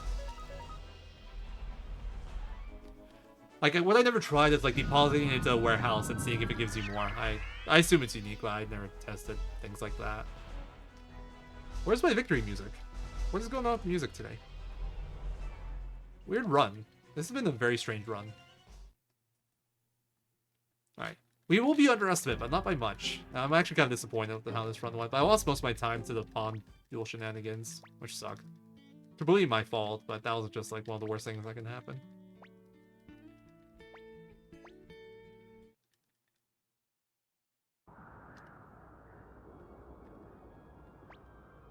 It was the question mark square. I don't think it has a name.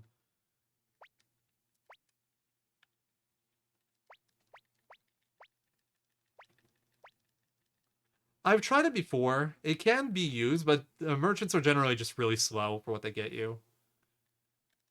Like, they have long animations, lots of dialogue, and they take care of very few units.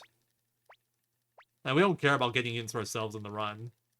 We just want to get rid of the enemies. Okay, I almost messed that up again. Wow. I, like, went to input judgment, but I messed up and went towards something else.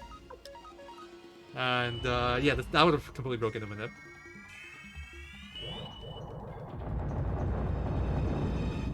So yes, manipulated, yes, but even without manipulation, certain war battles have certain actions always on the same turns. For example, Uber right there, like this war battle, on any console you do this on without manipulation, his third action will always be Uber's charge. And additionally, they cycle through each of their actions. So, I think Uber has a pool of 6 things he can do. He will never repeat anything until he's done all 6 possible things. Sony has a pool of 5, for example. She can do... What's it called? She can do Sonia's magic bow, 2 charges. They have different strengths. And Sonia's charge. She will never repeat anything until she does all 5 of those. And she also always does Sonia's magic on the first one. So there's these things you can use even like casually or on different consoles without manip.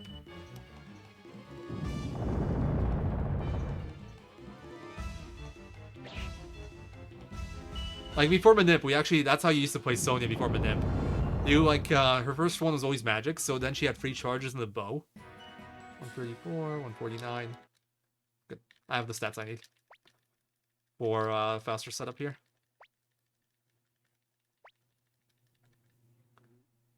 Sorry, I lost my train of thought. What was it? So Sonia, before like we figured out this whole seed thing, Sonia we thought was like the one war battle we couldn't manip because of the 30 different seed thing. We didn't know back then it was a pool of 30. We just knew it didn't work consistently. So first one you would always do dragon. I would get rid of. Why did I get this again? Why does this happen? Maybe it's a Crowley speed thing. I have to look into that. That battle should not be there. Skip walked it in. Stay here. This is faster than teleporting back, like to the castle and doing something to heal. I just need to restore MP, so we walk to Rockland. Let's just keep Manip a bit tighter because tracking step counts is really easy here. You don't have to talk to Vicky or anything. There's no NPCs in the inn, so it's a lot more manageable. We want to manip like the battles here until we get past a few spots. Essentially until, like, the walks are too short for me to get a battle. Oh, come on, I got this. Oh, it's a different one than usual. Alright. Storm this one. Oh, yeah, sub 341 was dead a long time ago. As soon as I died of Pawn twice in Teo Duel, it was long gone. Sadly, this run was not the best showcase. Of a good time, at least. I hope it was a good showcase of, like... What? I've never seen that battle there before. Where the hell am I? What? I have enough to bribe that. I have no idea where I'm at. What?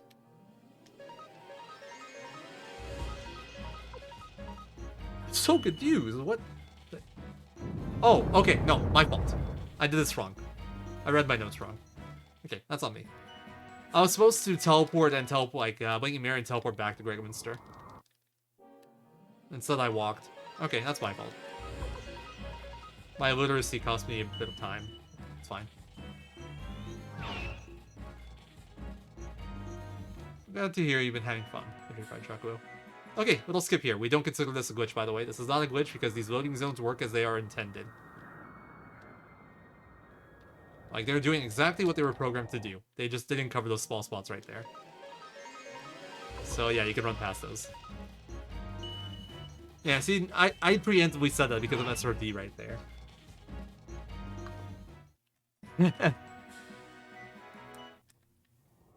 Sadly, there is no character up there. There is nothing up there. There is no upstairs. Upstairs is a lie.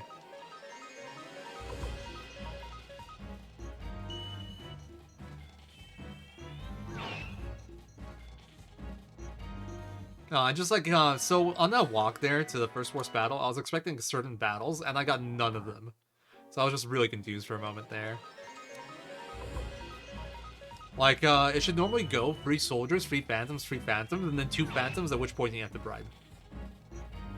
But I got, like, groups of 4, which are actually really dangerous, because they're expensive to bribe, and if they weren't runs, I would have lost time to failing escapes. I only have so much money. I actually had really good money this run, so I could have probably afforded to bribe, like, 2 out of the 3, instead of just 1. But I probably couldn't have afforded 3 bribes.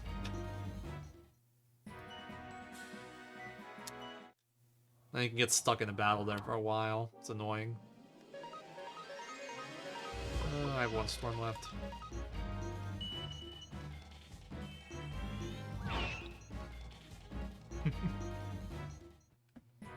Anyway, I've kind of given up on explaining the plot, haven't I? Too much other stuff to talk about. But, actually, no. Defend, earthquake. Like that. So what I need to keep track of with my MP here is I gotta make sure that all my mages have 4 earthquakes left. I need to have 4 for the final boss fight. Everything else I don't particularly care about. Unlucky. Don't want to see battles here. These are like the few walks where you can get battles. Shining Wind. I do a Rune Knight here because it's actually faster animation than doing a Shining Wind. Plus, it gets rid of Hellions level 4 spell, so my menuing will be a bit easier for her, because I don't want to do a level 4 spell ever. I want to do Earthquakes. Sadly, Flick still has his level 4 spell. I can't get rid of that one. I mean, technically I could, it would just be slower. Okay, whatever, I have enough money to bribe this, it's fine. By the way, SRD, do you want to go right after time ends, or do you want me to let the credits run for a while? Because we'll be done in like 8 minutes or so. I don't know exactly how long. 7 minutes, I don't know exactly how long this fight takes.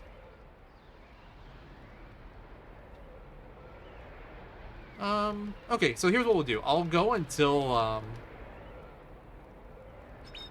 I will stop the stream after we get to see every character's endings. I won't do the whole credits.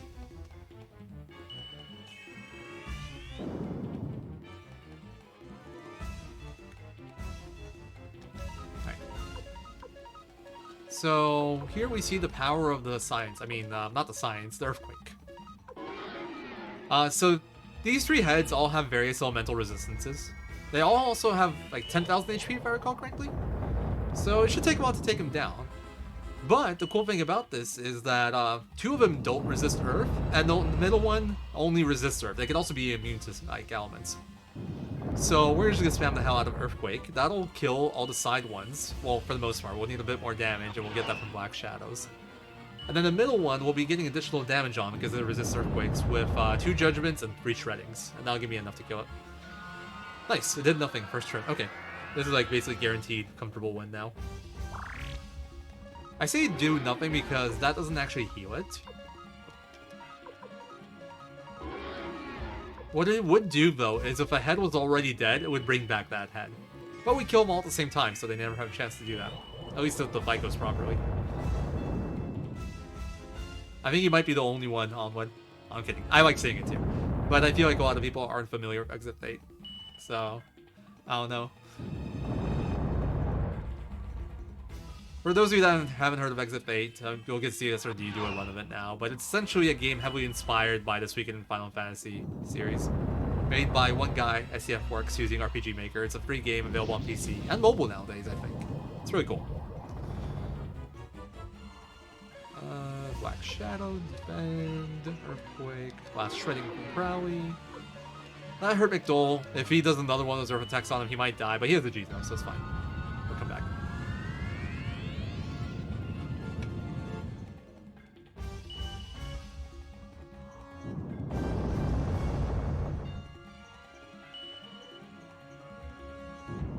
It's a bit grindy. I don't think it's too grindy to the point where it's like really bad.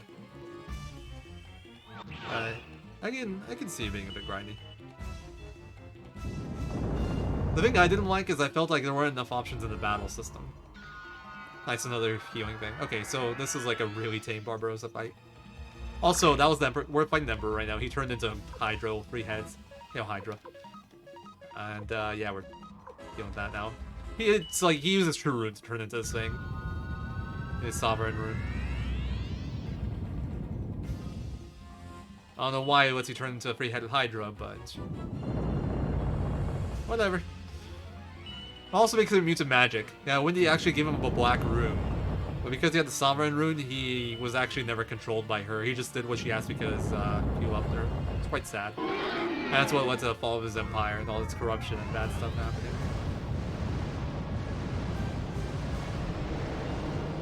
Alright, have a good night. 29 Rooks. We're actually done. This is the last fight in the run. Or, well, there's potential random battles, but we won't fight any of them. You just gotta run out now. Make sure for the GG's, guys. It does give it magic resistance to, like, various elements, but not to everything. And nothing in this game actually resists the Soul Eater. I think maybe nothing in the series resists the Soul Eater because it's the True Rune. So that's pretty useful in this fight too. My PB is the record. It's a 328.44. If this run went smoothly, if I didn't choke on pawn, we would have probably had around like a 330, high 330, low 340.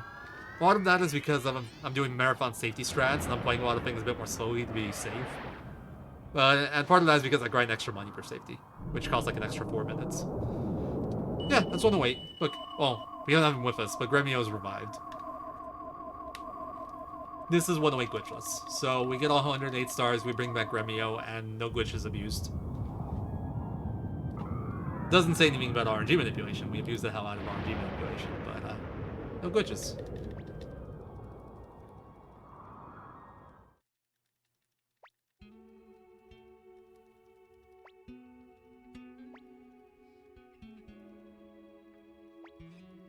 Plus Gremio revival. True. His soul is still in Soul Eater. I still have access to all 4 of my spells.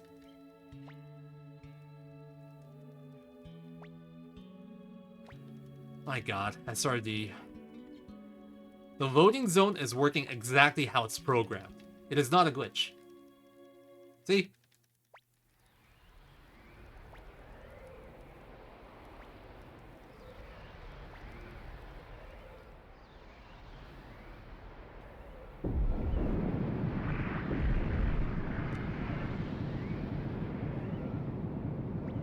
Alright, end of Emperor. By the way, Barbarossa was a really muscular dude. He weighed a ton, so when you jump down, he actually broke the support structure of the palace, and now the palace is collapsing. So we gotta get out of here. Don't ask me how that works. I have no answer. Alright, I can get a battle here. Dude, every run! It's actually the same battle every time, too. It's 2 soldiers. This isn't manipulated. What's up with that? Like, I got a completely different Barbarossa from normal. Boston, don't side with SRD.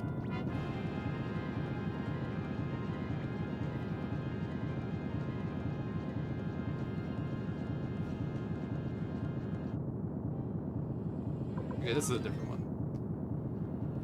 Yeah, we can still get random battles on these walks. Ideally, we get none, but most of the time I get 2. 1 is standard. You usually get 1 on that long walk there. Also, check out that soldier in the bottom left just chilling, waiting to ambush us.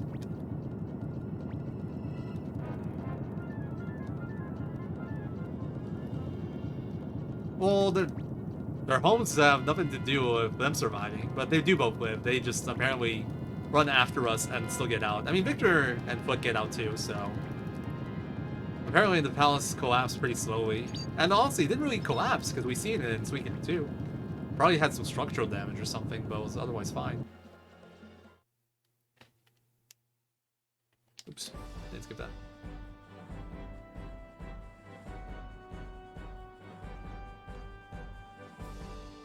Busted. I mean, they programmed the loading zone to cover certain X and Y coordinates. And that's exactly what it does.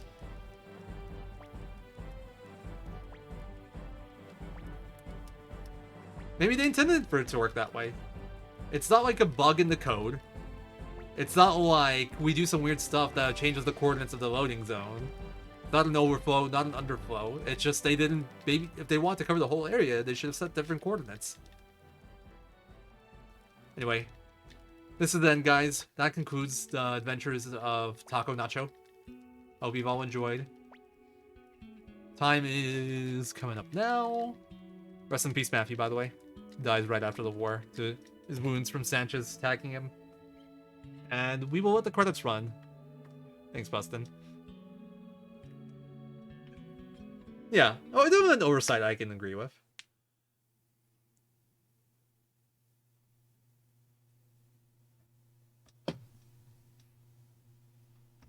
Oh, I wouldn't say everyone's okay forever. What about the deaths, Craze? Craze, who cares? Teo. Ted. Lots of people died. Oh, RNG manipulation. Honestly, RNG manipulation is kind of an unavoidable glitch. Because it definitely shouldn't work the way that it does. But, like, you can't run. You can't avoid it. It just works the way it does. Like, you can't play in a way where it would be... You can avoid the RNG manipulation in a lot of places. You can pretend it doesn't exist, but then you're just not playing optimally. That's the annoying thing about this. So it'd be nice to do some manipulous runs, but you actually can't once you understand how it works. Like, the war battles always put you on the same RNG. So it's like, even if you want to do Manipless, it's still gonna reset the RNG to that value. And what do you do then? Do you just pretend, oh yeah, this is totally different, I'm gonna do something different to mix it up? No, you're gonna play optimally.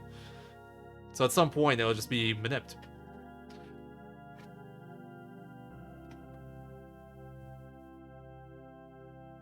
I actually would like, if people that have some like knowledge on how to like mod PS1 games and stuff, and they'd be interested in working on this, I would like to make like a patch for this game that fixes the RNG manipulation stuff. Essentially gets rid of the RNG resets. I think that'd be really cool to play. And while we're at it, I think if we do something, that would probably just make wheel guaranteed too, if we're modifying code.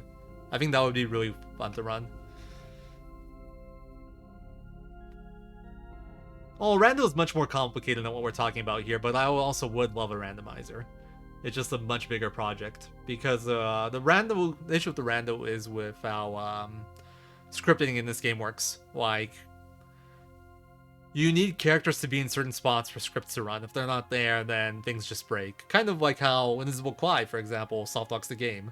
You can get Invisible Clive, you can talk to him, you can recruit him, but because it's not on screen, the game just softlocks, because he has to leave the inn. It would break stuff like that, so it'd be really hard.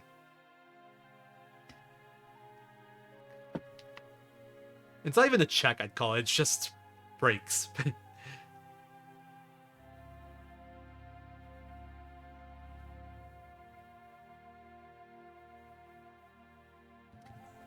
That's the funny thing. We've mentioned, like, runners of the game, are like, hey, yeah, they did a really good job of preventing sequence breaks in this game, but in a way, not so much. Because there are skips you can do, but the game just breaks afterwards, and then you gotta make the argument of, is this poorly coded, or is this well coded? Because technically you can't skip things, because the game crashes. But at the same time, game crashing is poor code. You don't want the game to ever crash. Maybe even better if you could just skip things, but the game would continue properly. So, I don't know. I still love this game no matter what. Well, Puma's pretty much always there, right? Or is he maybe castle level 3 requirement? If it's a castle level 3 requirement, I'm sure you could probably find it set up to get him with castle level 2 and Invisible Fuma. But it's just like pointless. And I think you might actually be guaranteed castle level 3 by the time you get to Fuma, just off of forced recruits. So, in that case, you can't really even have the option to have an Invisible Fuma. You call game crashing finish game? Well, we can finish really early then. The first game crash possible, off the top of my head, is the soft lock in Great Forest. So, right before we go to Village of the Elves, we can crash the game. And you do that by getting Kirkus at the boat or dock, whatever. Continue like getting the story going, and then instead of going to your boat, you go straight to the basement, using this little Vicky to teleport to Great Forest and trigger the next cutscene, where the guy like walks down. It's like, hey, that's an elf. The game soft locks there.